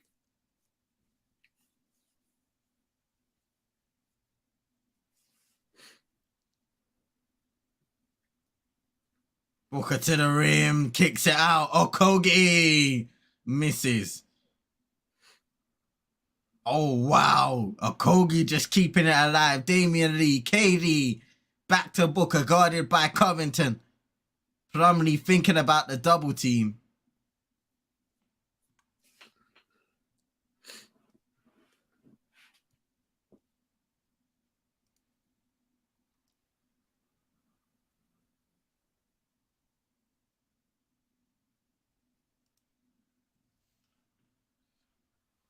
Oh, that was good It's from KD. KD. And that's a good foul there on Bismack.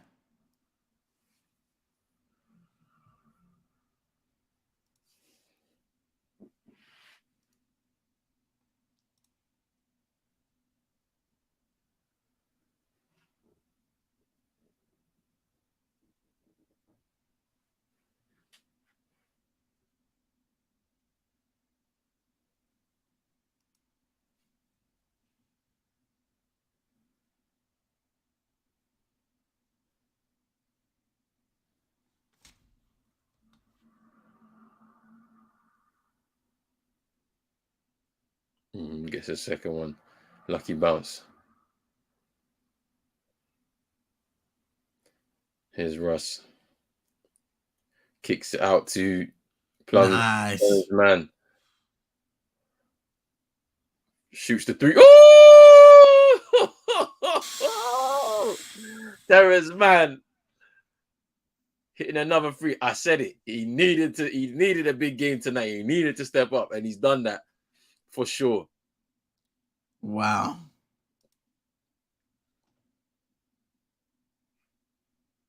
Oh, KD for 3.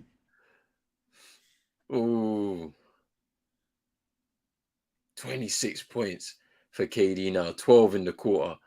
And that's a foul. Oh, wow. Hey, foul. Okogie. Russ is fuming at the ref.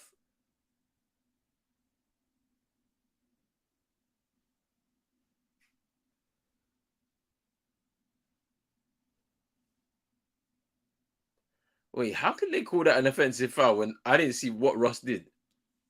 I think they called it on Plumlee. Oh, it's on Plumlee, okay. Because let me see. Yeah, they gave it on Plumlee. Moving the screen. What's going on here, though? What's Tony Brothers saying? Oh.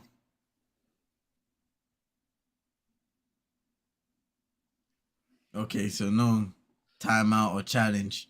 Here's Booker, 3 seconds to go. At the end of the third, misses. That was a good third quarter. Really good third quarter. I think both teams were really fighting back at each other. They were making it difficult on the offensive end with strong defense. Everybody just locked in double teams wherever they could, crowding out the spaces, forcing them to take shots from the corner. But they've been hitting those shots too. And then for those that are able to drive in, they're driving in, finishing through contact or whatnot, drawing fouls. Like, it's been exciting so far. Yeah. And this final quarter is going to live up to one. It's a big one for both teams, because if the Clippers can somehow get themselves ahead and win the game, it becomes 2-2 in the series. But the Suns have an opportunity to make it 3-1 in the series and have a chance to finish it at home in their game, which I would believe will be on Monday. Their next game will be on Monday, I believe. No, it's Tuesday. It'll be Tuesday. AD and Devin Booker starring once again, 26 and 24 points, respectively.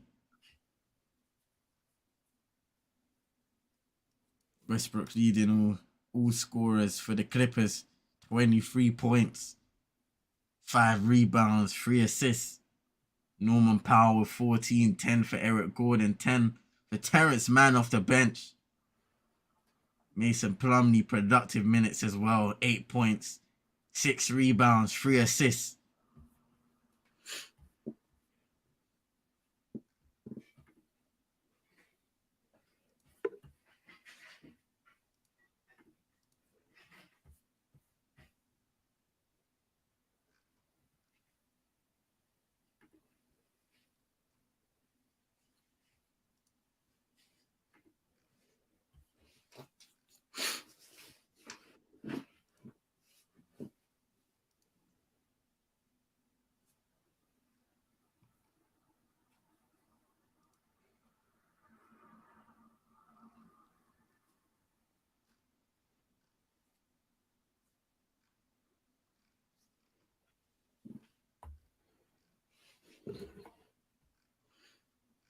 Hey, Chick-fil-A, free chicken.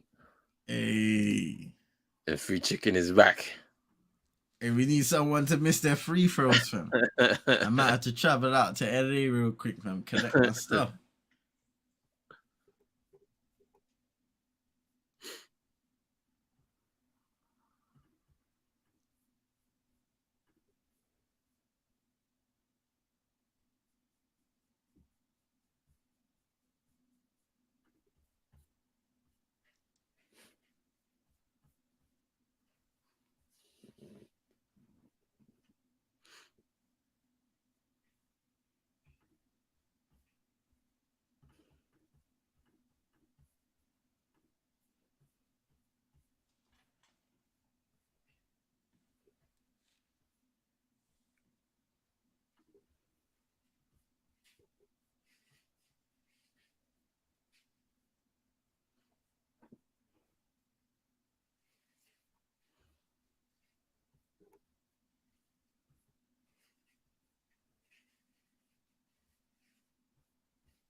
No, blocked by Mason Plumlee on Chris Paul. Great defense by the Clippers.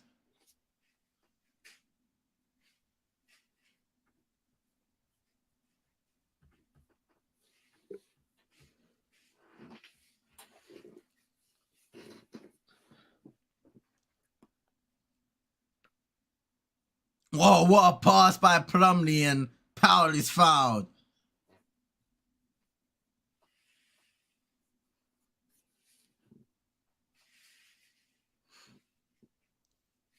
That was a really underrated pickup there for the Clippers, Mason Plumlee, for his playmaking in that position.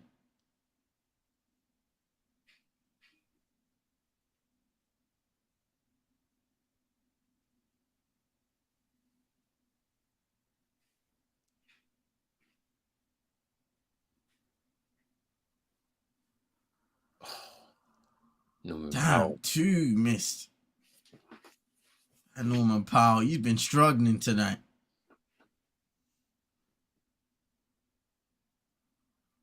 These are those pressure games. Ooh, nearly forced a turnover.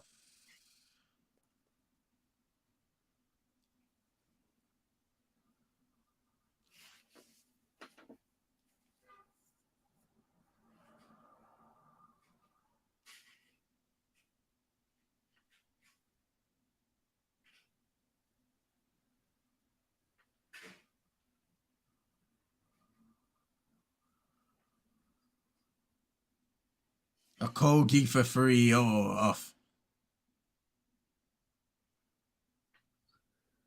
Here's Covington. Short. KD rebound.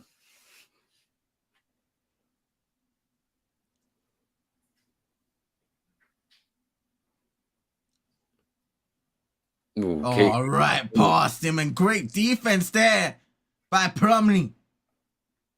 Here comes Covington, driving inside. Man. Oh, he hit the free. They're right back in it. 2-point game. 3 from 4 from the 3-point line for Terrence Mann. Chris Paul. Mid-range. Oh. Vintage Chris Paul. This was good. Yeah, this game is really good right now. Everyone's locked in. Bones. Nice hands there from CP, getting it out of bounds. Still Clippers ball.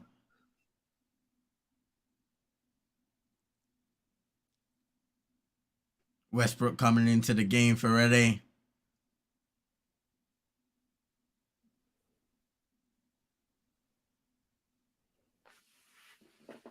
Here's Bones.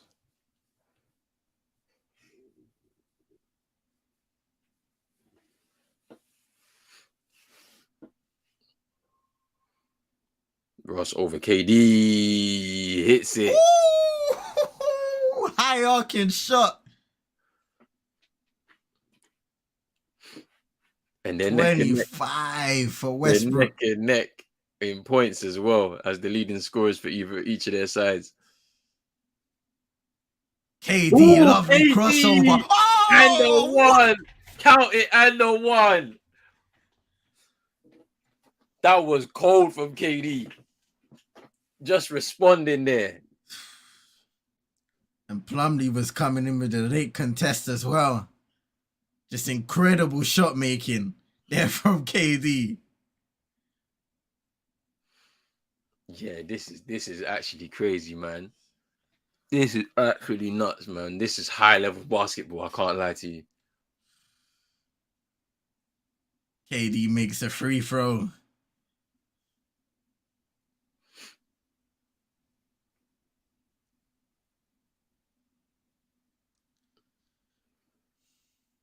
You know what's crazy? Yeah, Russ has already had 6 games with 25 plus points since moving to the Clippers. It goes to show.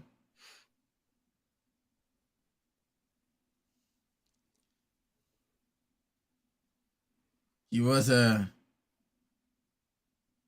Oh, good block by Biyombo, and here come the Suns.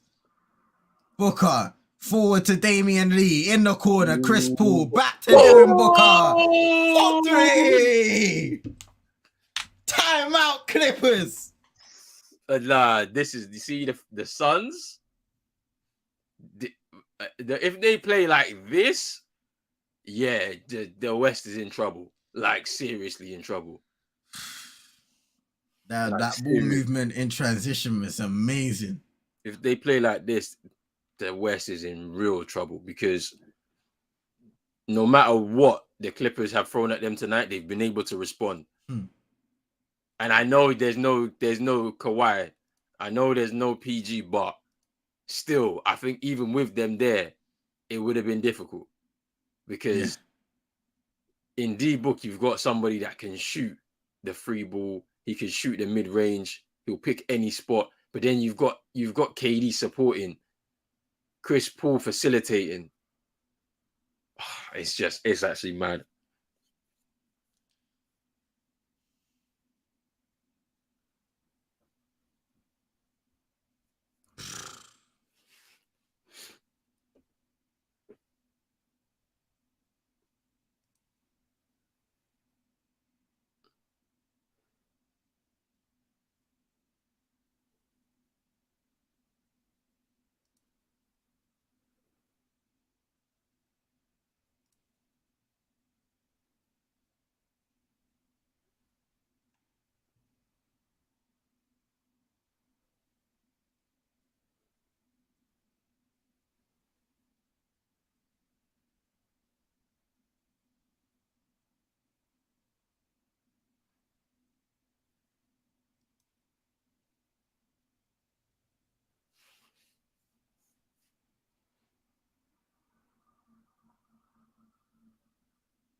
We're locked in.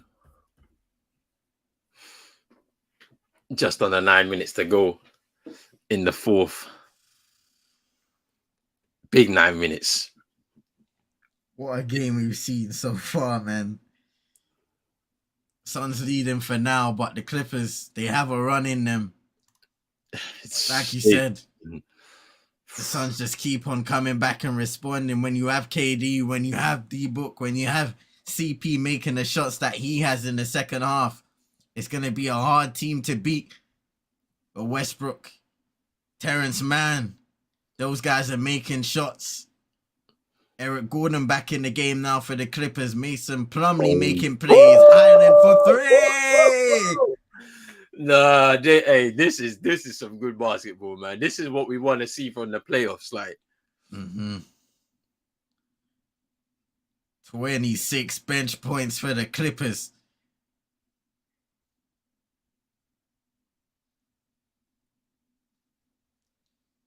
Wow. Devin Booker taking too long to come over half court.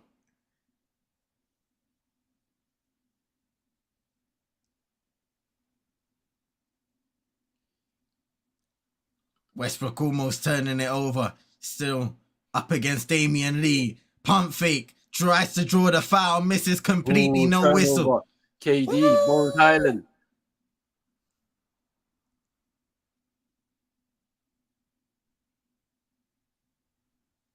Here's Eric Gordon. Russ for 3. Oh! Russ shooting the free ball. Kawhi on his feet. 2-point game. This is the game. Russ has been locked in. That's 29 for Russ, I think it is. Or 28 for Russ, I think it is. Here's Durant. CP drives inside, gets to his spot mid-range. Typical CP. Look at him. He's walking around like, yeah, this is what I do all day. This is my hometown. Ooh. Bones Highland and Damian Lee. A little stare off there as Lee committed the foul.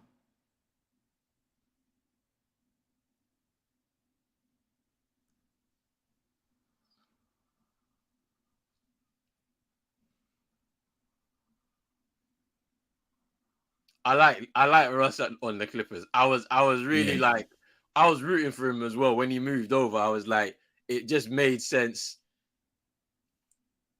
And look at the way he's performing now, man. Just with so much freedom. Like, it's just, we're getting a throwback Russell Westbrook right now. But can they stay in this series? That's the most important thing. That's the key thing. Can they get this home win? A big 7 minutes to go. Westbrook inside. He's done it again. And that's 30 points for Russ now. Yes. 7 in the quarter. Torrey Craig. Oh, tough layup. They keep responding, the Suns.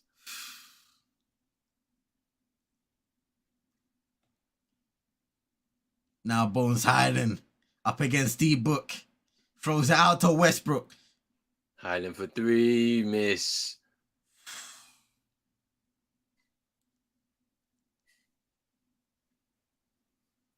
The Clips need a stop now. Booker.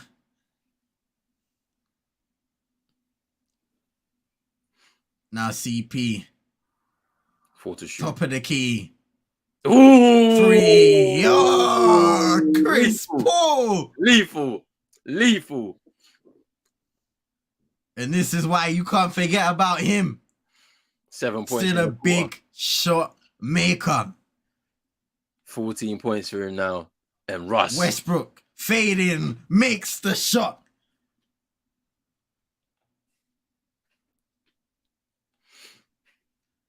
This has been such a good game. Just under 6 minutes to go now in this fourth. Kevin Durant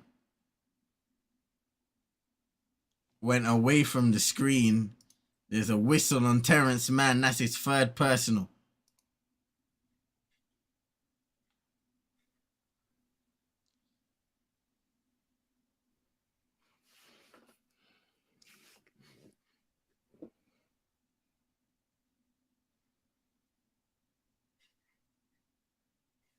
Wow. Russ with back-to-back playoff games with 30+ points for the first time since 2018. Man. Oh, fade away. Kevin Durant. 7-point lead now for the Phoenix Suns. Russ, he's feeling it. Hey, come on! He's feeling it. 4-point game. Ooh, this is crazy. 35 points for Russell Westbrook tonight. Oh, lobbed up to DA. This is a game. Wow, timeout Clippers. What a game. What a game. Big time performances. Russell Westbrook with 35. Kevin Durant with 31 himself, 27 from Devin Booker. The stars are showing out. This is what's so interesting. The reason why Ty Lue has taken this timeout is because they need to stop the Suns when they're getting into spots, make it difficult for them, make sure that they don't get these shots off, no open looks. Yeah, that's the dangerous thing. We're seeing these guys make shots CP as well. You don't want to be trading buckets when you're behind. They've got to get stops. I think if they got to get some height in there. I think you got to bring Zubac in.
Eric Gordon, Misses the triple.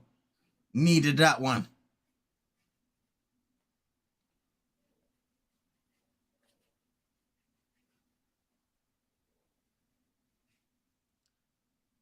CP up against Bones Highland, able to get in front.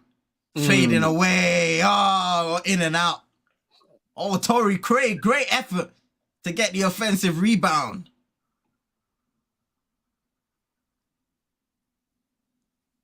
Oh, that's nice. Finger roll from Torrey Craig.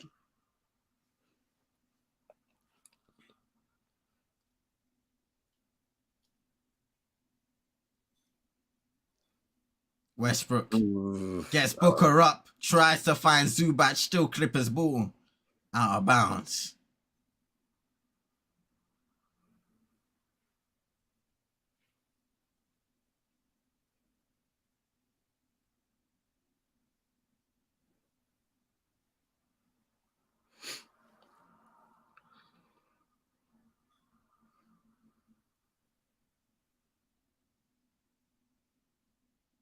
Norman Powell, let's see what he can do in this fourth quarter. Will he be able to come alive? Misses a tough shot there. The Suns did well not to foul because they crowded him out, and anyone could have been overeager, and then it could have been a foul. He would have shot for 2. Eric Gordon trying to deny that ball into KD, but he gets it anyway. 5 on the shot clock. Chris Paul gets it, takes the free. Oh, converts. And this is what you have to do when you're late in the game. You have to hit your shots, and that's what the Suns are doing. Turnover, Terrence Mann. Suns leading by 11. Kevin Durant just backing out. Now Ayton. Torrey Craig holding on to it. D-Book using all of the shot clock. 10 to go. Screen by Ayton. Now Marcus Morris guarding D-Book. Durant into Craig for 3. Misses. Oh, and they still... my God! Chris Paul! Are you mad? No! Chris Paul, are you mad? He just chucked that one up in the air. Are you mad? Nah, Chris Paul, man. Nah. This game might be over, fam. It's over, bro. Because if you're doing stuff like this, we might have to end it now, bro. Chris Paul with 19 and just circa shutting that one in. Yo. What a performance by Phoenix down the stretch, man. Defensively, getting those stops, preventing the likes of Norman Powell, getting the rebounds as well, securing them, and then the buckets on the other end. Unbelievable. CP, he's got quite a few of them in this fourth quarter. 19 points, 9 assists. Kevin Durant with 31, 10 rebounds, 5 assists himself. Man. Devin Booker, 27, 8 and 7. They're all getting it done tonight. And unfortunately, a brilliant performance by Russell Westbrook.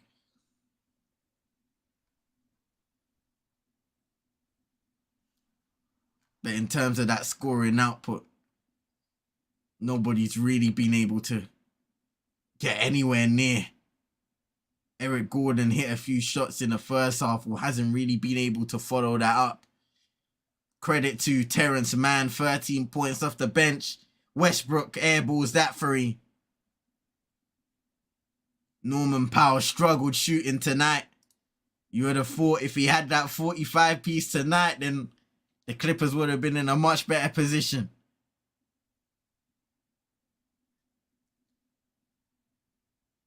Phoenix, DA on the lob, misses.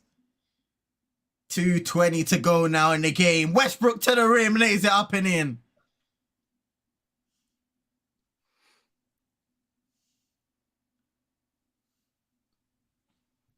Westbrook with 37. Jizzy saying, Oh, a turnover by Phoenix. Eric Gordon back to Westbrook. Lays it. Misses. He missed it. Oh, man. I reckon that could be that now. 11-point lead for the Suns. Chris Paul saying, slow down.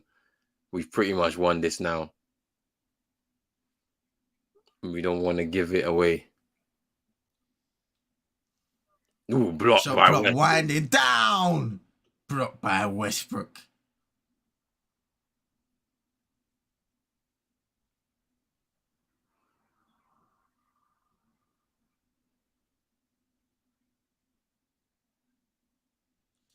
Man, Drizzy saying I thought that Westbrook plays with lesser players. I was saying in this game, though, it's the perfect situation for him to have a big performance. Man, lucky there. He's also saying he has to take out the Suns. Because the Suns team have too much.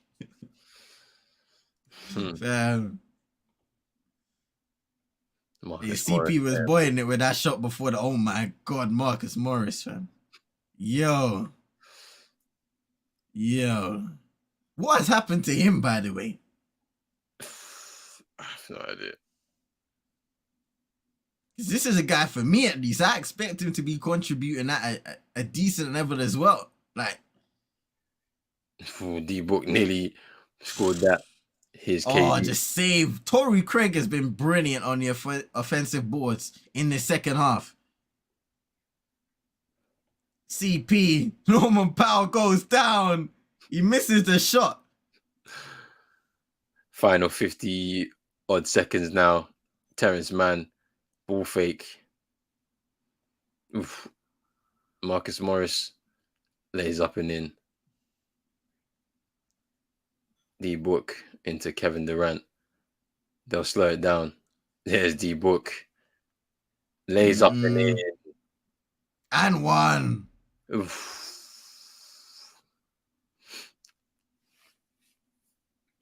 Ooh, this is crazy. And now we're about to see this series go 3-1 for the Phoenix Suns. You can't help but look back onto that Clippers bench and you see Kawhi Leonard, you see Paul George, and you might not see them again in this playoff run. Yeah. And that's where it kind of ends, really. Unable to win one at home. You know, they did the hard part in game one, getting the victory, splitting that road series, that road run. But now, unable to capitalize with your 2 home games.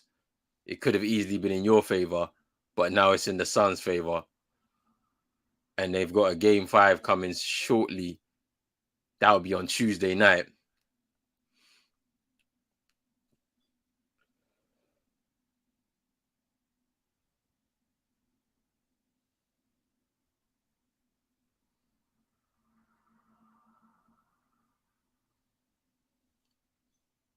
And that is game.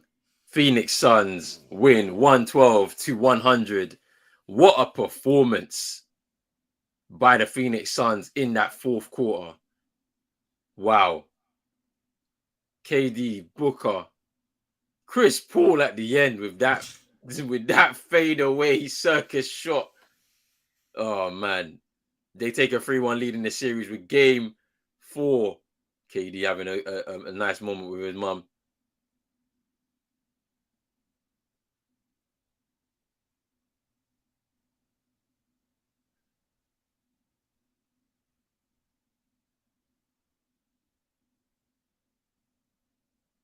And it looks as if the Suns are confident of going through game 5 on Tuesday. And all they need to do is get the win at home to put them through to the conference semifinals. It's going to be very, very interesting to see what happens. CM, what was your thoughts on that game? Oh, bro.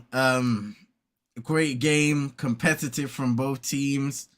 We saw some big time performances from the stars today. Westbrook, D-Book, Chris Paul towards the end, KD as well. Yeah, the Phoenix Suns, they closed the game as they should with the guys that they have. Unbelievable ball movement. I think a team that doesn't just rely on isolation like Phoenix. They move the ball, and they've played that way under Monty Williams ever since he's come in. Such dangerous weapons. With Kevin Durant at times, he'll be in the corner receiving a pass from D-Book. Chris Paul sometimes orchestrating the plays. Even Devin Booker, his playmaking has gone leaps and bounds since the bubble season. So just a phenomenal team to watch for the Clippers.